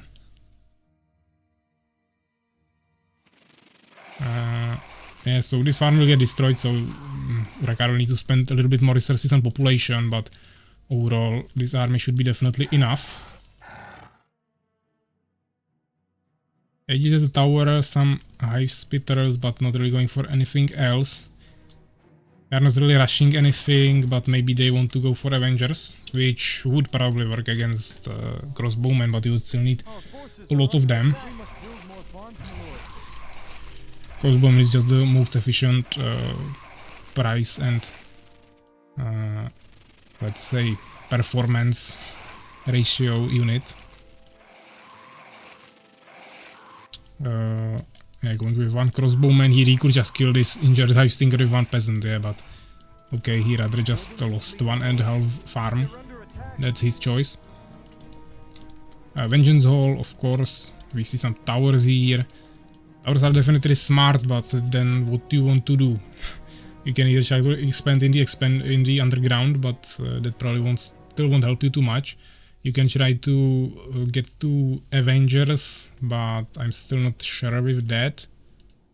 The towers are definitely not finished before he attacks if he goes immediately. And also, actually Matt is going for expansion, okay. And you can also try to go for flying units, but that probably also won't work too well.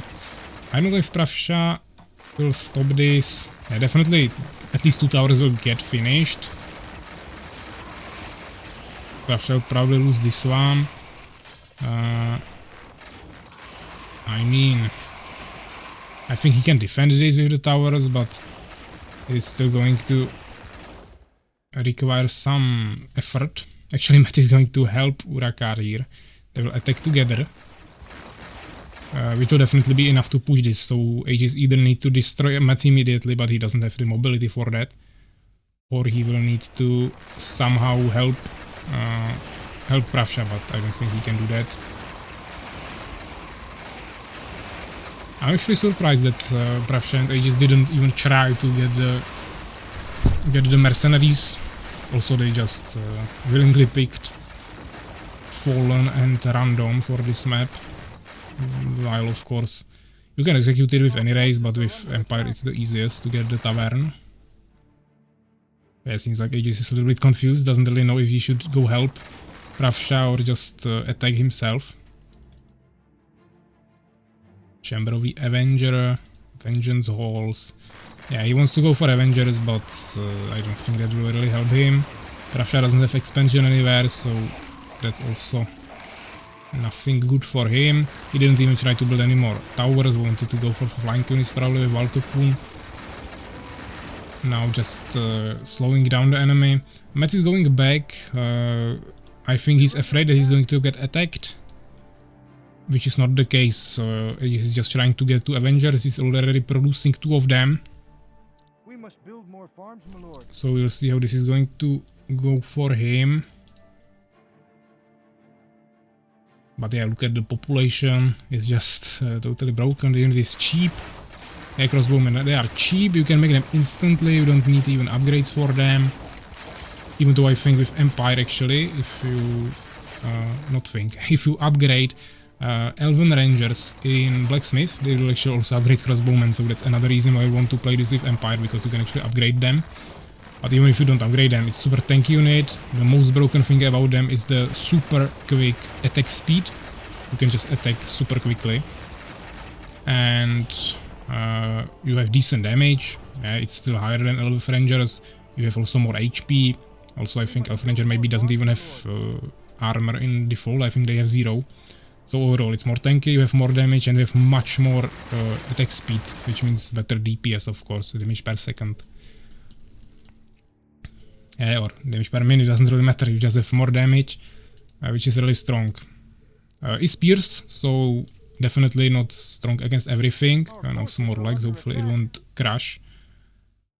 Yeah, for example, Avengers take only 10% from Pierce, so that is why I was saying that Avengers would probably work pretty well here, and Aegis probably had the same idea. But to be honest, these legs really scare me, and I'm afraid that it will just crash. Yeah, but at this point I would announce Aegis, Urakar and Matt as Knights of T the winners, even though Aegis still has chance with the Avengers. But to be honest, they are just 2v1, and as you can see, they are just making pikemen that will deal with the Avengers. Build more farms, my lord. Yeah, but those lags are pretty weird. It doesn't seem like internet lags. It just seems like the game is not able to process it, but there is not much happening. It's just 3 players, 4 bases, few units, nothing too serious. Yeah, of course, you're just spamming more Avengers, which is smart, but maybe some Hive Stingers would be nice to stop the pikemen. Because even with Hive Spitters, you cannot really do anything with that. He probably wants to expand in the underground as well. The expansions in underground are protected by scarabs, so you need to kill them. That's why he's bringing the Hive Spitters with him. But to be honest, maybe if we made sooner the expansion, then it would be still kind of balanced, because you would be playing 2 bases against 2, but now also Urakar got a warehouse, so even more things for him, more resources. But as you can see, so many pikemen, there is no way Aegis is surviving this. Of course, really narrow place, which is nice for him, but as I said, he would need to stand here with like 10 Avengers, or ideally like 20. If you had 20 Avengers, you would just one-shot it, but if you had like 8, let's say, and he had some Hive Stingers here, he would probably still die to crossbowmen really quickly, but he could potentially just one-shot the pikemen before they get through the Hive Stingers, and then of course the crossbowmen wouldn't be able to kill the Avengers anymore. But it doesn't really change the fact. Actually, he wanted to expand here, that's not even protected, I think. He wanted to... yeah, he wouldn't even last after that, because they are just pumping new units all the time, so there is no chance for them.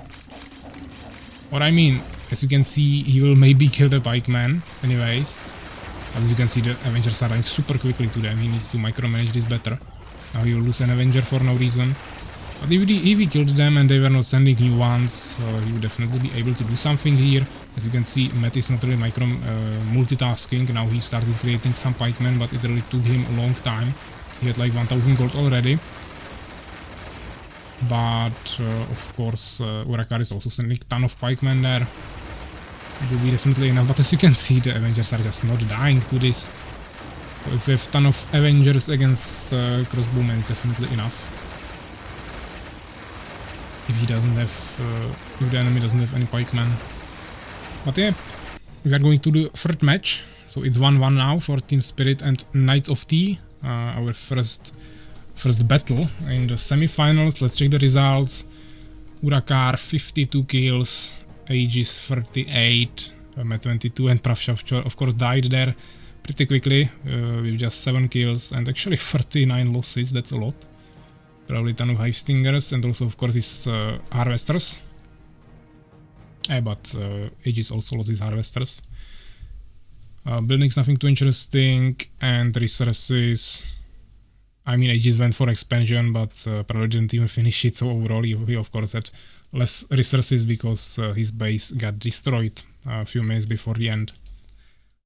So yeah, nice game, and let's go to the last match. If I remember correctly, it's the same map as the first match as we rolled it, so it should be Redwood Towers again, which was the map that Team Spirit won, but maybe Knights of T learned something from that and they will surprise us. So let's go for Redwood Towers tournament version.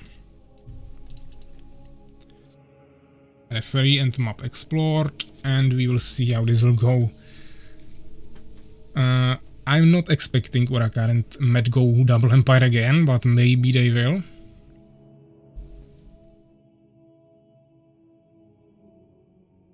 Yeah, it seems like the Eye of Haven really fits them, fits the team Knights of T. Unfortunately, this game will be on Redwood Towers again, so it will be probably a little bit more difficult for them.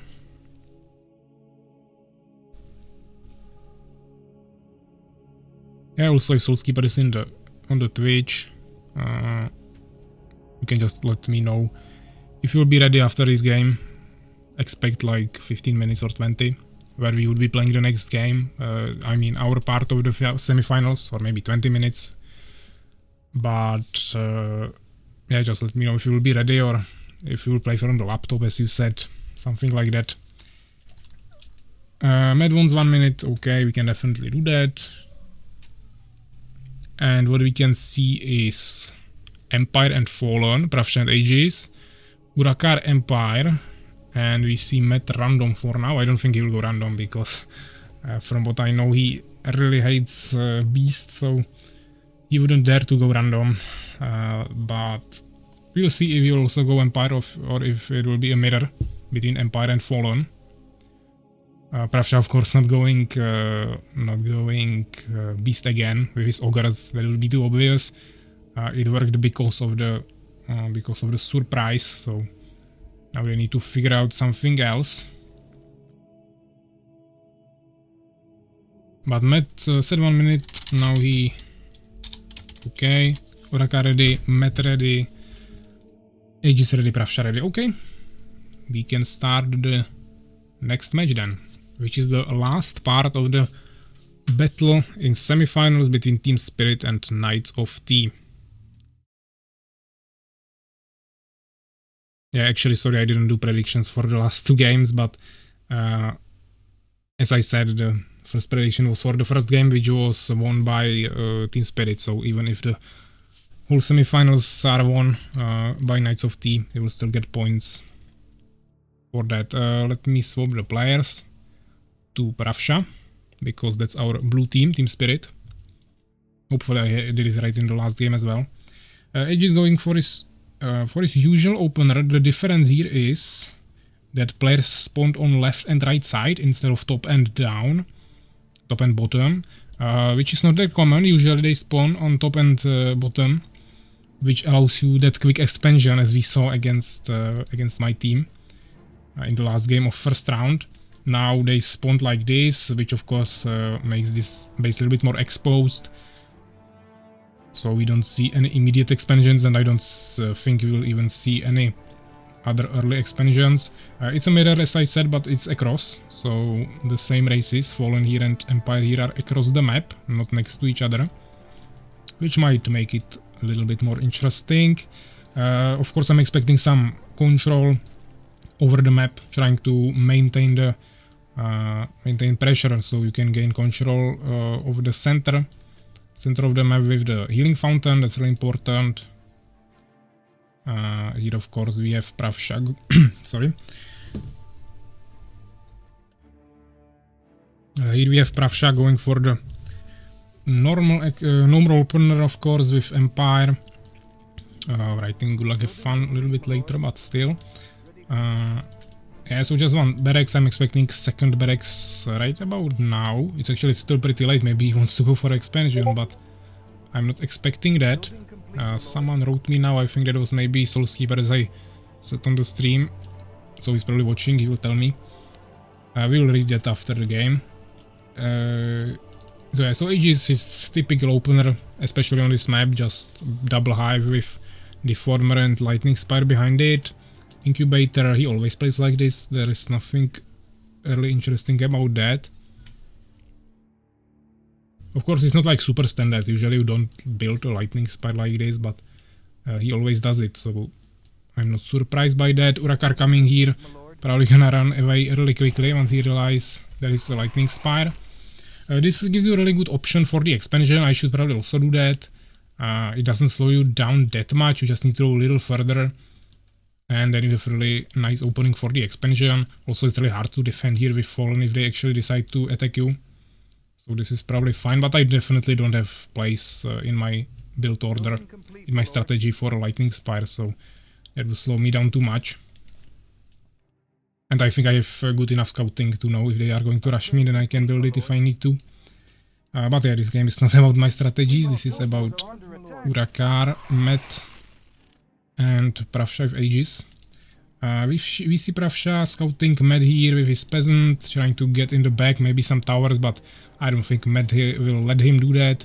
We see 4 hives and an incubator, so maybe some insane rush with hive stingers, even building 2 lightning spires, spending ton of resources on buildings, while playing only with 3 hive stingers.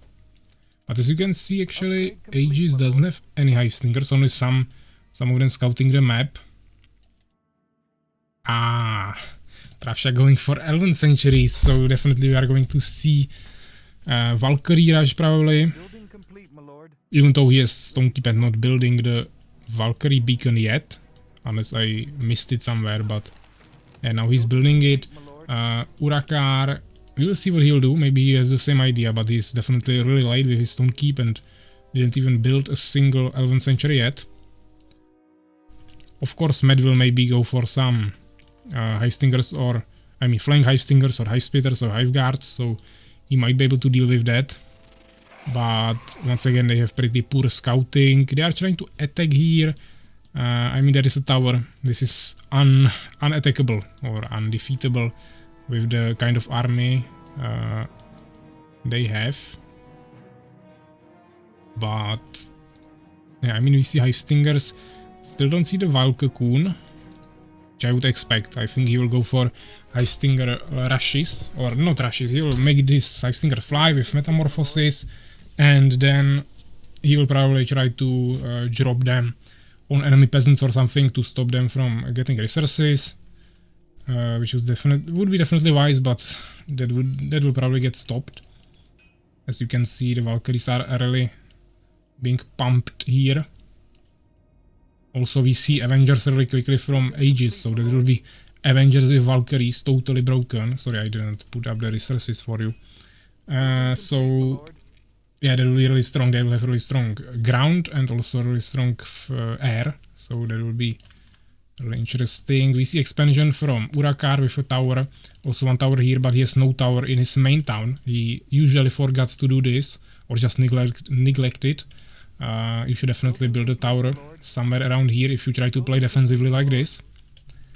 Yeah, no scouting, no attacking pressure. Oh, there's waiting. Hopefully no one will drop this. Actually, Pravsha is using his Valkyries to clear this. Probably wants to make a secret expansion in this area, which is nice, but you don't get gems here, which would be really useful for him, for his Valkyries. But of course, still some gold is really nice. We finally see the Wild Cocoon, while Matt is pumping more Hive Stingers. He has 3 towers, but also none towers protecting the villagers. Pravsha finally, first one, making the tower there. Aegis also doesn't have it. Yeah, I'm expecting some Harass here, or maybe just checking the expansion, but probably Harass. And to be honest, Matt doesn't have towers here, and he doesn't have a single anti-air unit yet. He needs to research the flying for his Hive Stingers immediately. Metamorphosis, but that is 70 seconds, so this will definitely take a while. He could maybe start producing at least some Hive Spitters, but he doesn't know about the Valkyries. Of course, now Pravsha will reveal that he has Valkyries. Of course, he will probably kill all the Harvesters. They should definitely just go away to the Lightning Spires. I'm expecting Urakar to immediately react to it by making some Centuries. Yeah, but Matt is not even retreating. Huge mistake, just wasting resources. Of course, I know he wants to kill the Valkyries with his Metamorphosis, but he could have at least saved his Harvesters. It's just total waste of resources. He will need to remake all of them. He doesn't have expansion. Yeah, of course, there are the Lightning Spires, so Valkyries are not going there, but to be honest, Urakar is not even reacting to it. Of course, the Valkyries will fly to him now, to also kill his villagers. Even though, okay, Matt is now trying to deal with that, but it's too late. It's too late. Of course, Urakar can hide here, but he doesn't have towers. He didn't make the 11th century yet. He just gave up on dealing with that, or just thinks that Matt will be able to deal with this, but to be honest, I'm expecting some Phoenixes really soon. That will just kill the Hive Stingers really easily. Okay, I don't know why he didn't hide. Of course, you can run away, but the Valkyries will still kill you. I don't see the Hive Stingers. Okay, they are just trying to kill Pravsha's town, which might actually work for them. If they just drop the Hive Stingers here, they won't be able to do anything. I mean, Pravsha won't be able to do anything, but you are still forgetting that Aegis is also here with an expansion. Ton of resources and huge army with Avengers. So, seems like they kinda gave up on their towns. Of course, Urakar is trying to build some towers at his expansion. I mean, this was not smart. He dropped there, which is nice. They will destroy the buildings, but now he has no way of fighting the Valkyries. He should have kept at least some of the Hive Stingers flying there. Pravsha right now doesn't have anything else. And also, to be honest, the Valkyries might die to Hive Stingers if all of them are actually flying at the same time. But seems like he lost a lot of them, so maybe not. But they should be able to destroy the buildings. He'll probably kill all the priests. Yeah, actually, Aegis is also coming here. Kinda forget about him now. But I don't know, I don't see Pravsha having a peasant anywhere. Which is of course a huge mistake. But he probably, yeah, now he's running away. He will definitely get away with some of the peasants. And it will definitely give enough time for Aegis to come here, and I'm pretty sure that with all of these Valkyries, they will be really easily able to destroy this. Matt is not even producing Harvesters now, didn't recover at all. And Urakar is trying to recover a little bit, but he's so behind right now.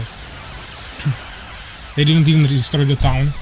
Pravsha is now making an expansion.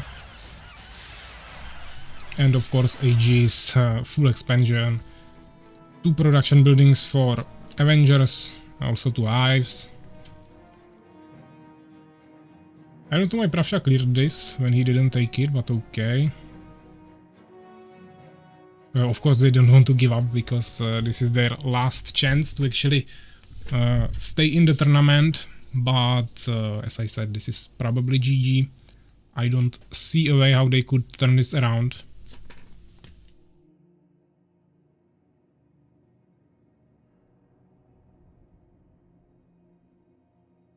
Yeah, but at least we had 3 games, which was, I don't know if not expected, but definitely not guaranteed to happen. So that's definitely nice that we had at least the 3rd game, thanks to the win that Knights of Team managed to do on the Eye of Haven map, thanks to their mercenaries. Yeah, of course he's trying to retreat, but that's not even a summoner, just some units. Urakar trying to make some swordsman here. Yeah, also wants to make probably phoenixes or valkyries, but I don't see this working. You would need a ton of them to kill this, and that wouldn't help him with Avengers at all. Building complete, my lord.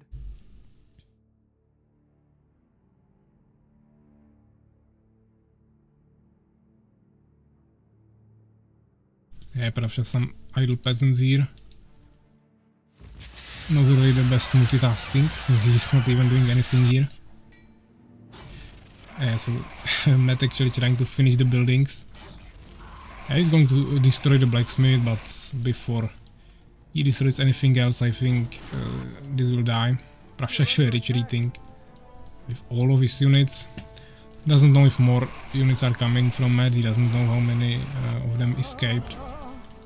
We already see Aegis attacking here. Actually, ton of pikemen from Urakar, but of course, kiting with Avengers will deal with that. He doesn't have any priest that will be healing the pikemen, so they'll just die. Yeah, he killed 2 Avengers, but that's probably all.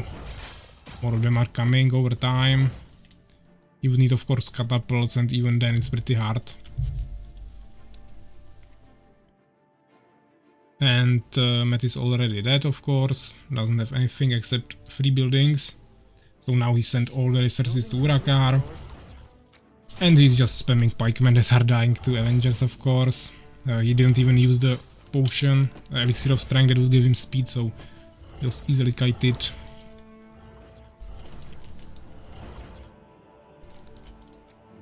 And yeah, he's making some phoenixes, maybe even trying to go for some catapults, but it's too late. Actually, this is a really huge army. And this map is really good for it, because you have the healing fountain in the middle.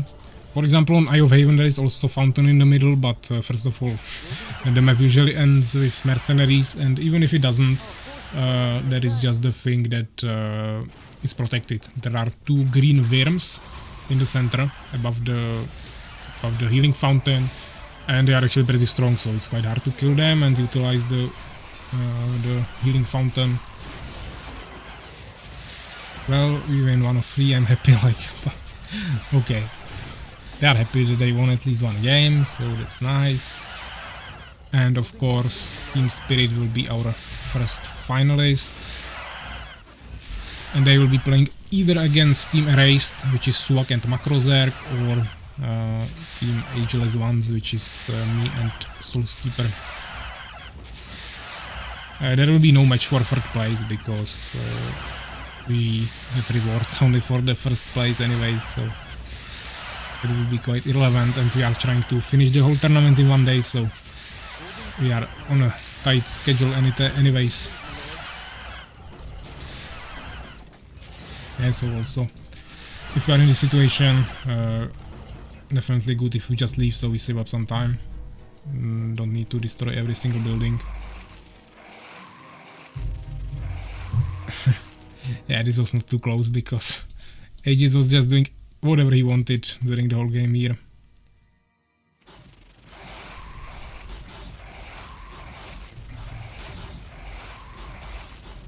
Destroy me for full pleasure, okay.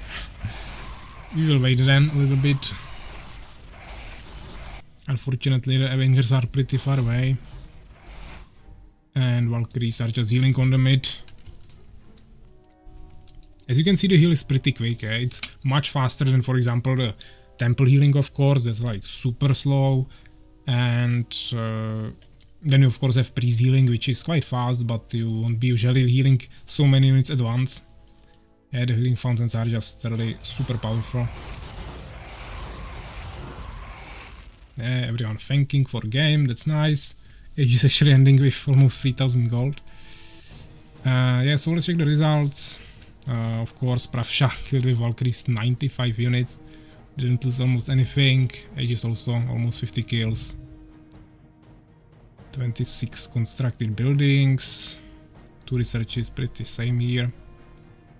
And resources, of course, Aegis more resources than others, but actually Urakar also got some resources there. However, Matt got really destroyed there. He was just making Hive Stingers for too long. I think he should have went for the Wild Cocoon sooner. That would definitely help him. Also, both of them, Urakar and Matt, should have made some towers next to their villagers, not just in front. That would definitely also help them. Better scouting would also help them. And Matt could also just make some Hive Spitters as well, not just Hive Stingers. So definitely many options how this could go differently, but there was still Aegis as well with his Avengers. That would be a problem as well, so wouldn't really fix the problem anyways.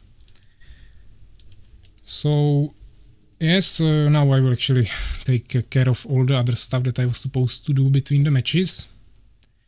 Soulskeeper is saying that he'll be ready. So that's nice. I won't ride him yet because I need to do some other stuff. Actually, seems like no one voted on anything between Team Spirit and Knights of T. Some of you are writing that you cannot vote because of the country or region where you are, but also some players were voting before, so definitely at least some of you can vote. But it doesn't matter. I will just choose the winner even though no one voted. And now let's get to the bracket once again. So here it was, down here, Team Spirit. Yeah, I actually didn't start the final stage yet, so I need to click here. And now Team Spirit, they got 2 wins and Knights of T1, which is still nice. They have 1 win, so even though it won't change anything, they will at least have better stats in the end.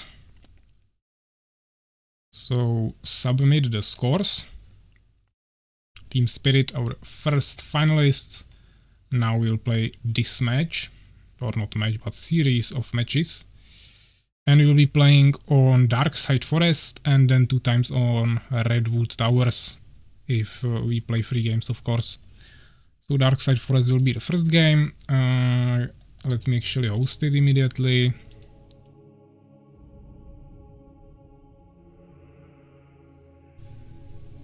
There will be observers from defeat. Let me also swap the overlay. I actually have keybinds for swapping the overlays. Maybe if I do it with that and not clicking out of the game on my OBS, it would not bug. But now it worked, so it's fine. Yeah, we could also try maybe some different races when I'm thinking about it, but we'll see. Yeah, let's play some music. Even though this is so low volume that you probably won't even hear it. But at least just some background noise. This volume should be fine. Okay, so now I need to just set up the overlay. Actually, let me write them first. It will be erased and ageless ones, so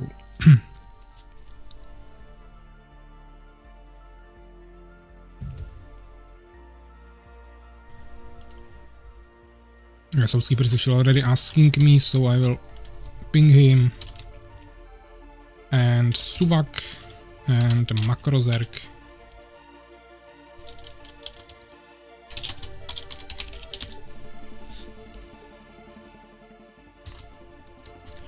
So Skipper will be playing on laptop, so that's interesting.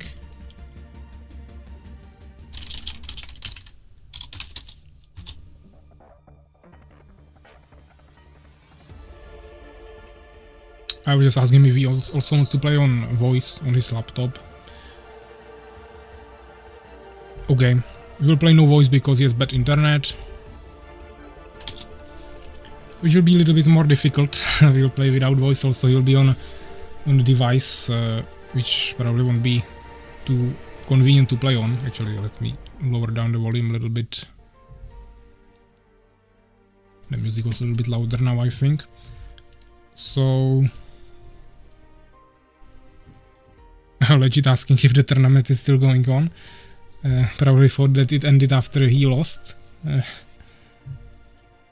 And we'll see. Matt thanking for games in the Twitch chat. So, of course, thank you for coming as well. Rafsha saying you played well. Urakar saying good job to Team Spirit. Nice to see, of course. Soulskeeper is already in game. Now I'm waiting for Suvak and Makrozerk, so we'll wait for them. At least I can change the overlay.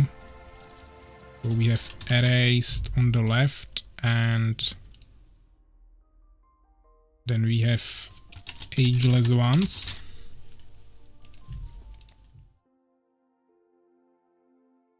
So this should be fine. We'll also create a prediction, of course.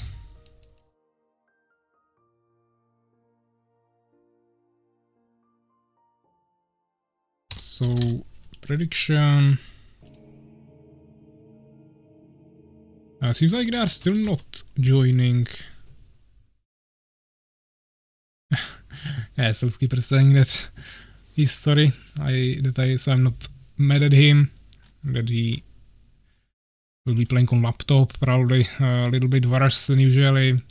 Also no communication, so we'll probably not win, but at least we'll still try our best. Makrozerk is already in game. Soulskeeper has 99% of battery, so hopefully his laptop won't run out of battery during the game. It would be also pretty unfortunate. Unfortunately, we would probably have to announce the enemy team winners in that situation. So let me make the prediction really quickly. We have team erased as one option and ageless ones as the other option.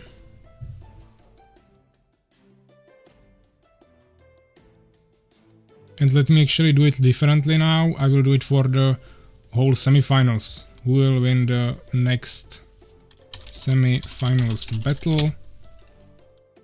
So it's not only the next match; it will be all the 3 matches together. In the prediction before didn't even matter. There were no predictions first of all, and actually the first game and the whole semi-finals were won by the same team. Here it is for the semi-finals battle, so we'll win the next semi-finals battle, erased or ageless ones. And I will start the prediction. Swag is already in game. They are playing Empire and Beast. Okay. I think we can live with that. On Dark Side Forest, okay. Let's mute the music. And hopefully everything is ready. No, there won't be match for third place. As I said, we have prize only for first place, so that wouldn't make too much of sense. Yeah, Soulskeeper need 5-minute break after this game. Makrozerk actually left. Suvak needs 1 second. Okay, we'll wait a little bit so everyone is prepared. Yeah, voice setting. Okay, so obviously Suvak and Makrozerk are of course on voice. We won't be. It will be a huge disadvantage probably, but we'll still try.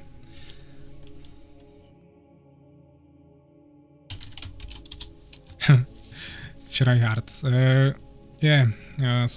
if everyone is ready, I saw Makrozerk said R, Soulskeeper, Suvak as well. So let's start.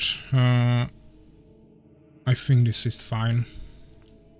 Yeah, since I don't have anyone on voice, I probably won't be talking too much. I need to focus on the gameplay, especially if I don't have anyone on voice. And also even he's playing on his laptop, but I will try to say something from time to time to at least commentate on important moments. Yeah, but I won't be describing every single move. Then I make mistakes. Your desire.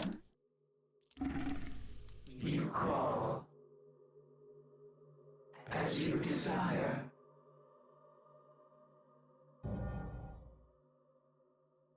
It was maybe not the best position actually, but hopefully it will work. I will still bring up the resources, even though we see only our team. Okay. Your desire, the research is complete. With haste, the building is complete.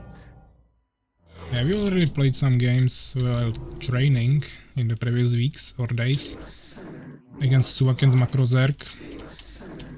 I think we are able to beat them in like 50% of the time, so on this map of course, so I think we have a chance. Unfortunately, the fact that Soulskeeper doesn't have his computer definitely won't help us. The research is complete.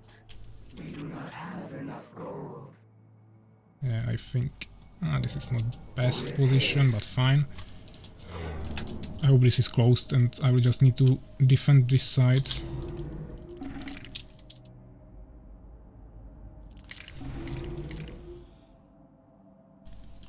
They had Beast and Empire, I think. Suvak, of course, Empire. Macros are going for Beast. I mean, I should be able to defeat Suvak's army 1v1, so then it's just about Soulskeeper getting stronger Beast army than Makrozerk, but I'm not sure about it, especially with these conditions. Also, there are small lags, probably because of Soulskeeper's internet.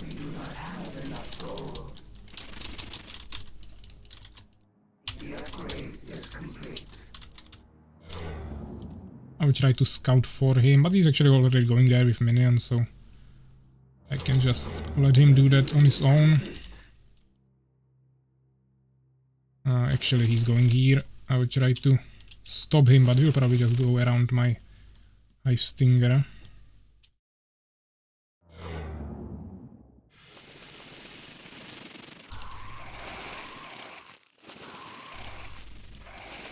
Hopefully I can kill the peasant, we will see. Actually, I made a mistake here.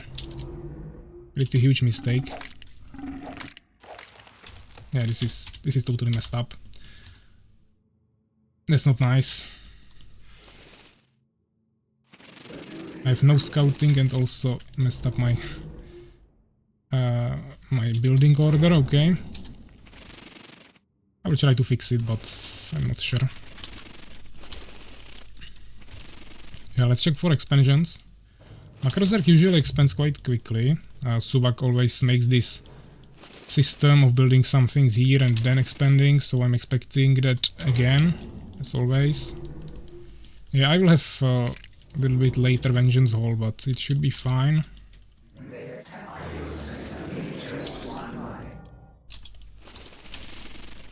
I'm just checking if he's not making Valkyries or something. That would be really unfortunate.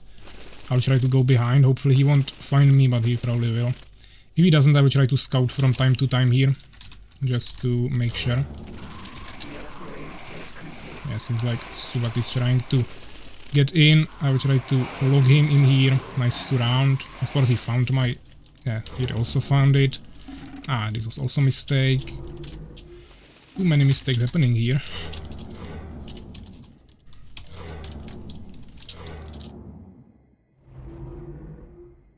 Yeah, I need, of course, second Vengeance Hall. Yeah, he's trying to rush me with Swordsman, but to be honest, this is not going to work for him. But if both of them come, I might have a problem, so maybe actually, yeah, let me play it safe. I will just build a tower. I usually don't do this, but now I just don't want to lose. Just because of getting crushed by two enemies. But I know I need more wood for Sorrow Shrine. I will try to send one scout out, hopefully he won't kill it. He's actually standing right here. We both have healing, so... Well, I mean, he doesn't have it yet, but he will have healing really soon. Actually, you can go through here, maybe you can't, but definitely I can go there with my... with my Hive Stinger.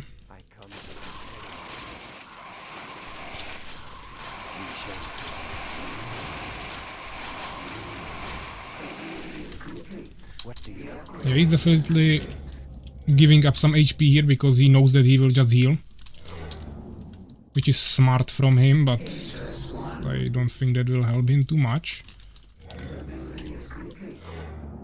I just need to pump the resources into my units as soon as possible and try to rush him. Hopefully with some trolls. Fortunately, Soulskeeper is going for trolls really quickly. He doesn't have too many Boron Riders, but he should be able to fix that really quickly. I don't think he saw the tower yet, but he still plays super defensively. Claim our place.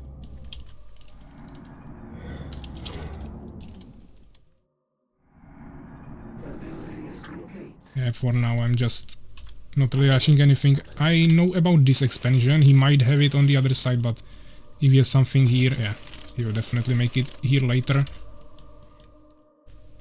None of them have expansions. We see huge army from Makrozerg, but that was pretty expected, so We shall prevail. nothing that would surprise me. Ah, now I made a mistake. I don't have population. Place.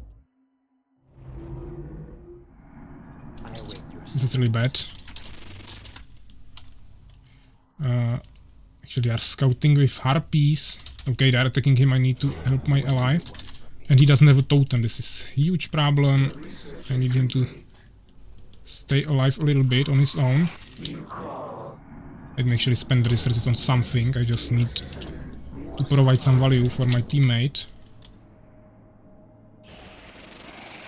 This was also a huge mistake. I shouldn't return with half of my army. The swordsman died, that's really important.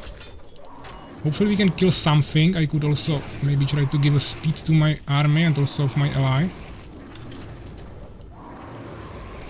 But they have... this is not good. They have the goblin riders there. Yeah, let me actually try to... I will need to use the shields now. I was trying to save some mana, but now it's not the best. He has ton of Borons that we can kill, then he won't be able to produce anything more. It could be actually quite efficient. I definitely need mana burn. So once I get 100 gold, I will try to buy it. Actually, I wanted to push Suvak, but seems like we can just continue here. We have some small lags. Hopefully it won't drop. This wouldn't be too nice. Seems like Soulskeeper is having some serious problems with internet. And this is the moment where the voice would be really nice. I could just tell him what to do. Okay, this is terrible ping. I have like 5 seconds ping or something. I cannot do anything, but hopefully also our enemies cannot do anything. Yeah, let me try to rush on him.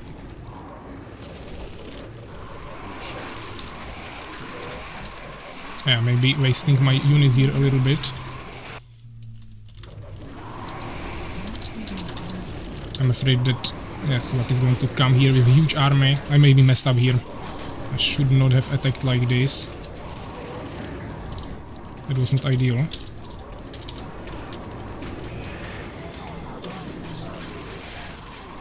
Let's try to play a little bit more defensively here.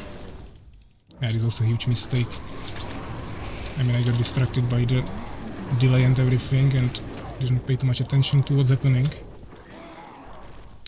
And unfortunately there is no healing fountain. Oh, he has a catapult.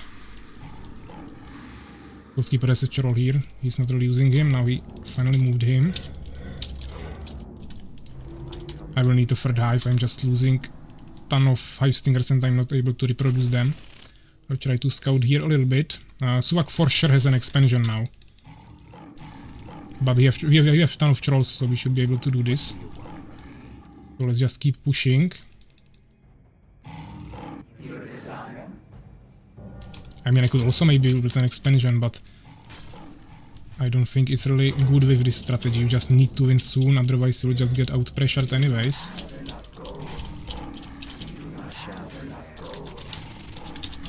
Because you have one of the strongest armies in the beginning, but it gets much weaker over time.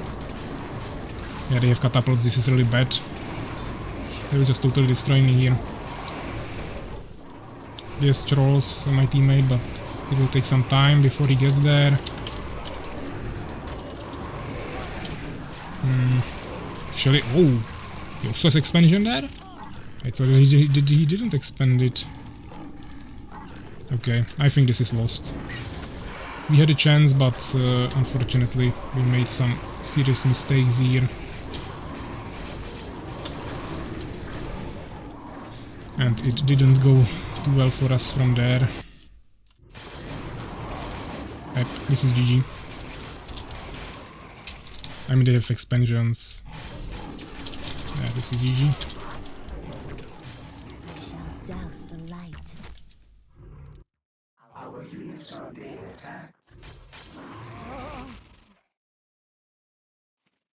There is no reason to play this. They have bigger army, they have expansions, and we lost pressure.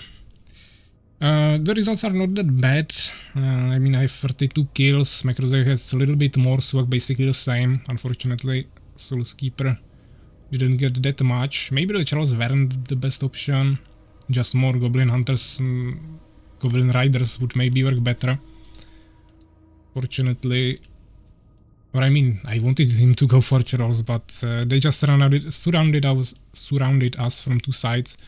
And then it didn't really work for us anymore. But yeah, now we have 2 games on Redwood Towers, or just 1, depends if we win or lose. So let's start it.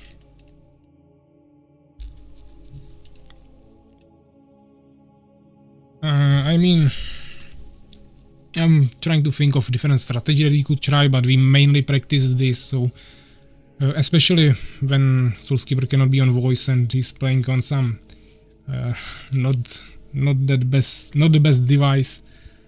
I don't really want to force him to play anything else. We just practice this, so and it actually worked pretty decently. I think we can win this. It's just 50-50. As I said, we played many games before. It was 50-50 always. Here we just made a mistake by taking into a wrong position. And that just happens, so we'll see if this will be better, but to be honest, on this map I don't really feel like beating them, to be honest. Also, I think Soulskeeper said something that he will need like 5 minutes or something, so we will wait a little bit.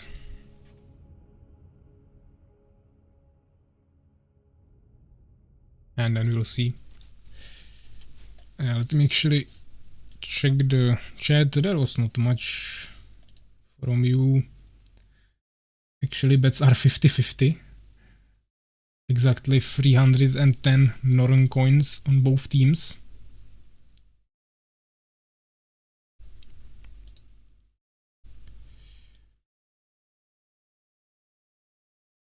Yeah, now actually when I'm watching the with 3 minutes delay, of course, I'm watching the Twitch, so I see what was happening at the end of the game. I was just running between 2 armies from 2 sides. My teammate was not even there anymore, just with 3 Goblin Hunters. And yeah, I was just getting destroyed. I mean, once they get 2 catapults, you basically cannot win anymore. Of course, if they just rush them and don't go for priests, you can, but if they have full army, ton of swordsmen, and also catapults and also priests, then it's really hard, and you would need really a ton of trolls and good positioning and everything. So Soulskeeper is here. I will just ask if they are ready. Soulskeeper is ready, Macrozerk is ready, and Suvak is ready. Okay. Have fun. Okay. Same races, just different map. I mean, usually when we played, Suvak was always Empire, Macrozerk was playing random. It doesn't really influence the game, I think. We are able to beat them like this, but and it was also without voice, but of course, if you don't play on your own device, I can't even imagine how I would play if I didn't have my computer, so that's definitely something to consider as well. I will actually try that build, some legs again. I will try the build that we saw from ages, building a little bit in the front. It will delay me a little bit, so you can see the control form won't be finished before I need to make another harvester. No, we need to play just the usual. There is no way we can rush them If they go for instant expansion, maybe, but we saw it last time. Of course, we are not committed to full rush, but it just didn't really work too well. So let's just play this safe. Let's play the standard strategy that we practiced. Once again, this will be probably late. Elite control form. Yeah, so let's play what we practiced. Of course, they know what to expect from us. That's the disadvantage. Also, since we played so many practice games together, they know even better what to expect. But it shouldn't change anything. We can still win. Yeah, now I should actually move this. That was wrong position. I will see if I... Actually, maybe, yeah. Let me build the tower. Actually, sorry, that was my mistake once again. I cannot build the tower. But since I already removed this, I cannot make the thing anyways. Of course, I'm messing up a lot here, but... Ah, okay. I think I just totally lost this game, because now I don't even have wood for soul scrap because of the tower. I really don't know what I'm doing here. I need to get 10 wood, send it here, build soul scrap.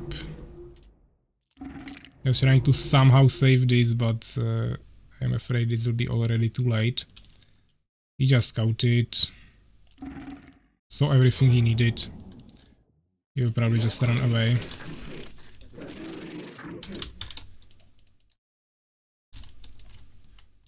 I don't know where he went with his minion, but if he's just building something here, I will try to look for him really quickly.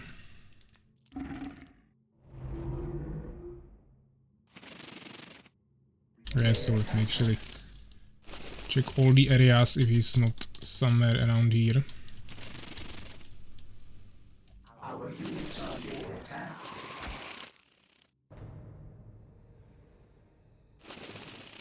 I don't think I can get away from here.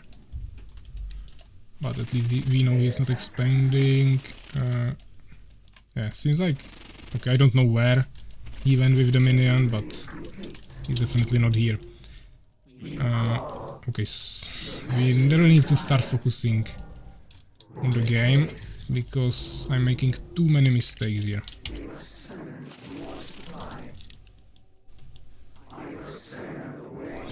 There was also one more high stinger.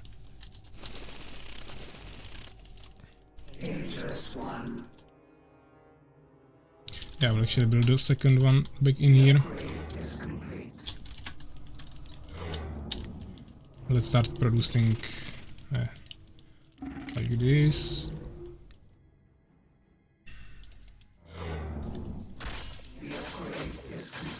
I hope Soul's Keeper will be fine here. I mean, I have a tower, so I don't probably have to be here. I can just go help him. But he should be able to defend this. Yeah, yes, really strong. Everything for that.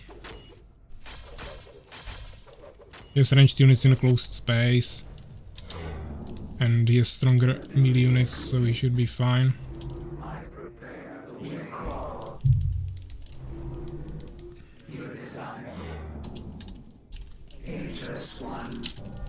Yeah, let's make this as well. Now I don't have gems, that's also nice.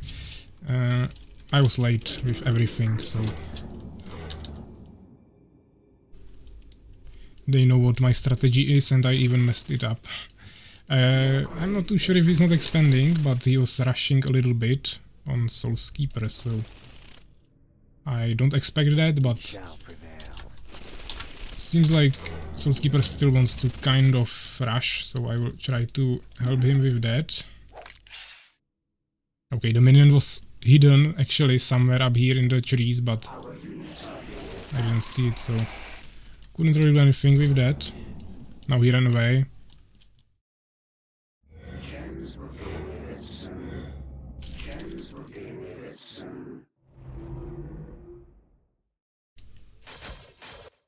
Okay, Soul's Keeper is fighting there. I'll just check for an expansion. I don't know what my Hive Stinger was doing there, okay.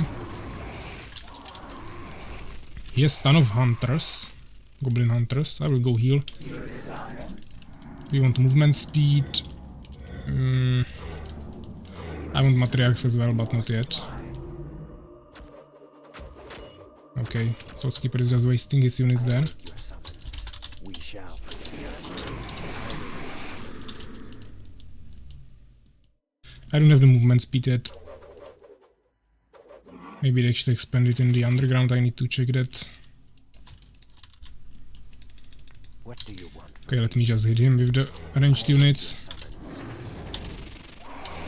What do you want from me? I just need to not allow him to heal. We Then we shall should be fine. The research is complete. Gems will be needed. Yeah, let's actually make one more nightmare. It seems like he's actually losing there. Okay, I didn't expect that, and especially when he didn't tell me anything.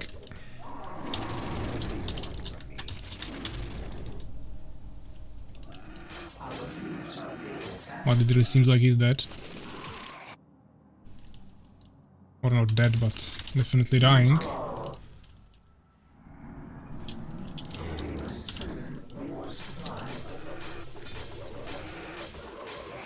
I should be fine there. Maybe they'll attack me, so I need to retreat a little bit.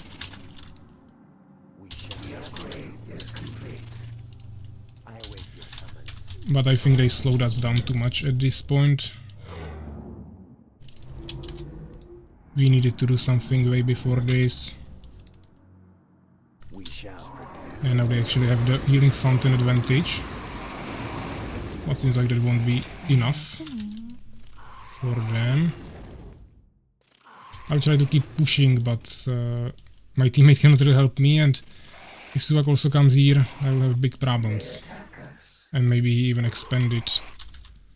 I was not really... I don't have scout here anymore, so I don't know.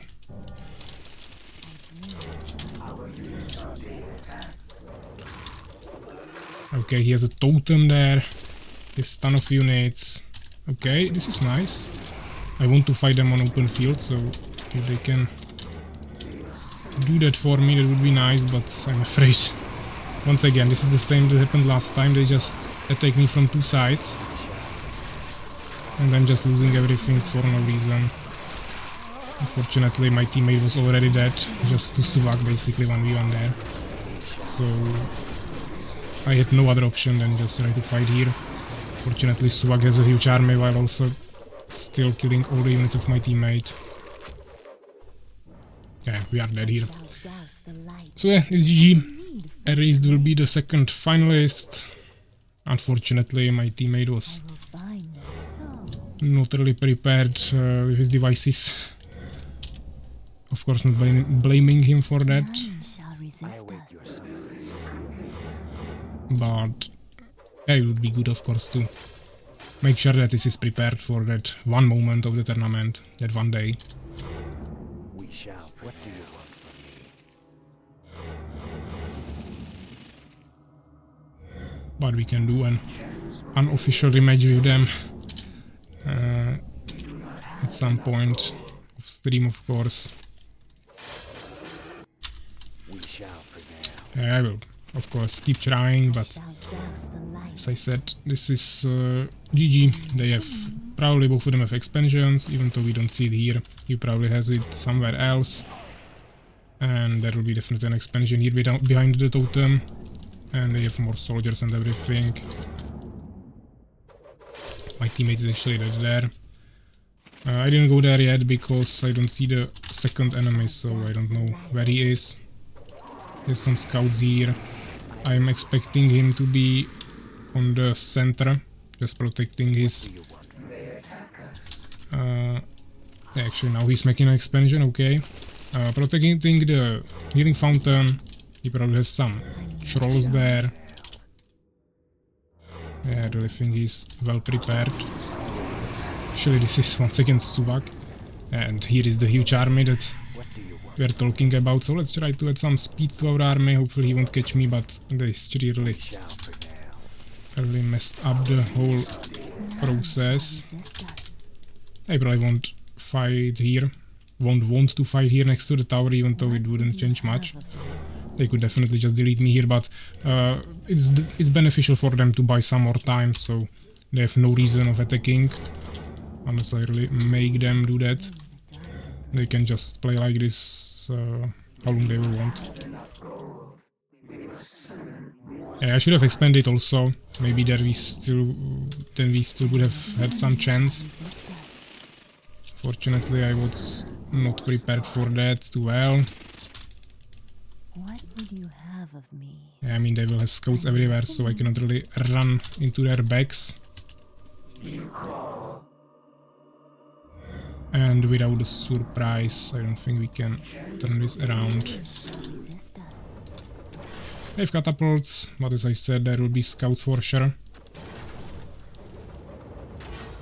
But I will try to destroy the catapults if it's possible. Okay, I don't know where my... What was that? They were just randomly running somewhere. I killed one catapult, but half of my army is somewhere behind the... Okay, it was definitely not smart to go through this river, because it obviously doesn't even work as it's shown here, but as I said, it doesn't really matter anymore.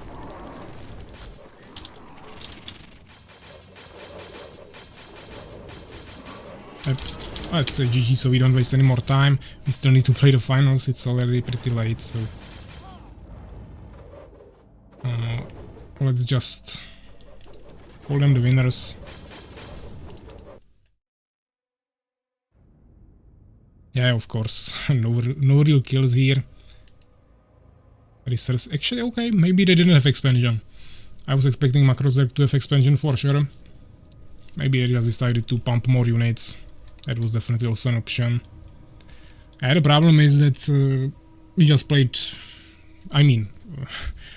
Soulskeeper basically lost 1v1 against Suvak, and then I was just playing 1v2, and after they destroyed my army, then Soulskeeper was playing 1v2, so we are never really together. They just destroyed one army, while we are just running around with no clear plan. And in the game before, we just made one wrong move by going into the town too soon. We should definitely attack the Suvak in the first game, I think. So yeah, this is finished, which means Ageless One's team is out of the tournament. Let's go to the bracket. So not -2. So it is 2-0. Submit scores, and that means that we have Erased and Team Spirit in the finals. So I will just quickly change everything for that. First, let me go for the prediction. We have, where is it, 50-50 as I said, so of course Erased were the winners.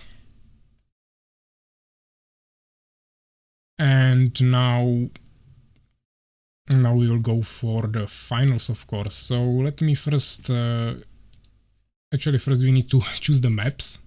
That will be quite complicated. Or not complicated, but we need to do that first. So here we have the everything we need. The teams are Erased and Team Spirit. So if we take a look, Team Spirit, Erased. We have Spider Realm and No Man's Land and Spider Realm. Actually, everyone wants Spider Realm. There was not a single game on that. Also, no games on No Man's Land. But okay, we have Spider Realm, No Man's Land, and Darkside Forest.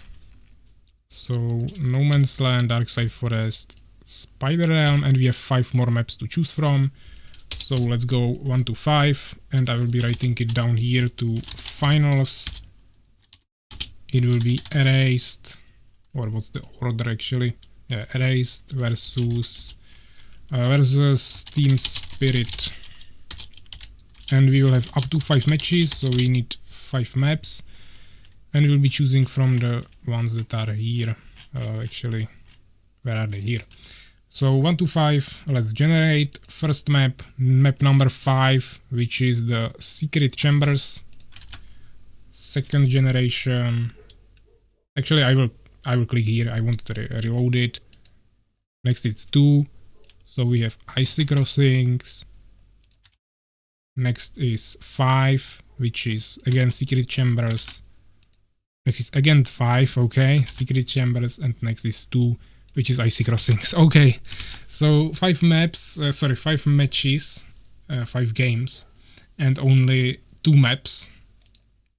That's pretty unfortunate, but it was random. You saw it, so cannot do anything with that. Now let's go back to this page. And that means that first let's create the lobby.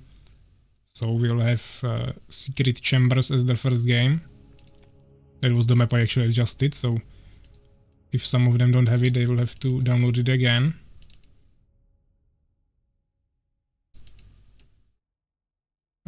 Referees. Actually, let me try to swap the overlay with my keybinds. Hopefully it will work. Yeah, it worked fine. And now I just need to change the overlay. Erased is right, but we need to swap team spirit. Ageless ones to team spirit. So that was really quick. And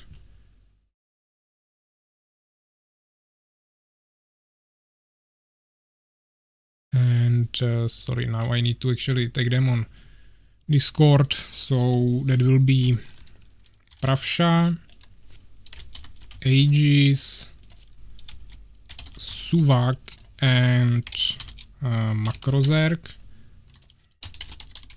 So they need to join the lobby, and also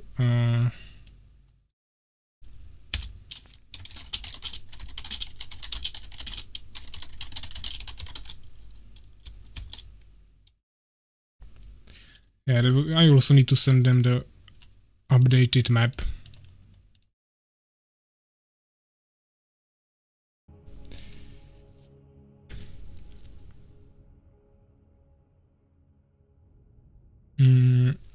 Pravsha is asking what map pool.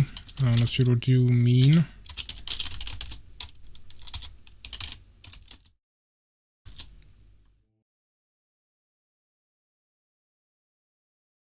But everything should be set up correctly, I think. So will join soon, okay. Yeah, the maps are pretty weird. Just 2 maps for 5 games, but unfortunately that sometimes happens.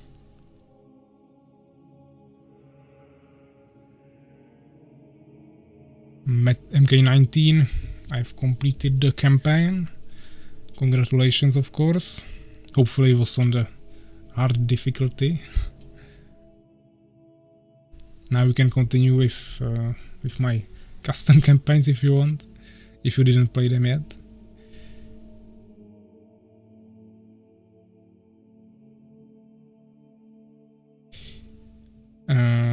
Oh, actually Soulskeeper gifted subscription to Toros after asking who he is. Actually, Soulskeeper doesn't even have subscription himself, and he decided to gift a subscribe, so definitely thank you. I appreciate this as well. And yeah, but it's actually pretty weird that you gifted someone subscription without even having it yourself, but yeah, thank you. We have everyone here in the game already, so let's just ask if they are ready. We see Beast and Fallen against Fallen and Empire, so basically the same thing that we just saw. It's just Pravsha and Aegis instead of me and Soulskeeper with Beast and Fallen. So we'll see Suvak, Aegis, Pravsha, Makrozerk, everyone is ready. Let's start the first game of the finals, best of 5. Actually, sorry, one more thing. I need to make prediction. 1 sec.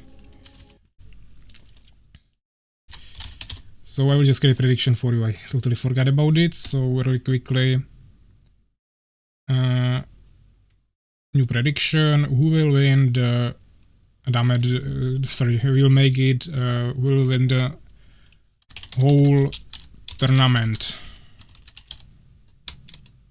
Or damage. Sorry, 2v2 Showdown.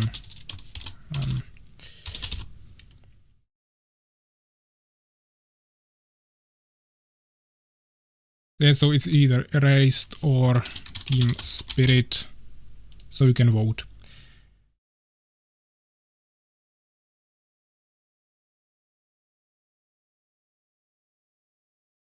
Yeah, so it's for the whole tournament, 2v2 Showdown. Who is going to win it? You can bet you have 5 minutes. Of course, you will see probably 2 minutes from this match, but there are still... this is best of 5, so it won't help you too much. And it's created, so once again I'll just confirm that everyone is ready. Pravsha, Aegis, Makrozerk, Suvak. So good luck, have fun guys. And let's start the first game of the finals. This map is not the smallest one, so definitely nice. Of course, the second one is the Icy Crossings, which is the smallest map, I think, in the whole map pool. So this will be interesting. And we'll see how this will go. So, resources, open this. We have erased as blue team, so actually I need to swap the teams. I was already writing only good luck, have fun, okay. So erased, we'll watch from Suvak's perspective, playing as Empire right here. He has his teammate Makrozerk, and of course Aegis has fallen as well, and here is Pravsha as Beast. We saw one Beast from Pravsha today, he was making Ogres, so we'll see if he will stick with that strategy. But we'll see. MK19 saying hard. Didn't play them yet, should level try, okay. Always glad to see some new people trying my projects. Definitely good for some feedback and overall. Of course, that's why I make them, so people play it. But yeah, let's focus on the game. So, we see Pravsha, of course, closing it right here. Normal strategy from him. Suvak. Actually, Makrozerk is going for some interesting things here. He's going for quick expansion, even though Suvak... Actually, Suvak is here to probably protect it somehow. He's going to protect his ally with towers. This is super interesting strategy. Of course, it still doesn't fix the problem from going from the underground, but we didn't see that utilized yet, so I think they will be fine. Aegis will probably scout that soon, but actually these towers might be finished before he can even get here. And the only vulnerable spot will be Suvak, but he can just build a tower here and he will be fine as well. Pravsha and Aegis playing a little bit more defensively. We see tower here, Pravsha blocking with a Boron, going for Dark Archer. Maybe he wants to make Wyverns, or maybe just Quick Trolls, or Ogres again, or Striders, whatever. Many options, different. But this is definitely well protected, so I don't think this will fall. We see just one Hive Stinger and immediate Incubator, so maybe Aegis wants to go for Hive Spitters immediately. Okay, Suvak actually got here secretly. I don't think he saw him. If he goes there with the Hive Stinger, he saw him, but if he doesn't, we'll probably see some towers from Suvak. Actually, here is Swordsman attacking on Boron.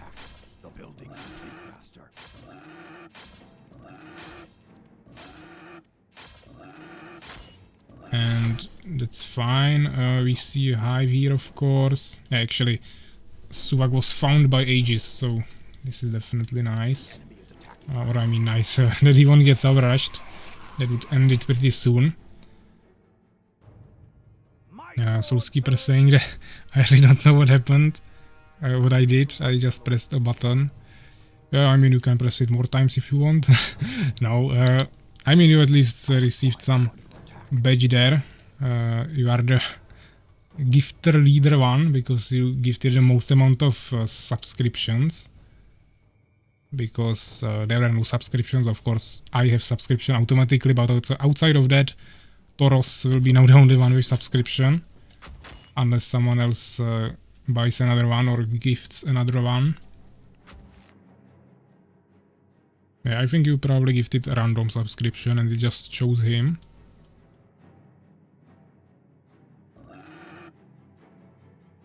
But to be honest, it seems like direct. Maybe you chose him somehow without even knowing how, but yeah, I still appreciate it, of course. We see expansion from from Aegis, to be honest, I'm not too sure about it. It's not protected at all. We see really nice, not push, but Suvak just scouting here with Swordsman. We see Trolls, okay, so no Ogres today in this game. They have 5 Stingers, so that wouldn't be too wise. I don't think Suvak is pushing this. Our tribes are under attack. The building They have insane defense here. Or I mean just one tower, but really well covered. But a Macro Zerg will just have so much more resources. We have some lags here, hopefully it won't crash.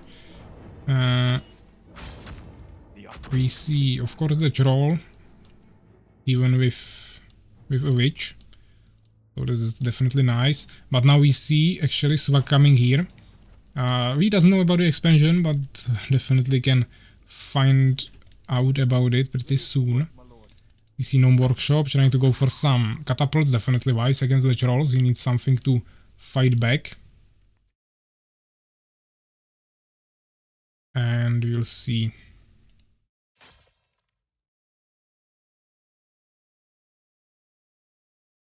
We are being attacked. So, of course, they are scouting thanks to the control forums that can see underground. They are scouting Fallens, the underground, a little bit. So they know. Oh, actually, another donate, 2 euros. Thanks you, man. There is a long message. I will need to read that after that. If I actually find out how to read it later. But it should be in the Twitch panel somewhere. Right now. Yeah, so, I mean, Macro Zerg definitely has way more resources, but Aegis is trying to catch up. So they both will have an expansion now. These stone forms, I don't really like them.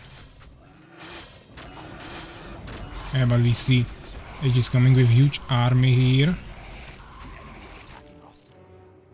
But you also see Macro Zerg. Actually, Macro Zerg has so much resources from that, but I don't see him spending it anywhere. So, he doesn't have a huge army. There's only one expansion. So I don't know where he's pumping the resources. Of course, the harvesters also cost something, but he should still have way more resources. He's actually only playing with 5 in each town. Going for some high spitters now. Also nightmares. We see one catapult here. That's interesting. Oh, he's actually destroying his farm because he cannot get out. That was not the best build, but okay. He wanted to play safe in the beginning because he spent some resources on protecting the expansion of his ally.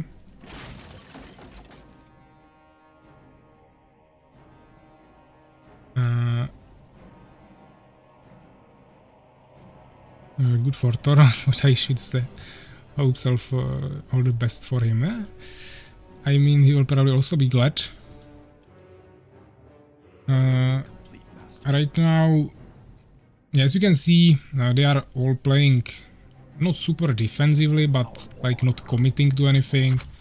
Yeah, when I played with Soulskeeper, of course, we are playing a little bit more aggressively, trying to kill them once we had stronger army. No, wait, thought that it would drop. I mean, crash the game, it was a longer lag, but it's fine. Yeah, so they are playing a little bit more carefully, let's say. Really going for that expansion. This was a really interesting move that they did here, but I mean, Aegis also has an expansion now, so it should be fine. But to be honest, even though they should have so much more resources, I feel like Prussia has so many trolls that they are maybe even winning here. Even though the catapults will be really nasty enemies. But as you can see, he has the nightmares here mainly for movement speed buffs probably. Just so we can move around the map a little bit quicker. I still don't see anything interesting from Macro Zerg. Just one Vengeance Hall, not even Chamber of the Avengers or, yeah, or like a huge amount of High Spitters or High Stingers. Actually, I think Aegis has some more High Spitters. Even though, okay, if I look at the population, he has 90 population, so Macro Zerg definitely has something somewhere. I just don't really see it because... I mean, it takes 3 population each of these units, but... I really don't know. if this should be 90 population. Of course he has 2 towns, but Aegis has that too. But he doesn't have full harvesters there yet, so maybe that's the reason. Actually, macros are going for second expansion, definitely wise. Seems like no one is really committing to rushing. Yeah, but seems like Suvak is just going for pure catapults, while Pravsha is going for pure trolls. Of course, with some other units, but the main focus here. And the Fallens are just both going for high spitters. Makrozerk supporting it with few nightmares for some extra abilities, while Aegis is just going for his typical Avengers, which will definitely prove more valuable here, I think. But we'll see. Makrozerk still not making the move for upgrading his army to anything more interesting. Only 1 upgrade, that's definitely not too much. No upgrades from Suvak, no upgrades from Pravsha. Actually, no one is upgrading their units. Actually, the only upgrade I see is 1 damage upgrade for basic units of Fallen for Makrozerk.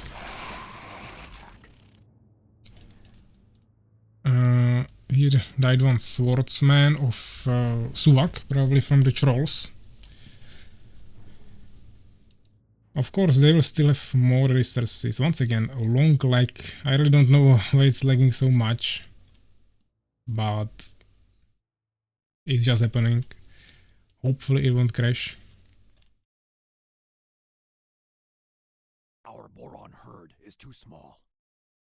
I mean, it could be crashing because of... I mean, we had 1 crash here, so I shouldn't be saying it is crashing, but it usually crashes if we have custom maps, but actually the one that dropped was this map, but it was the default one, because this version was... there was a mistake and I didn't want to go repair it, so we played 1 game with the normal version and that actually dropped, so seems like that was not caused by the custom game. But we see some really big armies here now.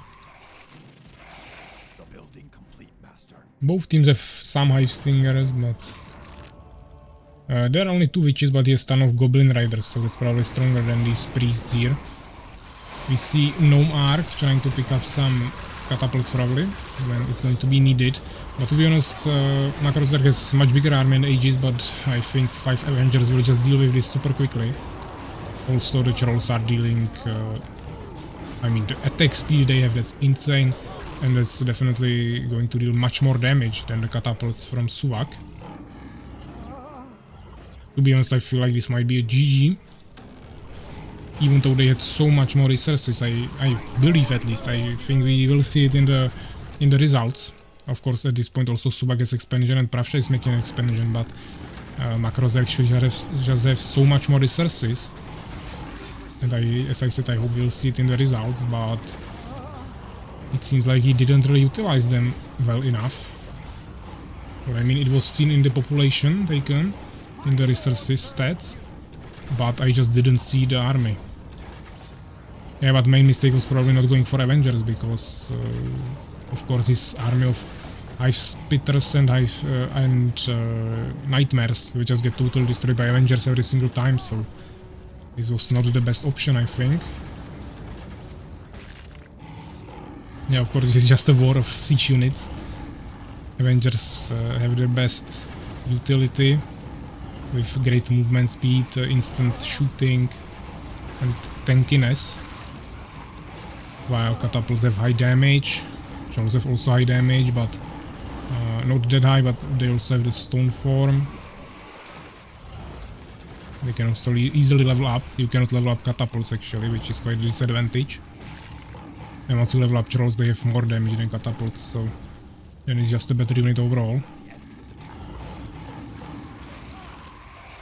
Of course, different damage types, but you have only 15 fire, so that wouldn't usually change too much. And yeah, I think this is GG. Actually, to Suvak has ton of resources. Maybe he will just escape to underground or something, but I don't see this going too well for him.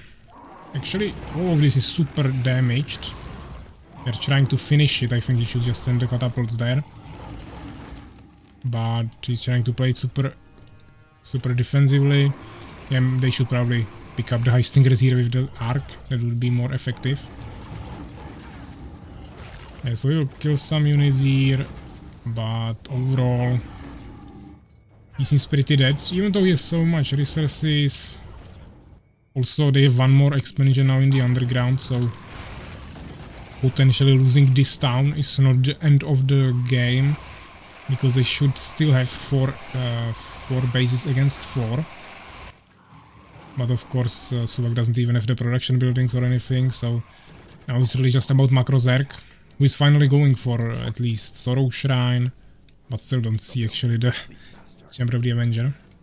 The building complete. Okay, we see Stone Form.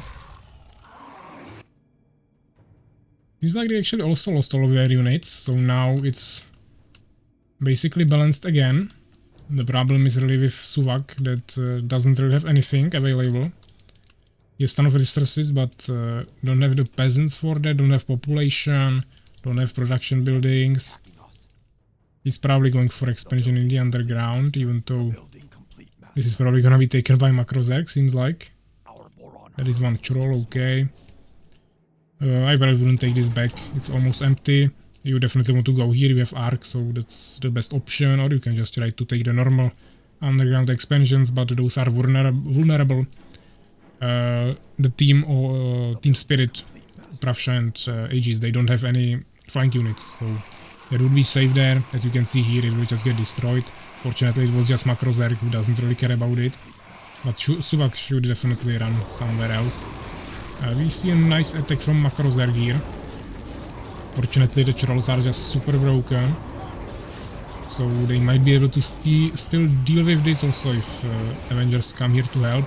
We see nice attack from Suvak with catapults here, placing them here. He has only 2 of them, you cannot fit more in arc, but still at least something. Unfortunately, one of them is really damaged, so you need to be careful so he doesn't lose them.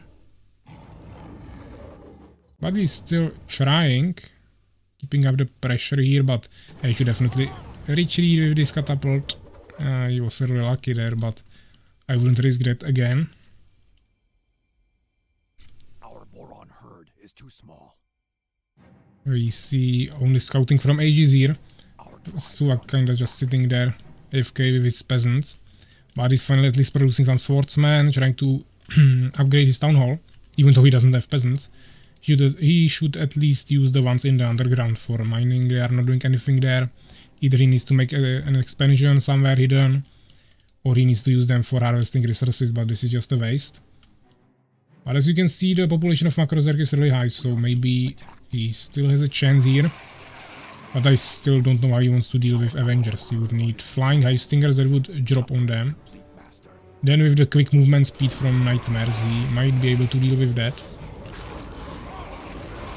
Yeah, actually maybe he will deal with this, but I mean once the Avengers also come... this is actually pretty bad. Makrozerg will lose his town here to the high stingers of Aegis. We see insane rush.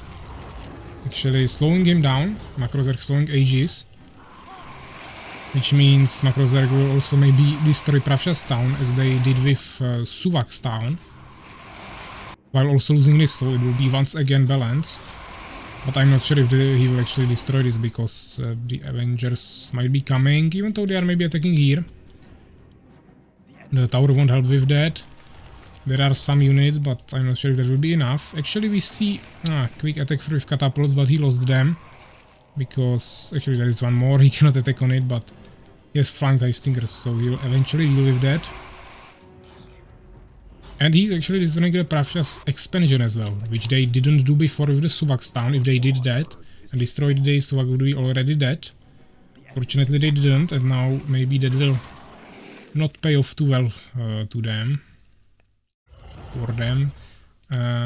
We see pretty decent army from Makrozerg, but he's not really willing to fight this. He's just staying in the back. It's an interesting choice to make Nightmares instead of Avengers. Of course you save some time, but overall, of course the speed is super insane. You can also increase movement speed of 5 stingers in in incubator, so with that and also the boost from, I mean the windwalk from nightmares, will just do even greater job. He also has a lot of whispers. Maybe we can see some or expect some voidwalkers. Russia is building down here, but to be honest, they won't probably survive for too long. Actually, I really like this strategy from Makrozerg. Of course, the first fast expansion was a really nice move, interestingly executed, and then he's like really staying with his name, making this Zerg, Makrozerg, of these small Heistingers, nicely done with really good movement speed. The army is just mobile, you can upgrade movement speed for all of these units, I think. And then you also have the Windwalk and also Frost Shields if you want. But yeah, overall it just seems really interesting to choose this strategy. Of course it's not going to be too effective in the early game, but if you can mess it like this with ton of units, it's definitely going to work. So as you can see, Suvak was victorious and Makrozerg as well. Let's check the results. We have Makrozerg 157 kills. Age is actually right behind him with much less units, so he had really good efficiency with these Avengers, of course.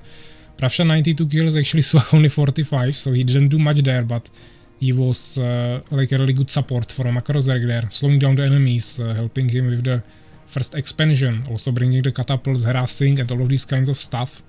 That really helped the team overall, but of course the main strength was then in Makrozerg, who had all the expansions and ton of resources, ton of units. Not too many upgrades, but they were just messing units. He sent some resources to Suvak, but not too much. He was just mainly focusing on what he was doing, but you can see the resources here, ton of advantage from that.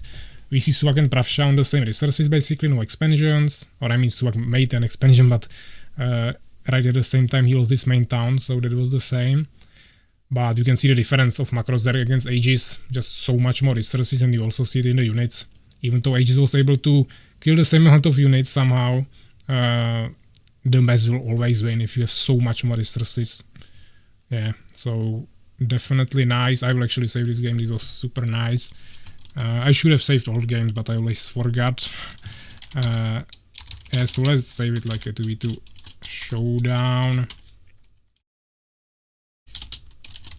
Finals 1 or something like that. And let's go for the second game, which I think will be on the Icy Crossings, if I remember correctly. Let me check that really quickly. Yeah, we have Icy Crossings, so let's go for that. Tournament maps, Icy Crossings. I of course go as referee. Let me check the prediction. Not too many people predicted. We have only 20 points on Team Erased that actually won the first game. Actually, now I will start changing the overlay so I don't forget. So we have score number 1, which should be Team Erased with first point.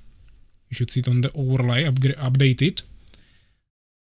And we are going for best of 5, so at least 3 wins need to be placed on one side. And seems like most of you voted for Team Spirit. 3.8 thousand points, or Northern coins, which is 99% of the bet. So some of you will maybe lose some serious points there. But we will see. We are waiting for Makrozerg.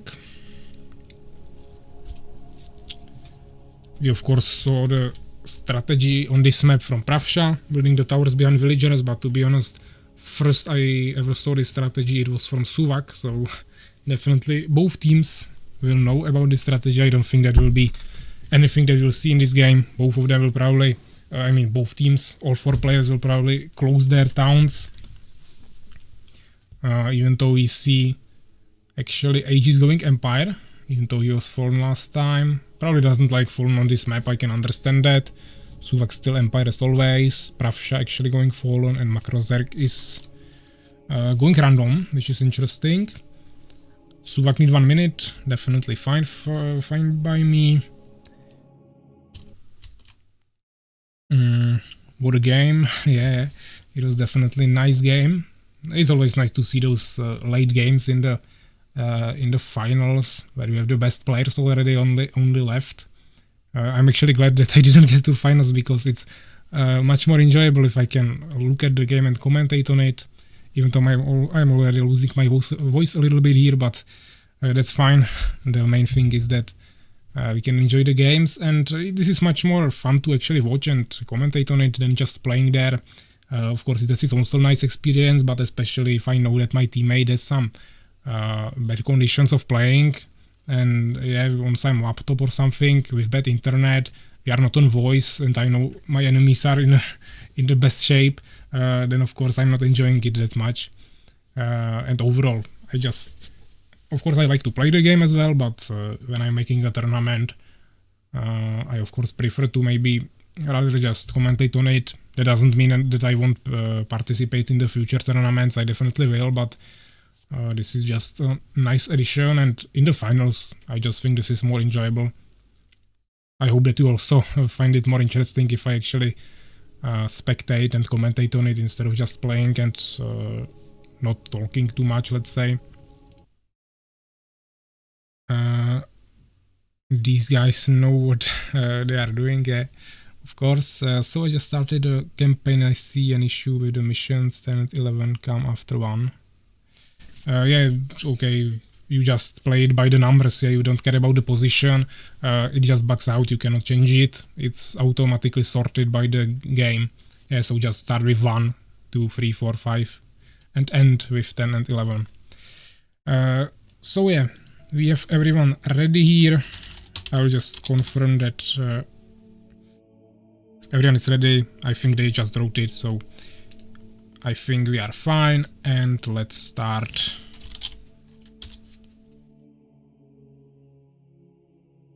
We have Fallen and Empire, Aegis and Pravsha, and Suvak and Makrozerg playing Empire and Beast. So we have totally different races from the last time. Of course, Suvak will always play Empire. I'm not expecting anything different from him, but definitely there are some changes with the other players. So let's unzoom a little bit. I once again need to swap to Suvak to spectate from his position. He's down here as Empire, Makrozerg. Swap from Fallen to Beast.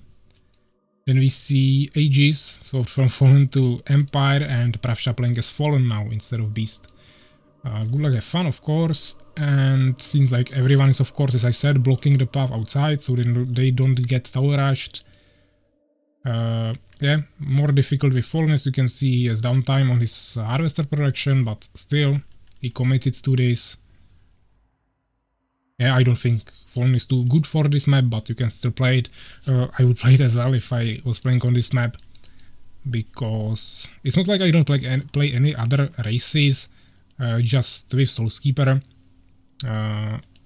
We didn't even register together, we just kinda, not that we were left there, we agreed that we would play together if no one else decides to join us, let's say, directly. But let's say we didn't have that much time to practice. We practiced basically the one strategy that we played here in the tournament. Also, there were the technical issues with his PC and everything, and no communication later. So overall, I just didn't want to risk trying another strategy that we didn't practice.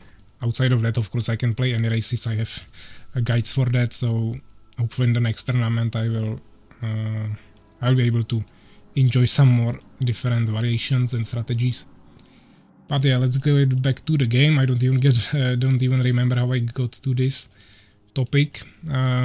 This is pretty common from Suvak. He just built this one wall where he leaves a path around it. While, for example, we see from Aegis here, he's just blocking the path. Actually, he blocked it completely, so maybe he's going for flyings. We'll have to see. I don't see what the reason behind this will be. But I'm expecting Valkyries.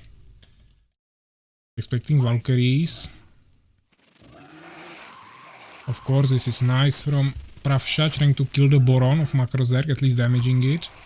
He's sending another Stinger, also Aegis coming here. Just with Peasant. This Baron will die for sure. So Macrozerk losing his population and actually he's getting rushed a lot. Aegis still not really utilizing his resources. Like, I mean, to be honest, I feel like Macrozerk might be actually well, not dead here, but he's losing 2 Barons, probably a Warrior, and just ton of things overall. Suvak is not really helping him that much.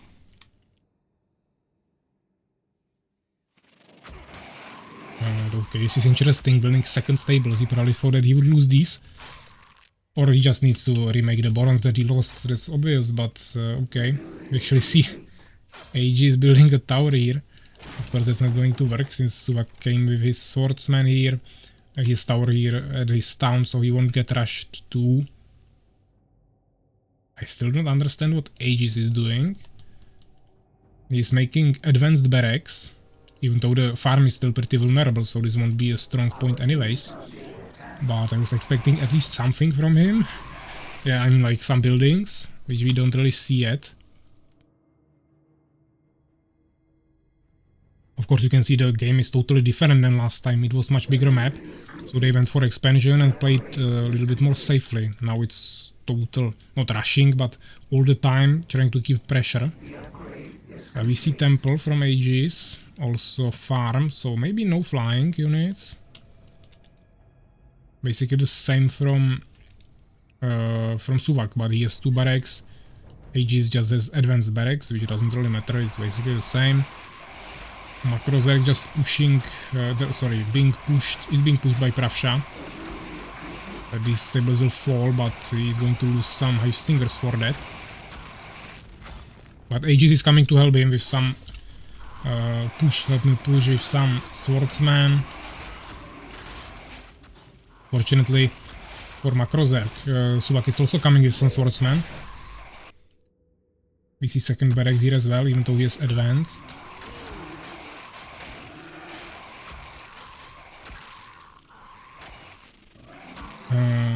So now we see actually decent counter push from here, but most of the units are actually only swordsmen of Suvak.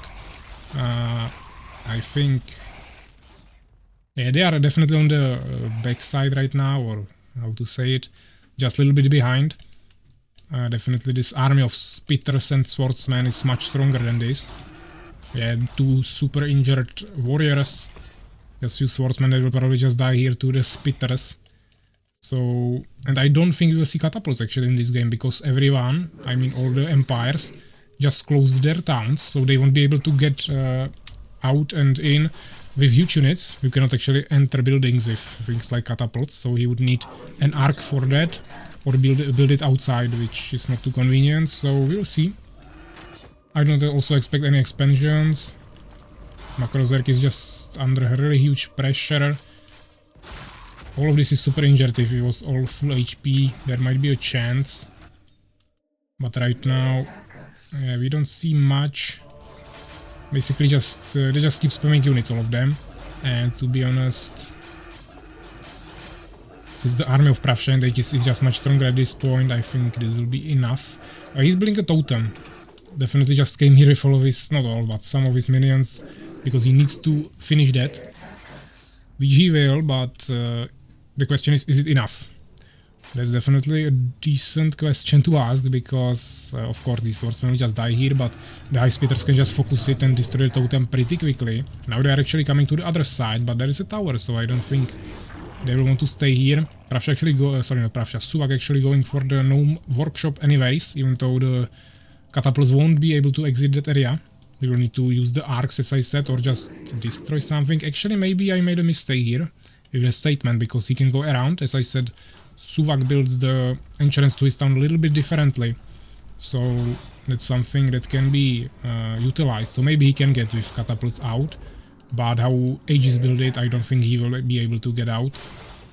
He would need to destroy the farm, which is not like a big problem, but we'll have to see. Now we see a great counter push, because Pravsha is here alone. because Aegis is on the other side, not really helping him, which I don't know why. He should definitely at least come heal his high spitters. It will be much faster than Unholy Regeneration. And we see nice counter push from Suvak and Makrozerk. Definitely all of these low HP guys will die to the Goblin Hunters. But finally Aegis came. Seems like also Pravsha wants to expand and not between them. Just here, between him and enemy, which is quite risky, but I think they are quite confident that they will protect it thanks to the huge army of Aegis, and now actually also decent army of Pravsha, because Aegis healed him with his priest, as I said. Also going for Valkekun, so maybe some flying units might come as well. We finally see some catapults as well coming for Suvak. Makrozerk staying with the basic units for now, but also going for Dark Archer. And actually I didn't see this at all. Aegis is going for some Valkyries. I don't think he has any of them yet, but he's preparing for it. Making the Elder Eagle upgrade and also making first Valkyrie. But he doesn't have expansion, so probably Pravsha will have to donate him with the resources that he will get from his expansion, which will be really inefficient. It would be better for Aegis to build his own expansion here, but probably don't want to do that now. They just want to keep the pressure. As you can see, there is the catapult, but I don't think Suvak will have the best position for this. But yeah, he has tower and catapult shooting here, actually 2 catapults now, while holding the enemy from the back, with the help of Makrozerk as well, so this is really nice. They should be able to easily destroy them here. I think Pravsha will lose all of his high spitters here unless he really quickly retreats. Also, as you can see, the Aegis swordsmen are a little bit slower than the Suvak ones, so they don't have trailblazing, which is the movement speed buff in barracks. I think Pravsha has movement speed buff on high spitters, they move quite quickly. You can upgrade that in incubator. But right now they are actually behind. Of course they have the expansion, but they are not mining there yet. Suvak has catapults, they don't really have answer for that. But they have the Valkyries, so that's definitely something they can utilize. Unfortunately there are lots of Goblin Riders, which are pretty strong. I think that the window with resources just widen up a little bit once again. Hopefully it won't disturb too much. Yeah, it's changing a little bit. Okay, so we see the attack with catapults here. Now what will they do? Of course he'll probably have to utilize his Valkyries to kill the catapults, which shouldn't be a problem. He'll probably take some damage, but he should be able to destroy them soon enough. And of course also Pravsha will have to come here. We actually see one scout. Yeah, they are just retreating, but basically Aegis lost all of his units. Oh, actually Pravsha also goes for flying and is harassing Makrozerk's minions. So there will be some resource denial from him. Also we see Valkyries finally coming, killing the catapults. So this is really like one side to another. Both teams are pushing, losing, winning all the time. Actually we see nice catapult play here, killing all the stacked high spitters. That was not best micromanaging from Pravsha, but he's mainly probably focusing on this because that will win him the game. If he denies the resources to his enemy, of course we see ton of towers from Suvak, that's the proper response. I mean he has some Goblin Riders, but he won't be able to kill the Valkyries here. It's just not enough damage. Also I think Makrozerk has no more answers for this, he will just lose his town eventually. They also have the expansion now, so they will just win on resources I think. And I mean this is nice defense, but what you want to do here? They are also making some phoenixes, but I mean he doesn't have that many Valkyries and he's losing his buildings to all of these ground units, but he should maybe build some towers at home, just to make sure that he has a little bit stronger defense. This was probably not smart, I would say, to retreat from the town of Makrozerk. Even though he has some units here, you could still easily kill him. I mean Pravsha could easily kill him with Hive Guards. Now he just gave him time to build a totem or something. Of course they want to kill all the ground units for free. It's free experience also. You don't want to lose the town. But you are giving the enemy time to react to it, so they will make ton of towers, they will create phoenixes. potentially even more Goblin Riders. This totem was a little bit late, but it seems like they don't really care about it. They just want to rush on Suvak, which has only 2 Phoenixes with no mana.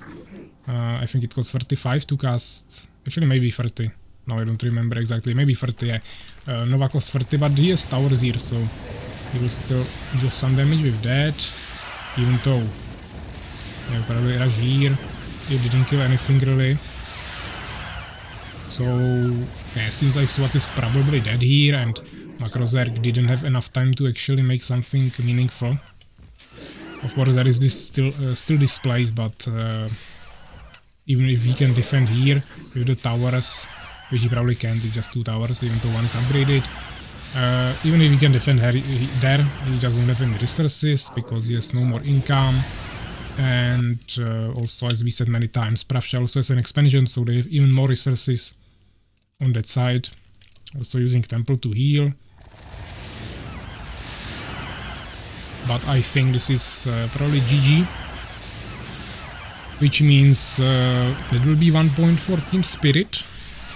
Most likely. And it will be 1-1. Which doesn't mean anything yet. But of course it means that we'll play at least 4 games instead of 3. Because no one will go 3-0. It will be at least 3-1. But maybe we'll play even 5 games. So we'll see. Right now, definitely interesting. Unfortunately, we have only 2 maps, as I said. Maybe I should have implemented the rule that you have to play always on a different map in the finals and semifinals, but since I didn't do that, I wanted to make it as close, as honest as possible to what I told you before the tournament. This is interesting, like a last push, using all peasants. Yeah, really just a desperate move now, but they are still trying. He's trying to kill Control Form. Yeah, they have some Phoenixes, but definitely no chance here. Even though they have quite a lot of Goblin Hunters, Goblin Riders actually. Yeah, so most of the Hive Guards were like half HP, but there are also the Valkyries. Some healthy Hive Guards still as well, and of course we can still heal them. Actually, almost destroyed all the buildings here with the villagers, or mainly probably the catapult, but still. We see even Vengeance Halls from Pravsha. I'm quite interested, yeah, they of course left, so Pravsha was victorious, and Aegis. I'm interested in resources, if they were sending something. Seems like Pravsha was not sending anything, even though he had the expansion. I think that would be wise, but they didn't. They decided to don't do that. Actually, only Suvak was sending some resources to Makrozerg and Makrozerg to him when they had some problems. Here we have the kills. So 69 from Pravsha, definitely nice. He was killing there. Probably mainly the villagers with Hive Guards, but also ton of units in the beginning with all of his Hive Spitters and everything. And of course he also gained much more experience. If we take a look at the researches, yeah, also their team had much stronger units overall. And this is basically everything. So let's save this as well. When I remember it, I will try to save it always. So we have at least these games. Of course I will put this recording of the stream on my Twitch, on my YouTube, each of the game, and eventually also the whole stream. So we'll still be able to see the games even without the replays, but it's always nice to have a replay as well. So we can maybe analyze it a little bit better again. So produced... Yeah, Makrozerg also produced a lot. Also lost a lot. And yeah, that's basically everything. So now the next game, which will be played on Secret Chambers again. So we will see how that will go. Which will be tournament maps, Secret Chambers. I hope I get it right. So let's go for a referee. To be honest, if all of they tell me that they want to play on a different map and not repeat maps, I will just make new roles. I don't really care at this point, but all 3 players would need to agree on that. And I don't think that will happen. I would also need to tell them, so yeah, let me go through the chat at least for now. Yeah, also actually there was one thing that I wanted to check. I will need a few seconds now.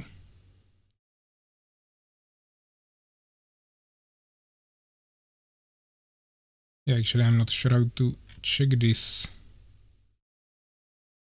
Yeah, there was the anonymous tip that I got, €2, and there was a message, so I needed to open stream elements for that. Sorry man, I'm not as good as these guys, and also it's hard to commentate and play. I hope in the future you will have the option to play without commentating. Maybe someone will help you to make a live stream. Yeah, maybe someone will join me later. To be honest, I don't even know how to set up like a 2 PC stream where we would be able to swap between commentating and playing, but yeah, we will try to figure it out somehow. The community is still small, so everything will be developing over time, and we will see how it eventually ends. We are still waiting for Macrozerg, so let me go through the comments on this on Twitch as well. So I just started. I read that. Yes, you commentate really well. Some T90 skills. Yeah, thank you. Now I see how important is the speed. Igor, which is Macrozerg, is really good. I think with Fallen you could do some really nice plays. Yeah, then there is actually Amaterasu with some Russian message. Fortunately, I don't understand it, but I can try translate it. You are playing like a jerk. I don't know what is he talking about. Okay, let's see. We have Empire Fallen once again, which was the same situation in the first game, on the same map, the same teams, the same players, I think. Even though, no, there is actually one change. Aegis is going Empire and Pravsha Fallen. It was swapped the last time. Actually, maybe Pravsha was also Beast. So it's even different totally. So let me check if they are ready. Also, one more thing, I will check the change the overlay. Score 2 will be 1, which is the score for Team Spirit. So it's 1-1. Have fun, ready. So I will also wish them good luck and have fun. And we will start the third game of the tournament finals. Tournament, of course, 2v2 Showdown number 1. And we'll see how this will go. Once again, race is blue, so I will watch from the Suvak's perspective. So we have all the games the same. So Suvak right here. So we have Suvak right down here, playing as Empire. His ally Macrozerg is Fallen on the right side. Across the map is Pravsha is Fallen, and on the top of the map we have Aegis playing as Empire. So once again, it's a mirror where the players are across the map. We'll see if they will go for the same strategy once again. I mean Macrozerg and Suvak. With that quick expansion, because it worked for them and seemed like Macrozerg is going for that again. Even though we see some difference here. He's actually making a control form in this weird area. Also Aegis is closing here. Maybe going for expansion, but not immediate, just trying to prepare for that. Macrozerg is trying to make some extra harvesters, which will make the expansion even slower, and overall his opener will be even slower. But as you can see, Suvak is probably once again going there to build a tower for him, or maybe he's just going to explore, we will see. Seems like he maybe won't be helping him like he did last time, which I really liked. It was nice defense, but we'll have to see. Of course, the expansion is like between them, which is also really nice. It was like that also last time, I think, where the expansion was here and they were on these positions, so this is definitely nice. He's going for the tower just a little bit later. Maybe it was the same last time, I just didn't remember it. But we see 3 hives from Pravsha, so maybe potentially some rush with hive stingers. Aegis only 1 barracks, so I don't think it will be like a team rush, but maybe some high pressure harass from Pravsha in the early game. That might be the case. Suvak just spamming more of everything. Also only one barracks. So this is really balanced. We see one tower from Aegis here, but Suvak also has one tower just in his allies town. We see the peasant here. Sorry. He's probably going to die to the Hive Stinger, but anyway, he's trying to explore.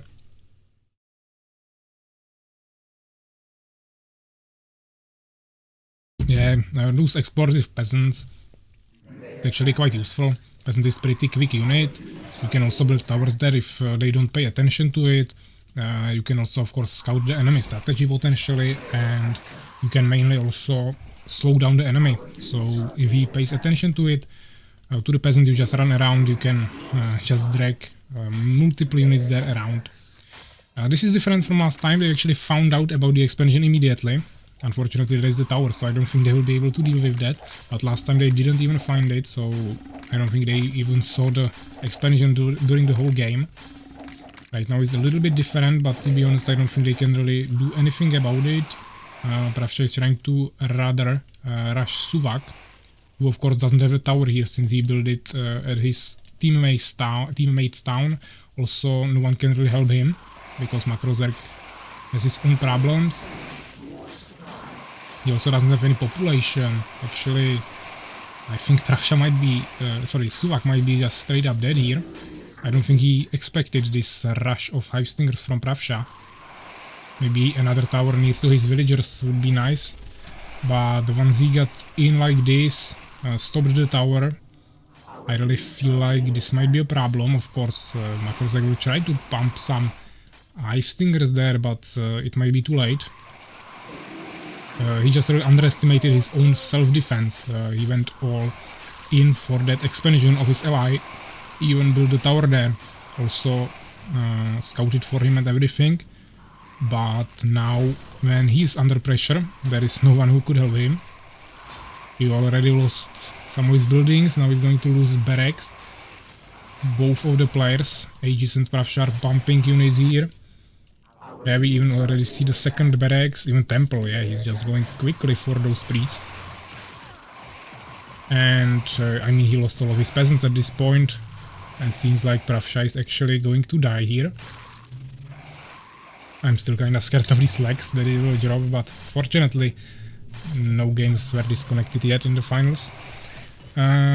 So we'll see. There is of course a nice fight here between Hive Stingers, but to be honest, Pravsha doesn't even care about it anymore. He can maybe slow them down, but the main thing is to stay here and try to destroy the town hall. Of course, Aegis has still 2 towns, so even if Pravsha dies, it's still 2v2, let's say, based on amount of expansions, but they can also expand, and they will have a variety of 2 races. Maybe if Suvak can escape with 1 peasant, he can get some resources from Makrozerk and rebuild somewhere, but that will be too slow. I think he would still, they would still die. Makrozerk would just fall to the pressure of all the units. They didn't fall yet.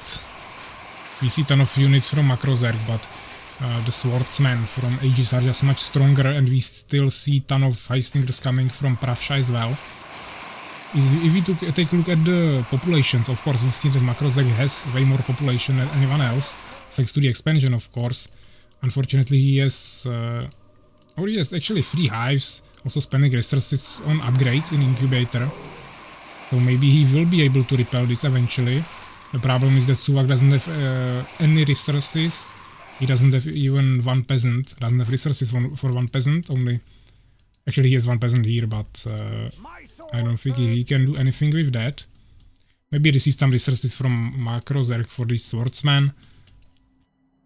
They somehow managed to repel this, but he has no economy right now. Right now, I think Aegis and Pravsha need to do something really quickly. They either need to attack. Actually, seems like Makrozerk is trying to... I mean, he expects an expansion, which was something I was just about to say that he should do, Pravsha or Aegis.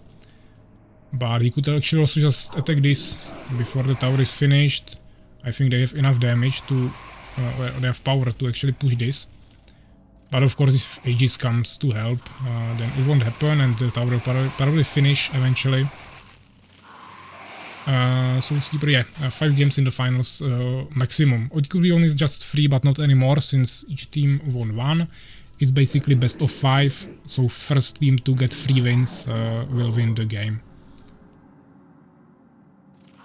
So we'll see. Right now we see some decent push. Wild Cocoon, okay, so I'm expecting flying Hive Stingers from Pravsha, but maybe he will surprise with Hive Guards. We will have to see.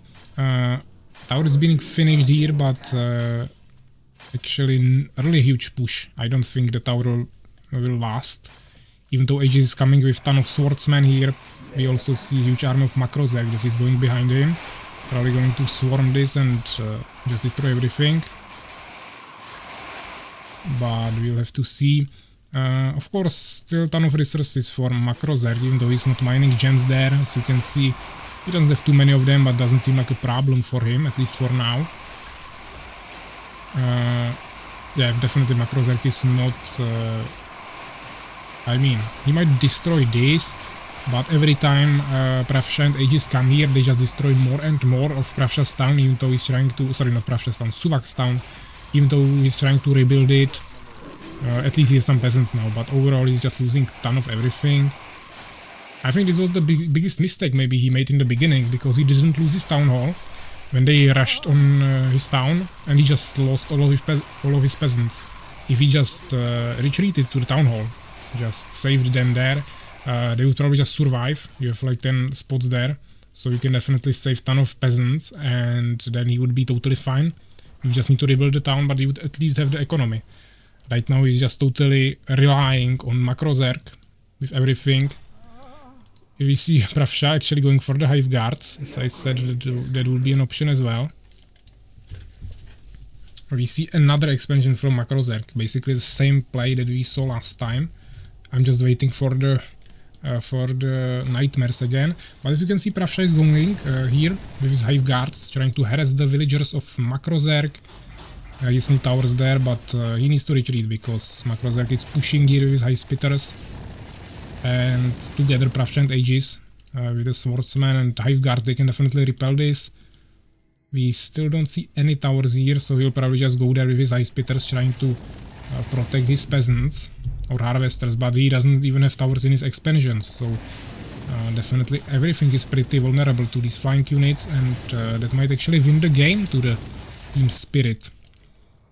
Even though actually the thing that won the game for them the most was probably the fact that they pretty well rushed on Suvak.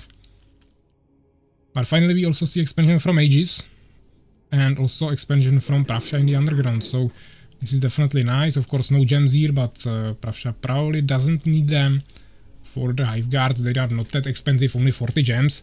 It's mainly expensive on gold. Also the first upgrades that you can make don't cost any gems, only the last ones for armor and attack.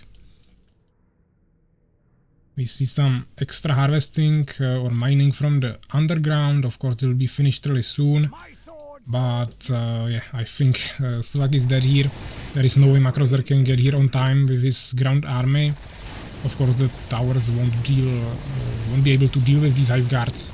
They won't do anything, so I think the towers are just dead. And that probably means that Suvak is also dead. He's trying to escape with some of his peasants. Probably going to rebuild an expansion somewhere. We'll have to see about this. We see some nice scouting. It's getting a little bit confusing who is actually with who, but you can kind of see it on the minimap really clearly. These guys are together, of course. Here we have the enemy. Yeah, but Suvak is dead. I don't think he has a single building. Actually, he has these two. So his army won't get destroyed, but I mean he has only peasants and 3 swordsmen. One is actually almost dead. One also a little bit injured. So they have interesting push here, but this is so mobile army. They can just get here immediately. He can just one-shot the spitters one by one. Or not one-shot, but almost one-shot, two-shot, let's say. He also has the freeze damage, let's say, Cold, which slows down the enemy. One of swordsman with trailblazing, which means fast movement speed. And also some priests that are keeping everything alive.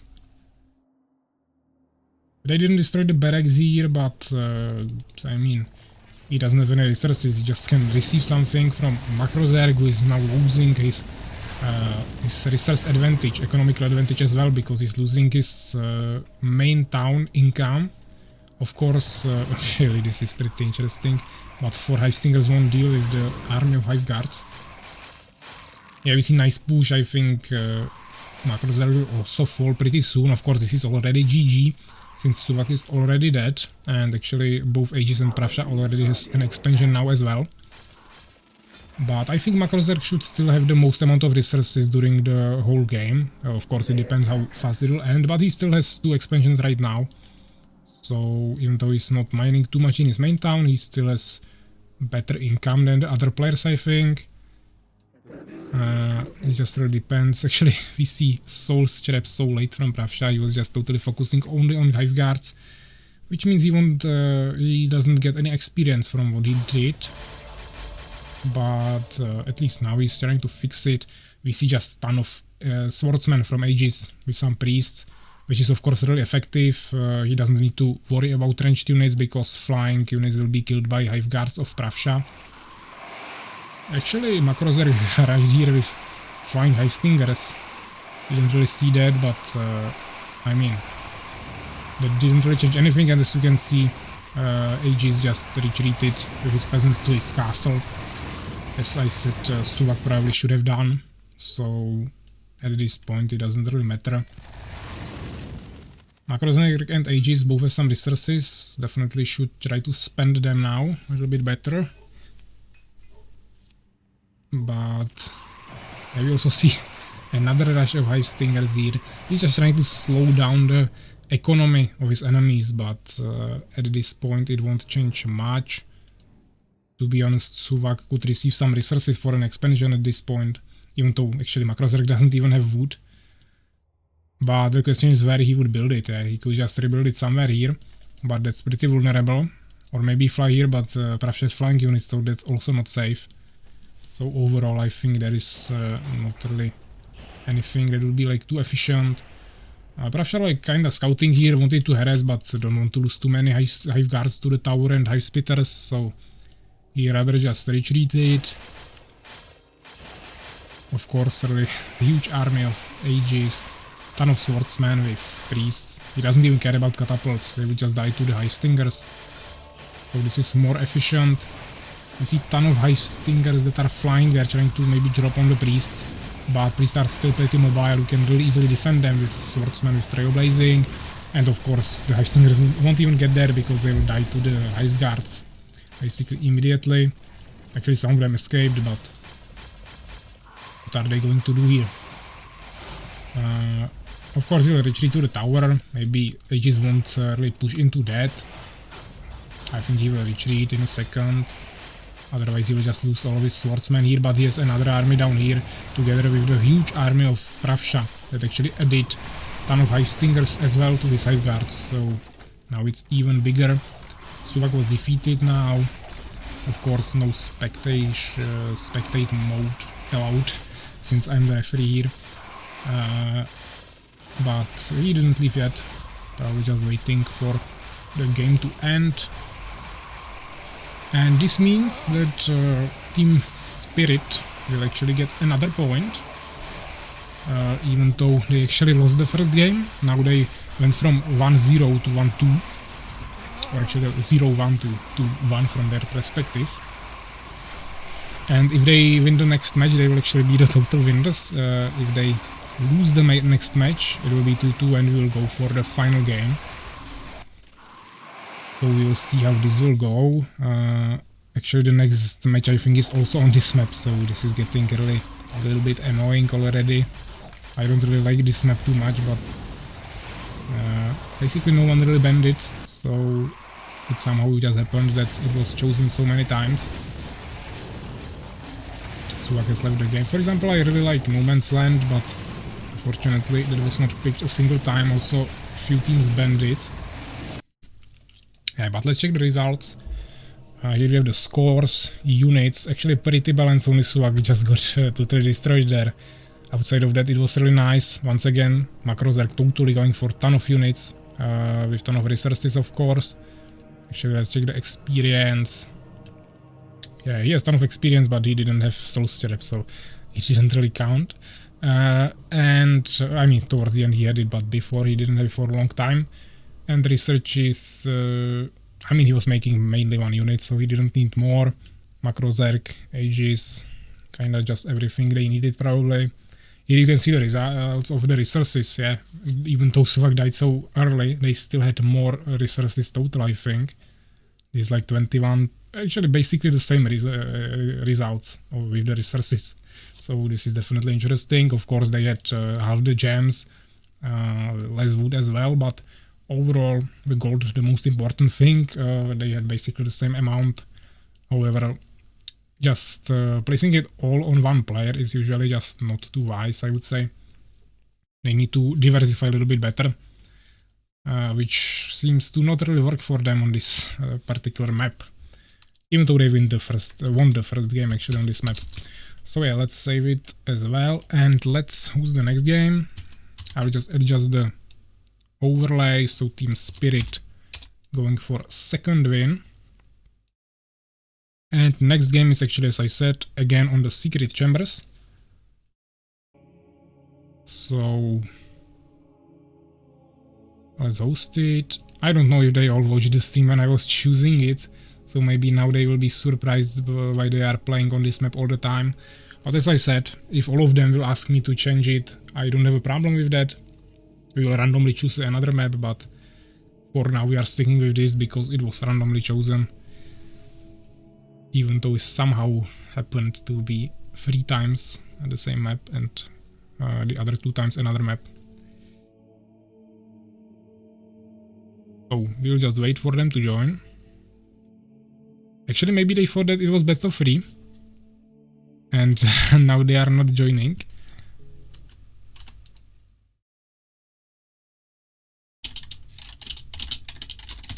So maybe I need to tell them on Discord. Yeah, seems like actually Pravsha said thanks for games, Swag as well.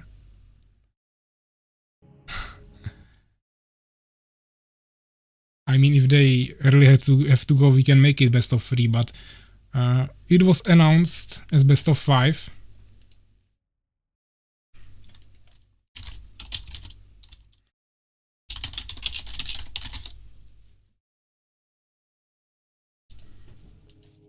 Yeah, so Pravsh actually seems pretty surprised that it was best of 5. They really thought that they just won. But I will see. I'll just wait for them. Hopefully they will join. Pravsh is actually already here. This Aegis as well, so I expect Suvak and Makrozerk also come, because yeah, they are kind of surprised, but I mean, it was there announced from the beginning. First team to get 3 wins. So Suvak and Makrozerk still has a chance. There is no clear winner yet. Let me actually check the prediction, how that even went. Yeah, we have actually, I already talked about that. Everyone voting for Team Spirit. So that seems to go well for you guys, even though the first game didn't look like that.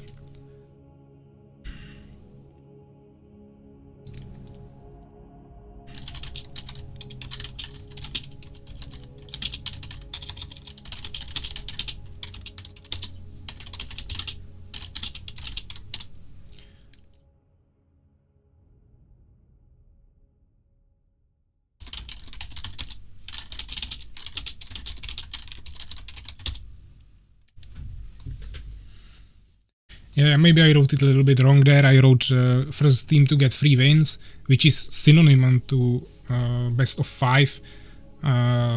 Next time I will just write best of 5 so it's clear.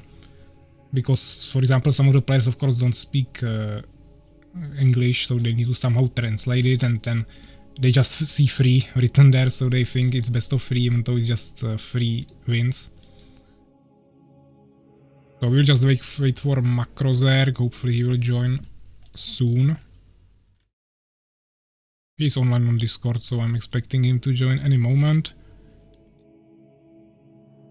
Yeah, we'll wait a little bit for him. Yeah, I think Pravsha was already celebrating. Then I destroyed his moment by telling him to win another match. Actually on this map as well. But we will see. We have Empire Aegis, Empire Suvak once again.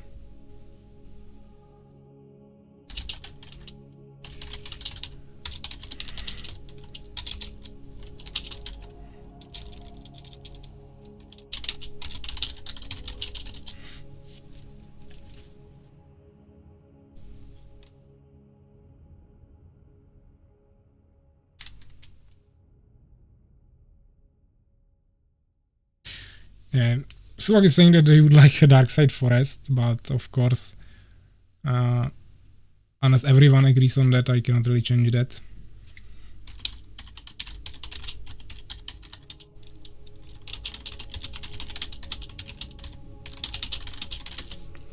Yeah, so I'll just tell them that if everyone agrees, I can roll a new one, but it might be something even worse.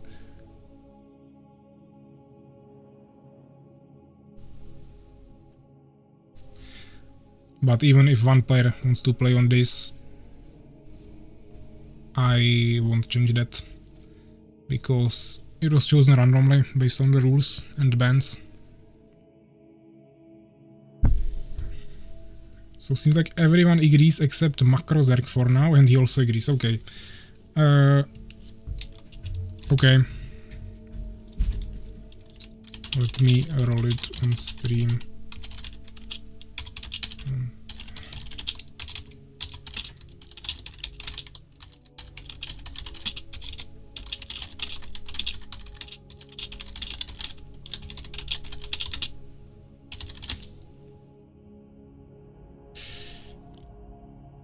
Yeah, so I will really quickly roll a new map. Right now I need to. Yeah, so we are choosing from this. So let's just make a new roll. 1 to 5. Actually, I will choose both new maps because there was another map that we already played, and I will try to choose different maps that we didn't play yet. Yeah? So if we roll the same, I will just roll again. So we have 1, so that's Eye of Haven. Okay. And then we have 4, which is Redwood Towers. Okay, so we'll play Eye of Haven now.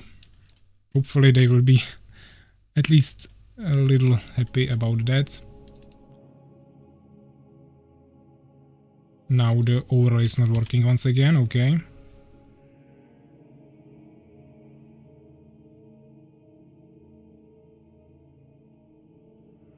Okay, my overlay is not working. I need to restart the game really quickly. And then it started working. Okay, let me just quickly start the game again.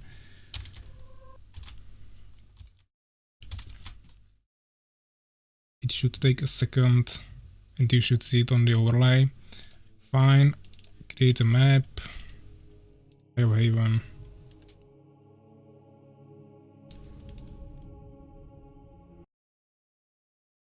And let me swap to here.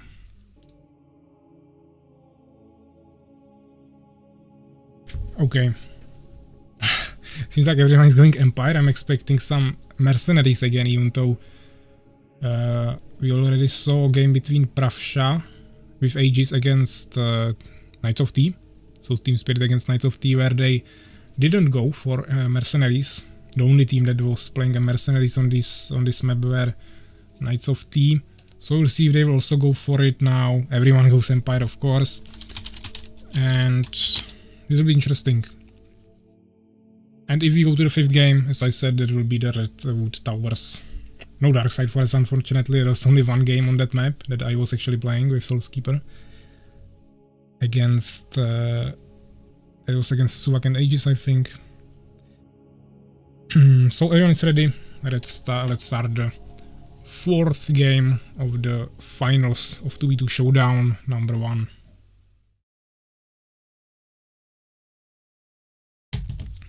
Just for the theme, it actually also gave me an Empire, so We have 5 empires here. Okay, let's unzoom a little bit and bring up the resources. And of course I need to watch from the Suvak's perspective for the colors to work right. So we have down here we have Suvak, above him is Makrozerk, Pravsha, top left corner, and bottom left corner is Aegis. This is different than in the games before because now you can see the taverns are actually between the players in each team and not between the teams, so they don't need to fight for them with the enemies, but all they need to do is just capture it between them and then utilize it. Maybe one of them will go out, the other one will go in, use all of their resources to buy some units, and then again. Of course, this will happen if some of them will go for mercenaries, but I think after Pravsha getting rushed by it, by Knights of T, I think he will definitely try it. We see basically the same strategy from everyone except actually Makrozerk leaving a huge space here. Even Suvak closing a base, which is not too common from him. Yeah, but seems like everyone is doing a full wall. I'm not sure if this is a full wall, but this bush works pretty weird sometimes, so it might be a full wall. We see immediately Suvak going for the mercenaries, even quicker than usual, even though you need actually the swordsman with you. You can do it with 2 peasants, but it's much easier with a swordsman and peasant. Actually, Makrozerk going the other side, other direction. Maybe just going for scouting, probably. Yeah, but swordsman coming here. Definitely Suvak is going for the mercenaries as soon as possible. We will see if Pravsha will also try it, because as I said, he got rushed by it and I think he wanted to prevent it again. Really well played. He can definitely save the peasant. That is easily possible. Usually want to drag the enemies away with the swordsman because he's more tankier. But you can even do it like this. And now he'll just probably retreat with the peasant to his home. Makrozerk doesn't even need to go here. He will just lose his swordsman for no reason, but okay, maybe he doesn't have experience with this map, or it was just a misplay, misclick, I don't know. This was also really poorly played, but fine. Okay, we see Pravsha going for this. I don't think he ever did this, because you cannot play it like this. You need to actually drag the wolves out. Or actually, okay, he somehow managed to get there with the swordsman, but usually you cannot do it like this, because the wolves will just block the path and you won't get there and they will just kill you, especially with 2 peasants. He actually recruited 2 thugs, that's also interesting. So you want to drag them away and then just get there with the peasant. Or as we saw with Suvak, you can even get there with the swordsman. They are also making more thugs. Thugs are really good, because if you don't have towers or reformers, you won't scout them. But of course, once you can scout them, crossbowmen are just superior. So that's the thing they are going for here. Of course, you can also just make a phoenix. It's not that big of a commitment. Just few extra resources, as you can see. Aegis is going for that. Pravsha is taking this and Suvak is taking this, but I think they will be exchanging this tavern. As you can see, Makrozerk is already waiting here. It's just a question if Aegis will also go and try to recruit some crossbowmen there. But as you can see, at least, or actually, sorry, this is Suvak's thug. He will probably kill the crossbowmen here. There is no tower, but he's making a phoenix, so they definitely have an answer for that. And he's actually also going for priest, so maybe he wants to support the crossbowmen of his teammate with some priests. But we see ton of thugs, but now there is the phoenix, so I think they will turn it around. And to be honest, I don't see much from Makrozerk right now. He actually went for an expansion, okay, that's really interesting. Also making the 11th century for his ally. Actually, both of them are making it. Pravsha don't care about it, he doesn't care about it, he has his ally that is doing the phoenix job for him. His tower is not finished yet, so now they don't have a way to scout this, but hopefully they can fix that in a moment. This is a full wall, so they don't really care about it. They have really decent defensive position. This farm will fall really quickly, especially to all of this damage. Yeah, there's a lot, and farms are pretty squishy. But the tower is finished now, so they have scouting. Building Also, complete, my lord. phoenixes are being produced. Actually, waiting for flank units or something here. So making a tower. We're under attack. So we'll see. We see some priests from ages. That's definitely interesting. It will definitely bolster the power of the crossbowman. You have blast, you have ton of healing.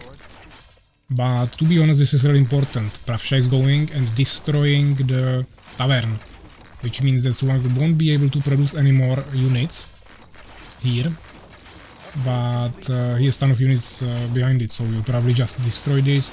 Both players have Phoenix, so fucks don't really matter. We want to kill them first because they have more damage and also decent attack speed, even though it's of course much slower than crossbowman. But it's overall definitely decent. You see even some pikemen here, so they protected it. Of course, Macrozerk really not helping at all right now, but as you can see, he's going for Valkyries, so he wants to harass some villagers. And they are not prepared for it like Suwak here, and actually Macrozerk as well.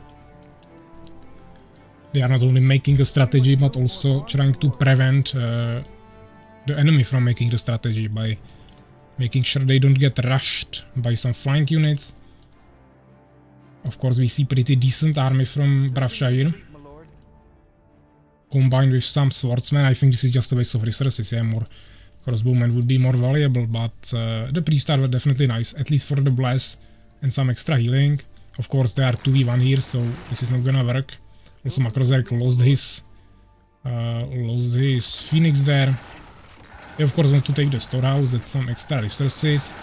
Since there is no fighting on the top side of the map, they could definitely also take the warehouse there, basically any of the teams. So I will need some help right now, but he can just produce more crossbowmen over time. Yeah, we can see a tower here for Macrozerk. And once he has the Valkyries, I think he will start harassing the villagers. Even though we already see a tower from Pravsha, he's just kinda sleeping on that. Yeah, so this will die definitely really soon. My sword. I'm actually expecting the Valkyries to harass, but maybe they will just come and help Suwak, even though they would reveal the strategy, which they probably don't want to happen. Actually, okay, he will lose his barracks, which is not that important. We just need a tavern, but to be honest, right now he has fairly serious problems, and he doesn't have an expansion. So once again, Macrozerk just makes an expansion like always, even on this map, and Suwak is just dying for him, trying to buy him some time so Macrozerk can just kill them on V2 basically. But I don't think that's gonna work here too well because the crossbowmen are just too strong. But we see a gnome workshop, definitely nice. You can kill with catapults the crossbowmen, that's definitely possible, but you still need ton of units in front of that, and he just doesn't have time for it. We see some Valkyries, but they are not really being used. There is a tower, but not upgraded. There is no tower. You could be at least harassing the villagers, if nothing else. As you can see, Macrozerk actually going for 2 expansions. He really just wants to win this on resources, but finally we see also expansion from Aegis, so they will also have ton of resources. Pravsha just pumping everything into the crossbowmen. Yeah, this is definitely a problem. Valkyries are really good, but crossbowmen will totally counter them. So the only thing how you can use them here is to harass the enemy villagers. And when they saw it now, I think they will make sure they have towers pretty soon. Yeah, to be honest, I feel like Suwak is just dead here. Valkyries won't help him. Towers might, but he doesn't have enough of them. And more crossbowmen are maybe coming, but he's not even spending his resources. He doesn't have any population at this point. I mean, Macrozek will have 3 expansions, so potentially if he takes the tavern and produces ton of crossbowmen, he could still win. But he just pumped ton of resources to the Valkyries, probably even upgraded them, also produced lots of them. Maybe didn't upgrade them, but produced lots of them, spent ton of resources on that.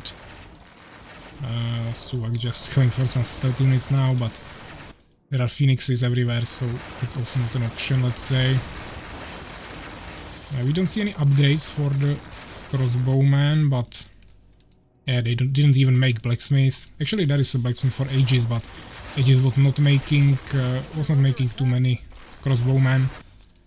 He just kinda let Pravsha have it and was adding the priests and swordsmen. We see even another 11th century here. Even a catapult. Yeah, I really don't know what the strategy of Macrozerk is here, but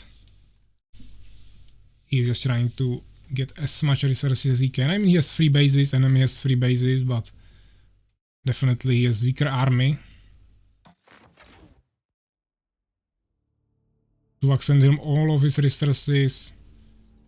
I mean, definitely wise to stay in the tavern, because at least the enemy will have to destroy it to capture it, and then they will have to wait for it to repair.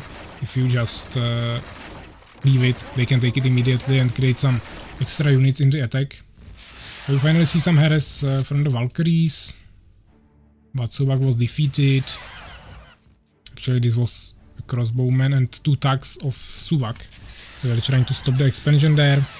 I don't know if they spotted it, maybe, but Macrozerk is not really doing anything about it. They are actually retreating, which is really interesting. I would expect them to continue, but they just don't want to. Actually, maybe they saw the catapults. Okay, you don't want to rush into this, of course. Subak left the game. Maybe he will be watching the stream, even though with 3-minute delay. But at least he won't miss anything, because he cannot observe, of course. So it's better for him to go somewhere else. But unless Macrozerk can win this 1v2, then Team Spirit will be winners anyways, in the best of 5 as well. Which would make actually Pravsha the winner of the only 2 tournaments we had so far, because he won the first tournament 1v1, and now in a 2v2 he probably will also win together with Aegis. So I will make a nice Hall of Fame poster for them, of course, or a poster or a reward, let's say, where of course both of them will be also their the team name they have, which is Team Spirit, and also some of the other rewards that I stated there. So they will receive a badge, a VIP badge on Twitch. Maybe there was something else as well. I'm not sure right now. Yeah, they can actually choose a custom emote, so if they send me some, for example, Armies of Exigo image that they want me to add as an emote, I will just add it.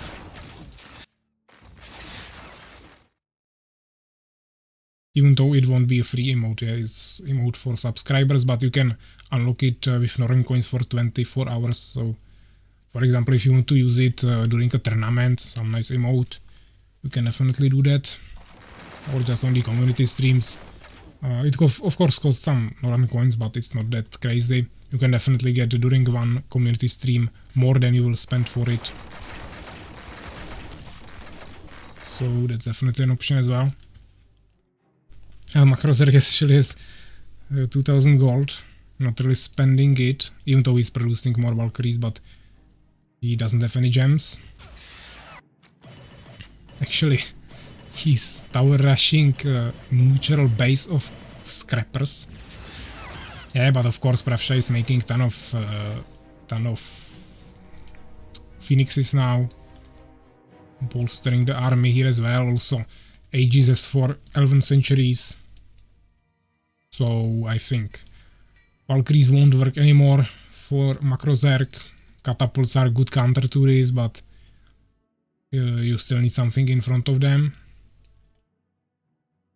Actually, maybe... Okay, if he now takes the tower... sorry, not tower, tavern.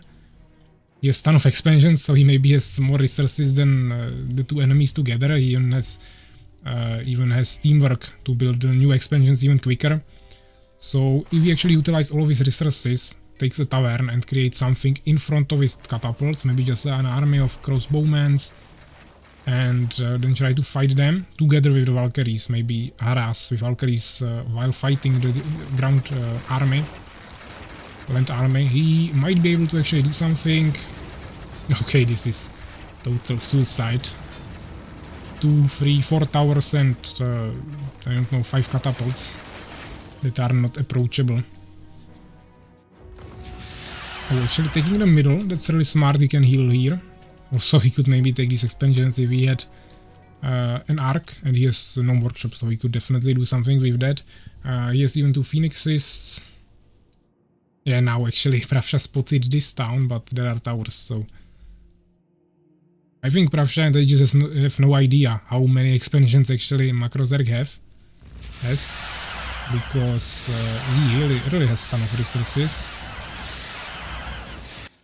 I don't know where Pravsha's phoenixes are. He had many of them. Right now I don't see them. So this actually seems like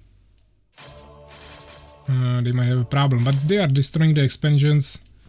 So maybe Macrozerg is making them quicker than they are destroying them, but still, they are somehow destroying them. Of course, Macrozerg going to heal his Valkyries. Now actually retreating. I'm not sure why. No, he just clicked on the minimap, probably too far away from the healing fountain.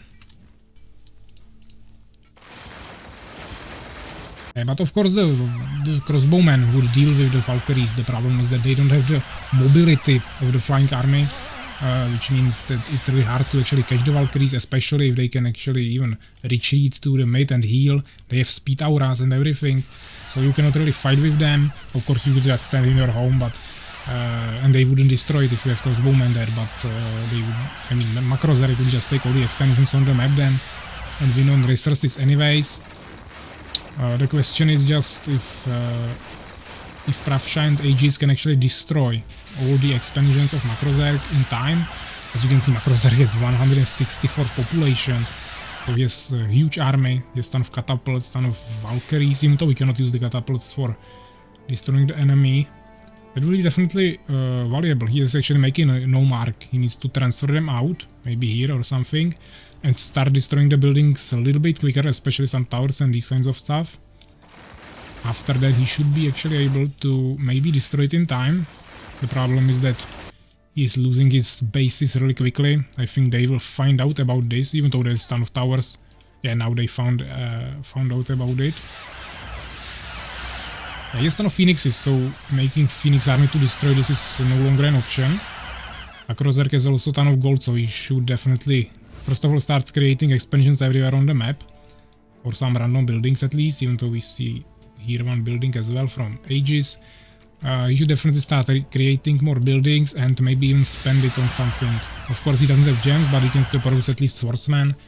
If you fill up, of course he doesn't have much more population, but if you have another 40 population of swordsmen, it can still do at least something. Yeah, he ran many towers, but against priests it's not that effective. Right now the question is, what are they going to do? Of course, he kinda stopped the... Yeah, they are basically not getting any more resources. They have only this army. Of course, Pravsha has this, but outside of that, he has basically nothing. Aegis will probably lose here pretty soon, even though he is building an expansion in the underground, so he will not lose, but definitely he's going to lose his town, and he's not going to produce anything more. And he has only this small army, so definitely he cannot even attack against flank units, so no threat. No threat, and Macrozerg is building another expansion here super quickly with the team building. I think they didn't even see him. Also, they would need to destroy this, which is full of catapults. So I think there is still a huge chance And maybe Makrozerk might be able to win this 1v2. It would be a really nice turn in the finals. That would mean that we would play the 5th game.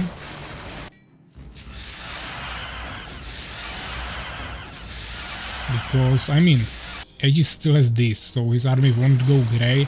But as I said, he doesn't have too many units anyways. I don't know what Pravsha is doing. He's just spending resources on this. Creating phoenixes and best towers. Guard towers. But even though he has tavern, he's not really making any more crossbowmen. I think he will lose the tavern now. Makrozerk will probably get tired of this. Now we just need to destroy these last buildings. If he finds this, of course there will be a win for him, but it's not going to happen probably. We see 2 more expansions in the middle. Actually, this one is quite far away from the mines, but fine.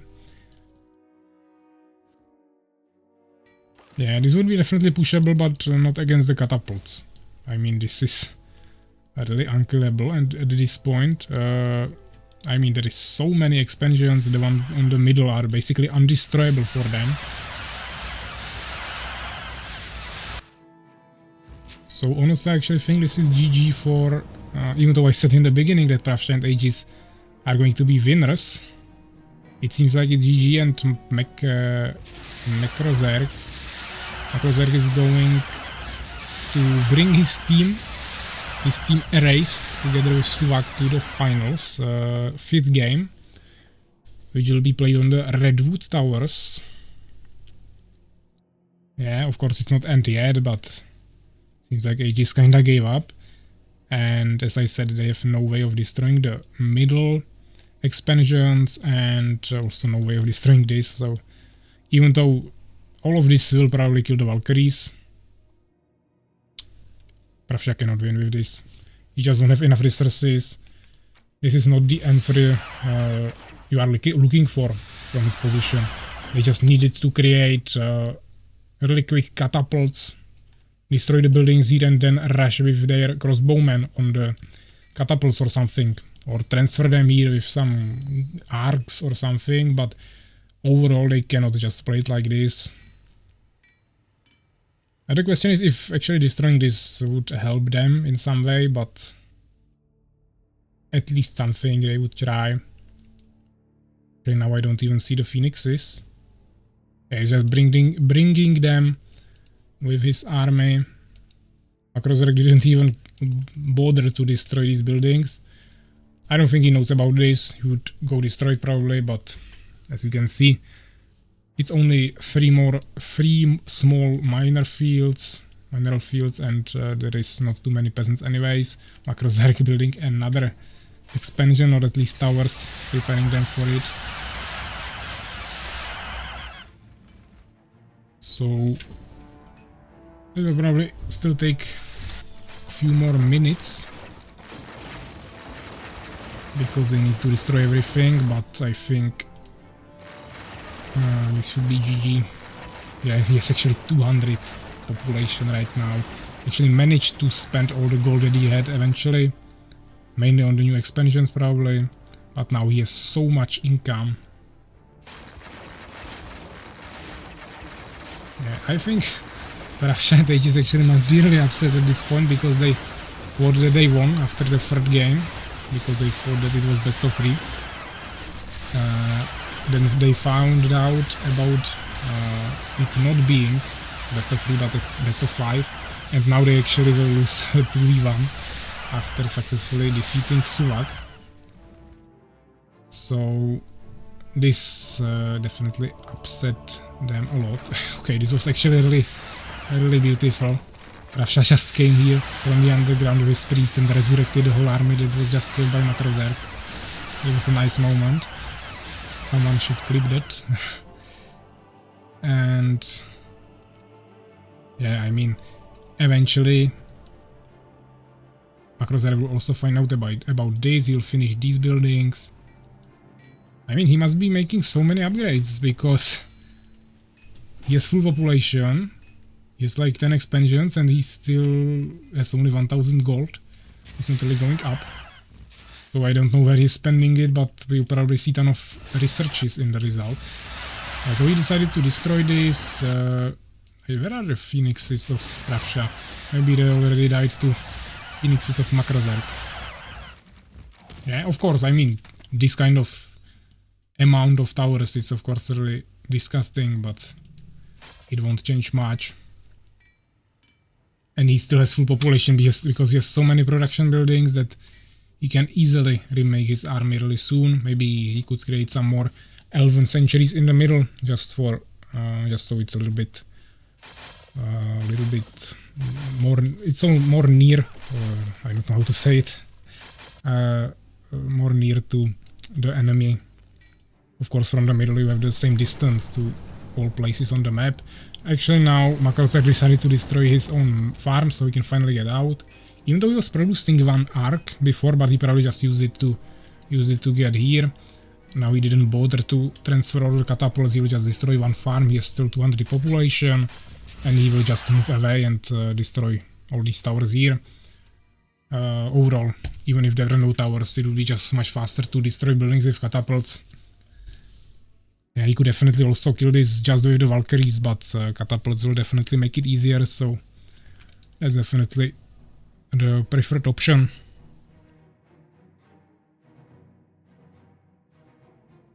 Folsom, we know how this feels like. Yeah, I mean, this is definitely interesting. I will play one more game, of course, as I said, unless somehow they turn it around here, but that's no chance. To be honest, my voice is kinda dying already, but I will finish the commentating for you. Yeah, so catapults are here. He doesn't have any units to protect it with. He just doesn't want to give up. I mean, he has his ally here, but what can he do? Actually, I don't know how. Oh. Okay, I don't understand this. Actually, he's producing Valkyries here without Valkyrie beacon. Maybe I missed something, but maybe it got destroyed here. Or even here a few seconds ago. And this Valkyrie was queued up before that. Macro monster. Yeah. You have a good teammate. So definitely one more game is awaiting for you. And maybe you can still win the whole tournament, of course. We will be playing on Redwood Towers, map that we didn't play yet in the finals, but it was like already maybe 4 times in the tournament before. Suwaka, I'm so tired, but he's so good. All I needed is to hold with catapults. Yeah, catapults were definitely making his town basically unbeatable, unconquerable, let's say. So that was definitely really good, and even though I thought originally that Valkyries wouldn't be a good strategy, the mobility just gave him so much options, and together with alone it wouldn't be that good, but together with the catapults defense, it was just super strong. Here we see a rush of peasants from Pravsha. Yeah, they obviously don't want to give up, don't want to leave, even though they know it's a loss. They just cannot really get over that after almost winning the whole tournament and then losing to 2v1. So Pravsha finally left Aegis as well, so let's take a look here. Let me immediately save the replay. This was really nice. So Makrozerg 193 kills, 106 losses, which is basically the most. Pravsha lost only one more unit, but once again the amount of units Makrozerg can always produce is really good. They have a really good synergy with Suwak.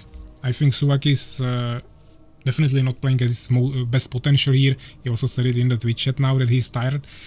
He plays, I would say, honestly, much better in 1v1s, but here he's just playing that small support role of slowing down the enemy and helping Makrozerg get his expansions and everything set up, and then just Makrozerg can totally destroy enemies. He has twice the amount of units as anyone else with any race in each game, and it's definitely working for him. So this is definitely really nice to see something really this specific that they developed for a 2v2 tournament.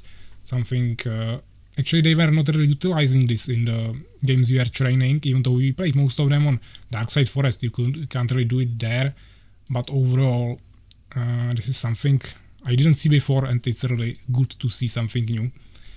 11 researches, definitely a lot. The army was totally upgraded. Probably everything was upgraded. We saw some small trades here, but nothing too major. So that's nothing. And I mean the resources, 42,000. All the players together had like 30,000. So we are talking about gold. So this is totally crazy.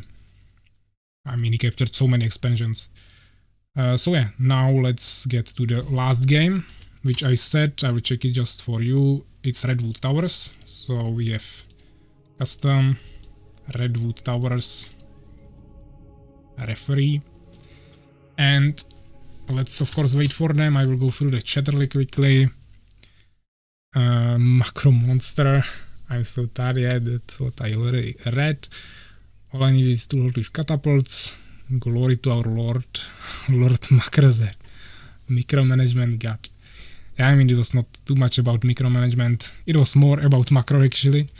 Making all those expansions and just creating a really strong base. Aegis and Pravsha already in the game as the green team on a green map. Going double empire. I mean, was it them or the erased team that played double empire? I'm not sure right now.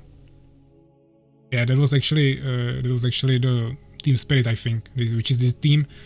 I'm not 100% sure, but I think that it was these guys, and Pravsha made the expansion quickly there, and we weren't able to push it. So maybe they are going to try something really similar now. Even though against Macrozerg with his expansions it probably won't work too well. So let me actually change the overlay one last time. So score 1 will be 2. I didn't expect it to happen, but we have a 2v2, 2 points for each team at 5th game in the finals.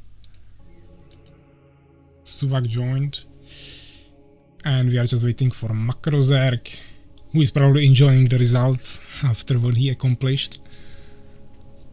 So we'll give him that. Of course, Subak will probably also go Empire, so we'll maybe have another game with 4 Empires, or maybe Macrozerg will go once again Fallen or something. I don't think I saw him play Beast yet. He probably can play everything, of course, but maybe his Beast is not as strong, or just doesn't fit his 2v2 strategy. That's maybe something. I don't know what they trained, but they were really practicing really often there, basically every day, 2v2s and 1v1s, really getting prepared for this. And now they are showing it off. Of course, Pravsha and Aegis definitely also a really strong team. They won 2 games before Erased were able to win 2 games against them in the finals. Also, I think both of these teams won all the games before in semi-finals and first round. So this is really the top of our community, the best players we could have here, and it's really interesting, of course, to see them in the finals compete in such a balanced environment. Yeah, going 2-2 and just striking for that last 5th matchup on a map. Redwood Towers, definitely going to be interesting. We saw many games there today, but not between these 2 teams. We had, I think, 2 games on the Secret Chambers, one on Eye of Haven and one on Icy Crossings. And now we'll finish it here with the Redwood Towers once again, just waiting for Macrozerg. Pravsha is also tired, yeah. Suvak was also saying that he's tired. To be honest, I'm too, but we are trying to finish this. He will be here in 2 minutes, okay. I mean, I also wanted to take a break, but I just told myself that we'll finish this in one go. Also, let me know, of course I'll talk about it later once we finish the tournament, but now when you have 2 minutes before Macrozerg comes, you can definitely let me know some feedback on the tournament.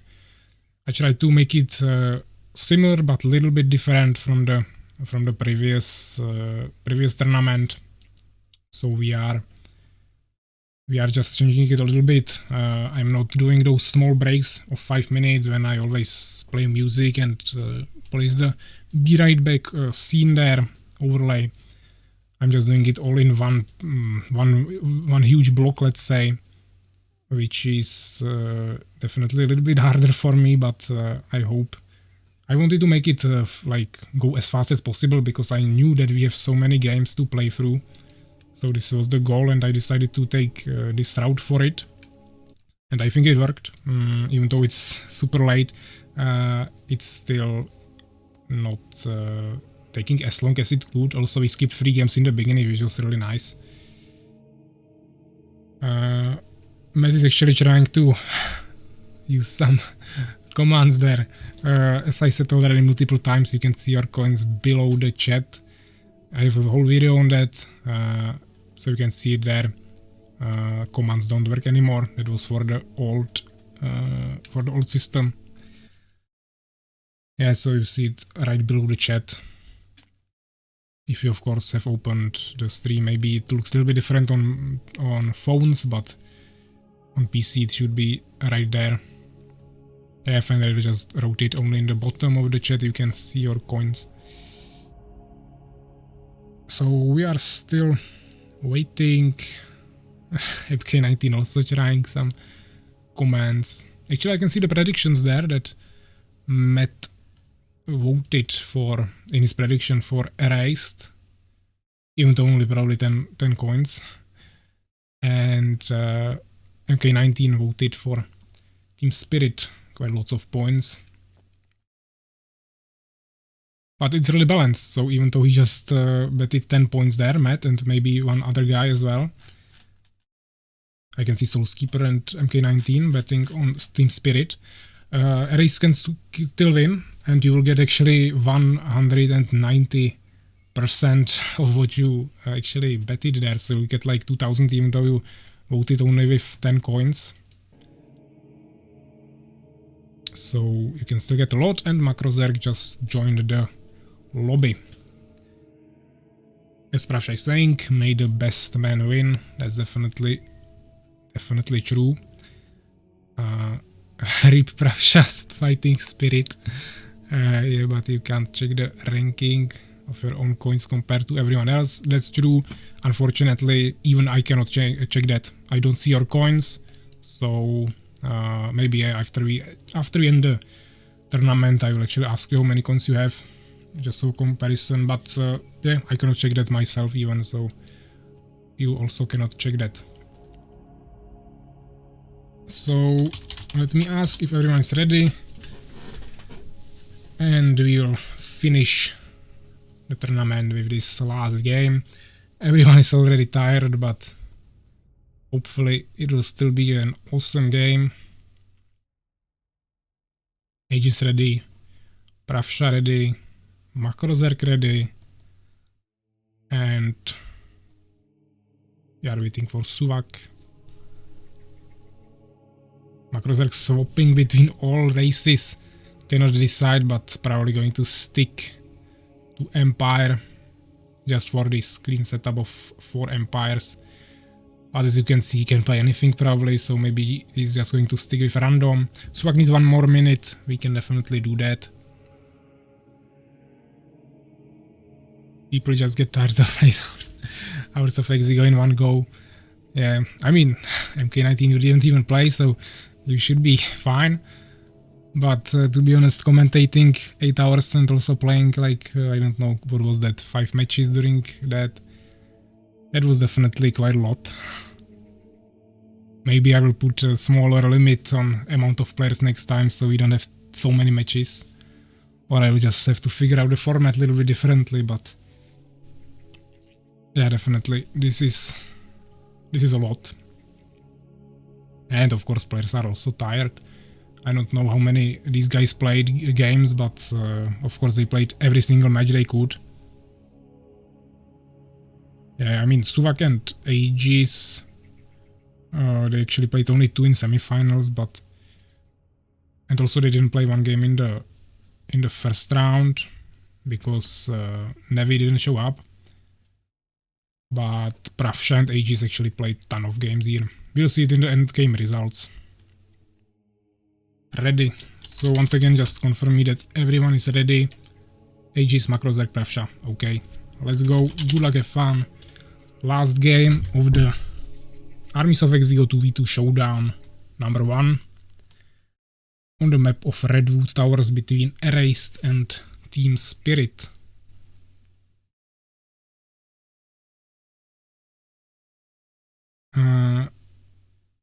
We wanna see points here. Okay. Yeah, so let's unzoom a little bit.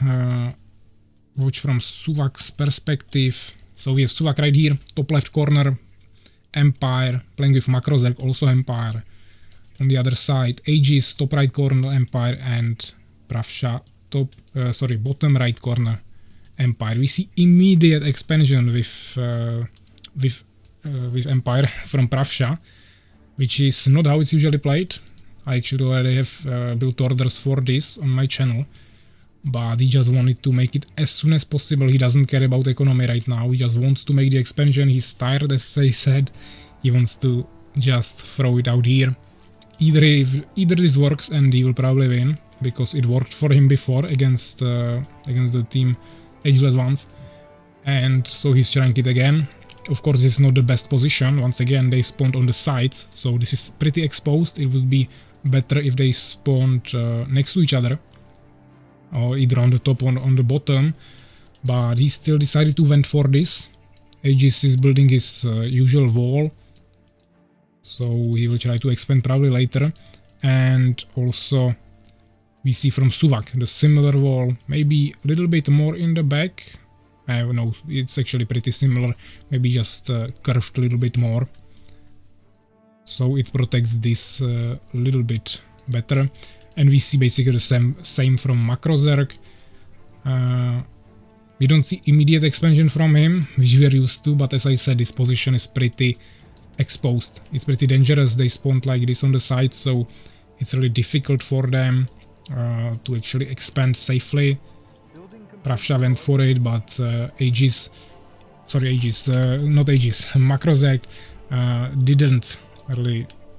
Makrozerk didn't go for it, because he knows that he won't have any support from his teammate, from Suvak, in this game. Suvak cannot just go here and build him a tower, or he could, but it would take a ton of time. We see quick scouting, definitely nice from Suvak. Unfortunately, it's on the wrong side of the map, so definitely Makrozerk needs to go here really quickly. He's going to find out about this, but Pravsha is already prepared. He's building a tower, he has a swordsman and barracks. And as you can see now, he found out about it. He'll probably start sending swordsmen there.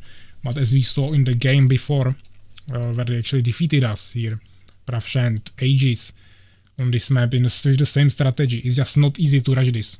The map is so huge that it takes a really long time before you can even get here to find out about the expansion. And then rushing it is just not easy. And once his ally Aegis will come help him, it's basically impossible. So maybe it's actually better to rush the other enemy, because even though he will have more soldiers, Pravsha won't be able to help him basically at all. But I mean, eventually he will still catch up, so this is really hard. I think the only right answer to this is to make an expansion as well. Suvak is trying, actually Makrozerk and Suvak, okay, this is of Suvak, but they are trying together here. Really different but interesting strategy. They are building a tower, so some kind of tower rush, but keep in mind that Pravsha also has towers in his expansion, so this is maybe not gonna work too well.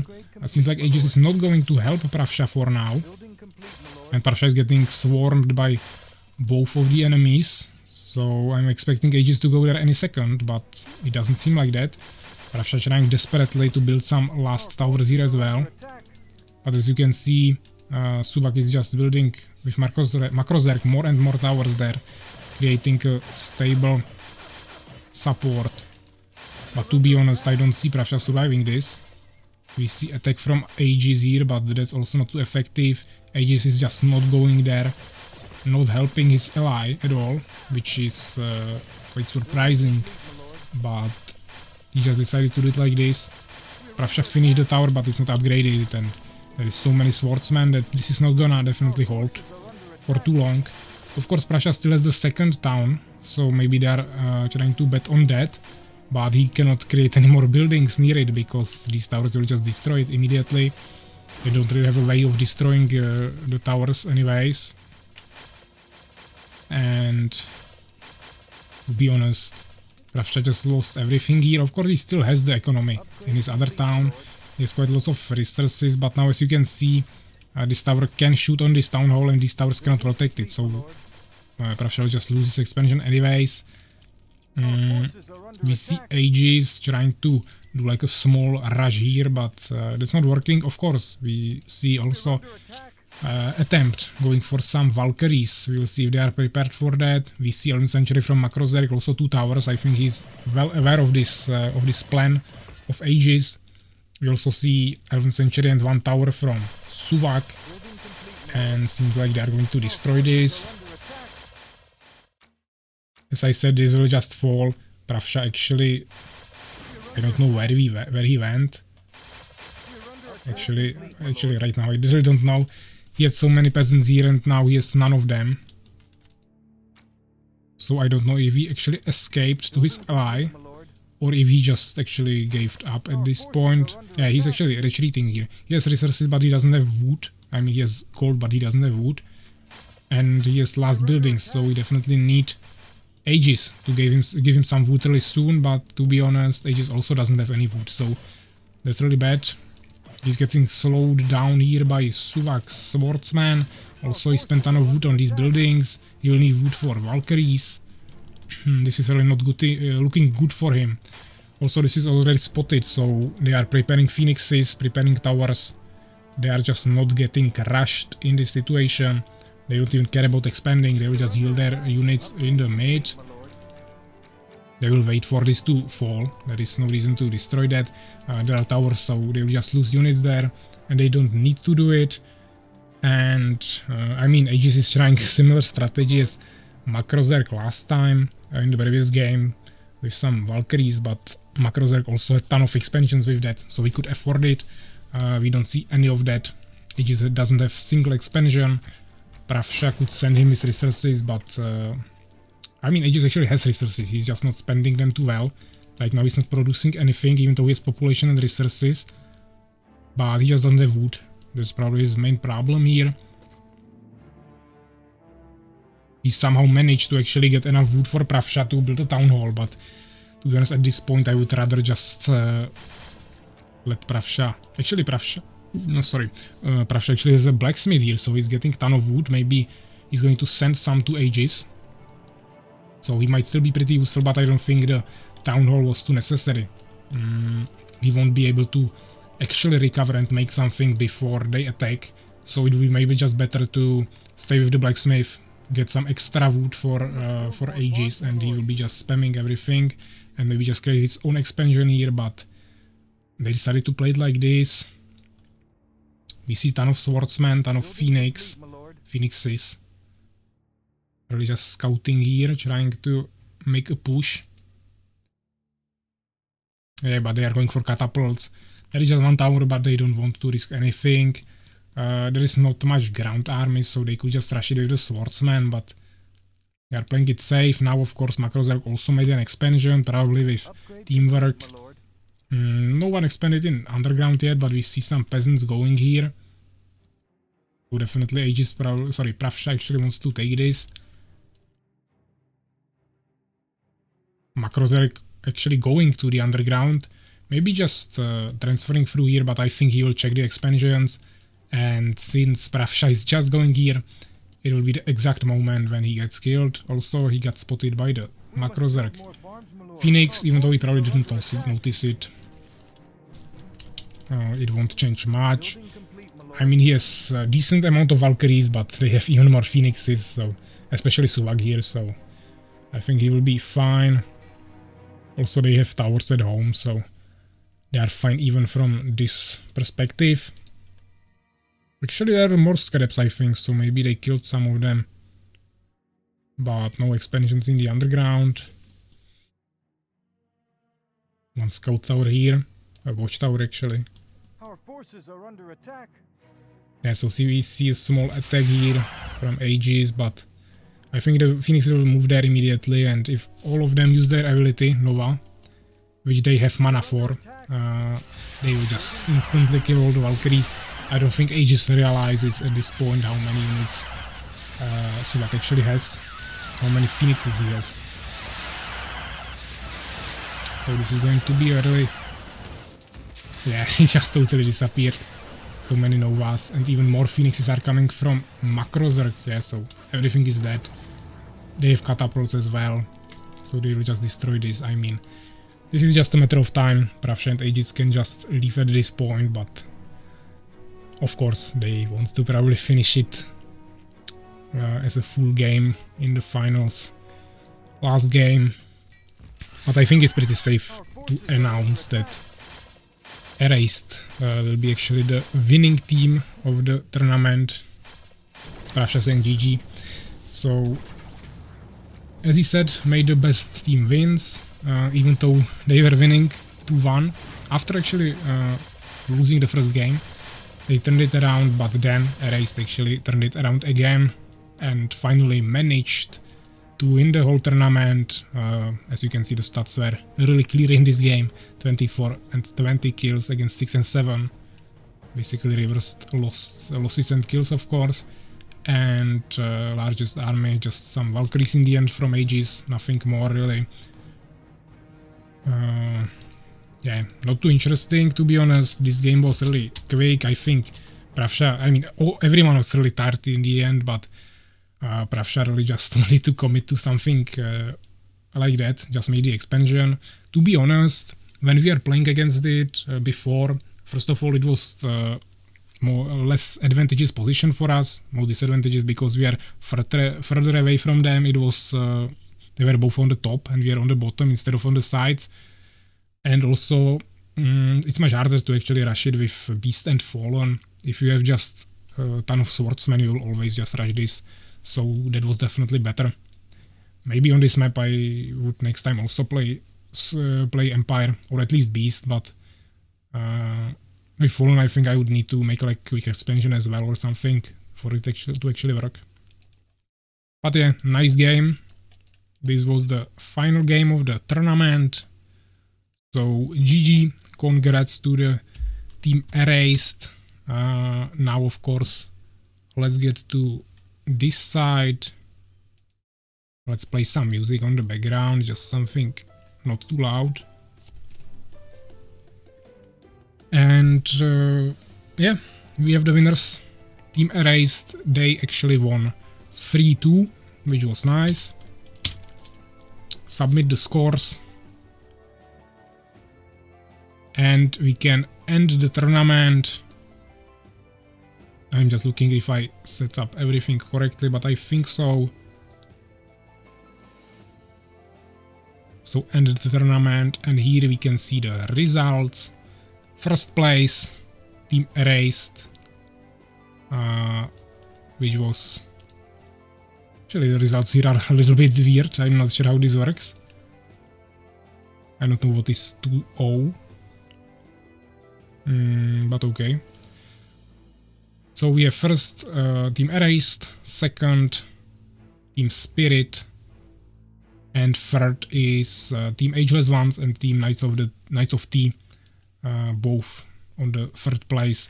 I'm not sure why it looks like this. To be honest, it looked a little bit different last time in the 1v1 tournament, but this was a different format. I'm not actually able to show you the other positions probably. And I don't know what these numbers actually mean, but I mean, the most important thing is that Erased were the first team, and Pravsha and Aegis were second and the rest is of course Suvak and the Makrozerk. So yeah, congrats guys. Definitely nice tournament. Pravsha is crying in the chat now. Of course, that must feel really bad after all. But I lost. Yeah. But I mean, you still were second. Yes, so many wins. You basically lost only these 3 games in the finals, and the winning team lost 2. So that's super balanced. And maybe if you play 10 games, you would win more. In 3 games, you actually won more. So it was really a little bit more about luck as well. Also, everyone is so tired already, so we cannot really take it too seriously anymore like this. So yeah.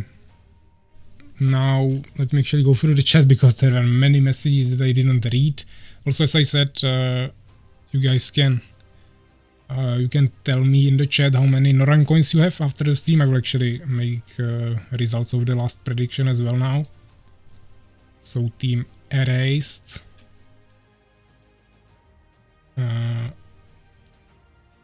Finalized. So I think, yeah, actually Matt and Urakar are getting like 4,000 points even though they voted only like 20. But it was 190%, or actually 190 times what they actually betted there. If they placed all of their money there, they would be millionaires. But of course that didn't happen, so they get only like few thousands. But you can still tell me how many coins you have right now. Now I'll go through the chat really quickly. Already checked this. Where is HR? I have complained, no point checking. The tournaments are good, but I think we should set a day limit. So if a stream is like 5 hours, then the rest is transported to the next day.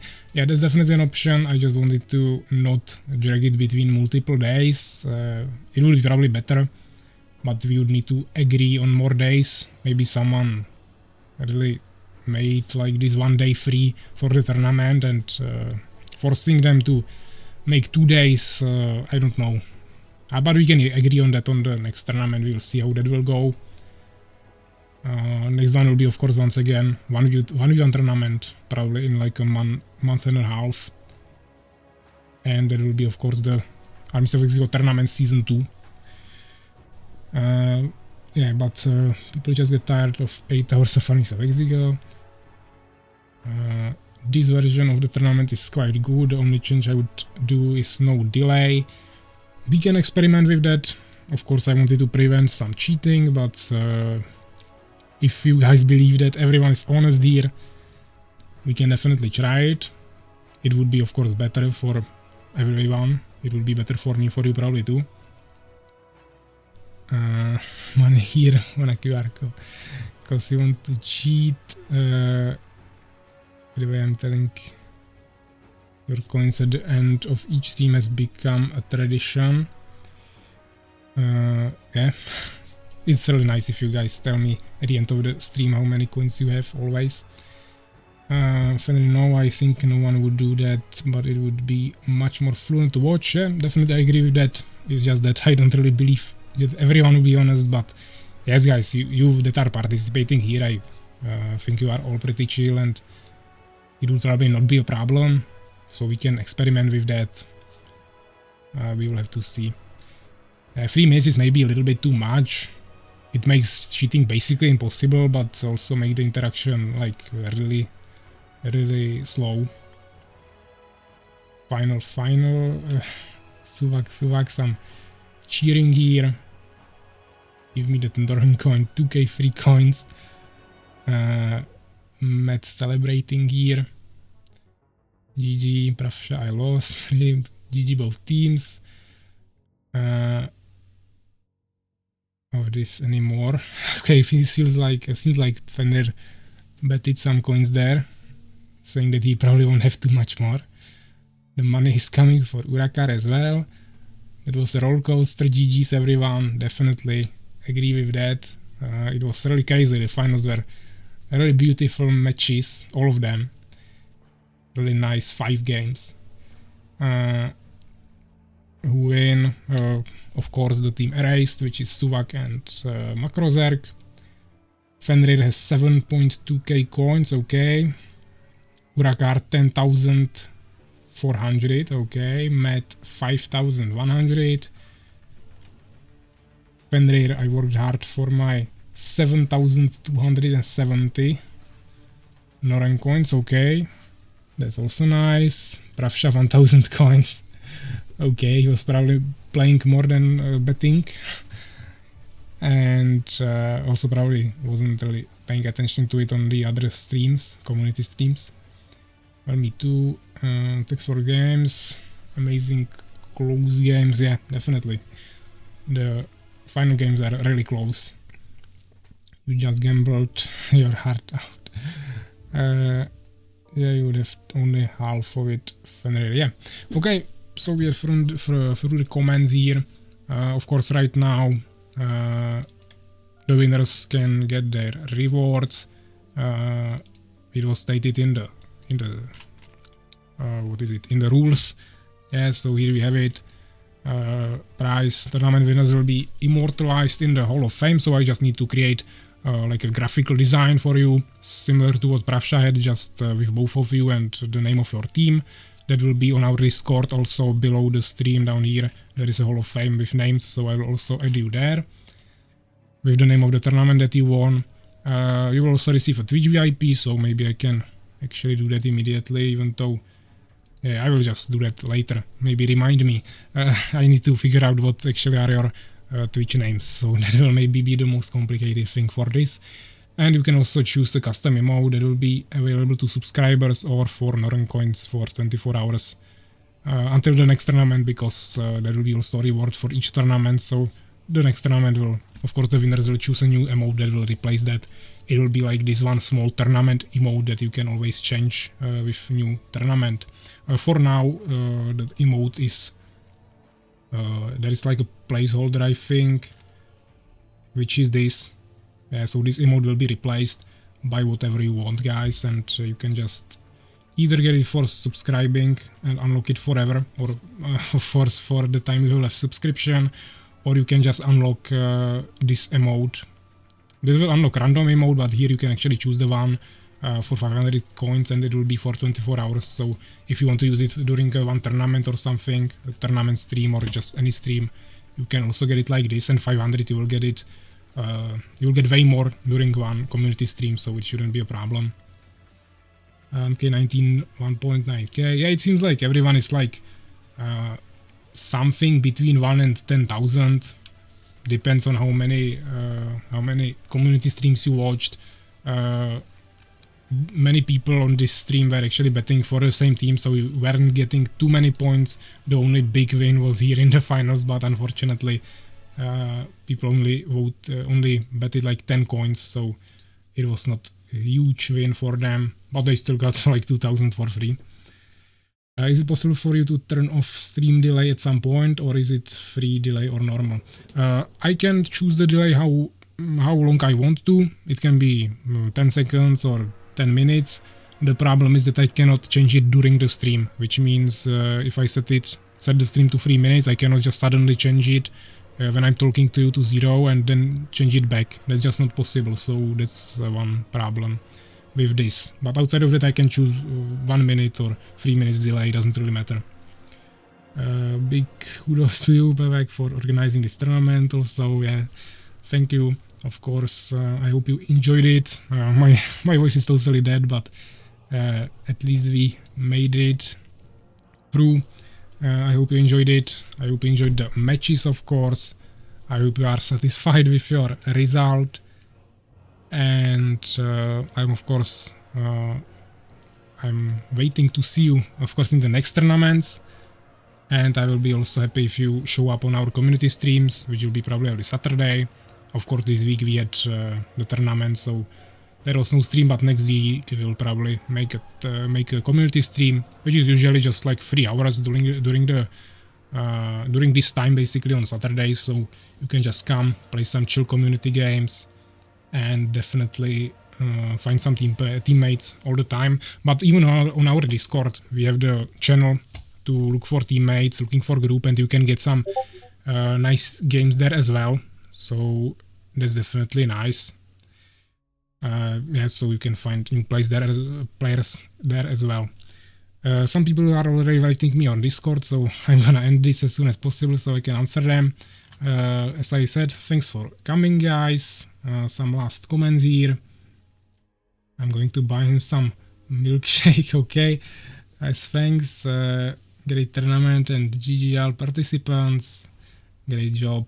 Again, thank you. So yeah, thanks for watching, guys.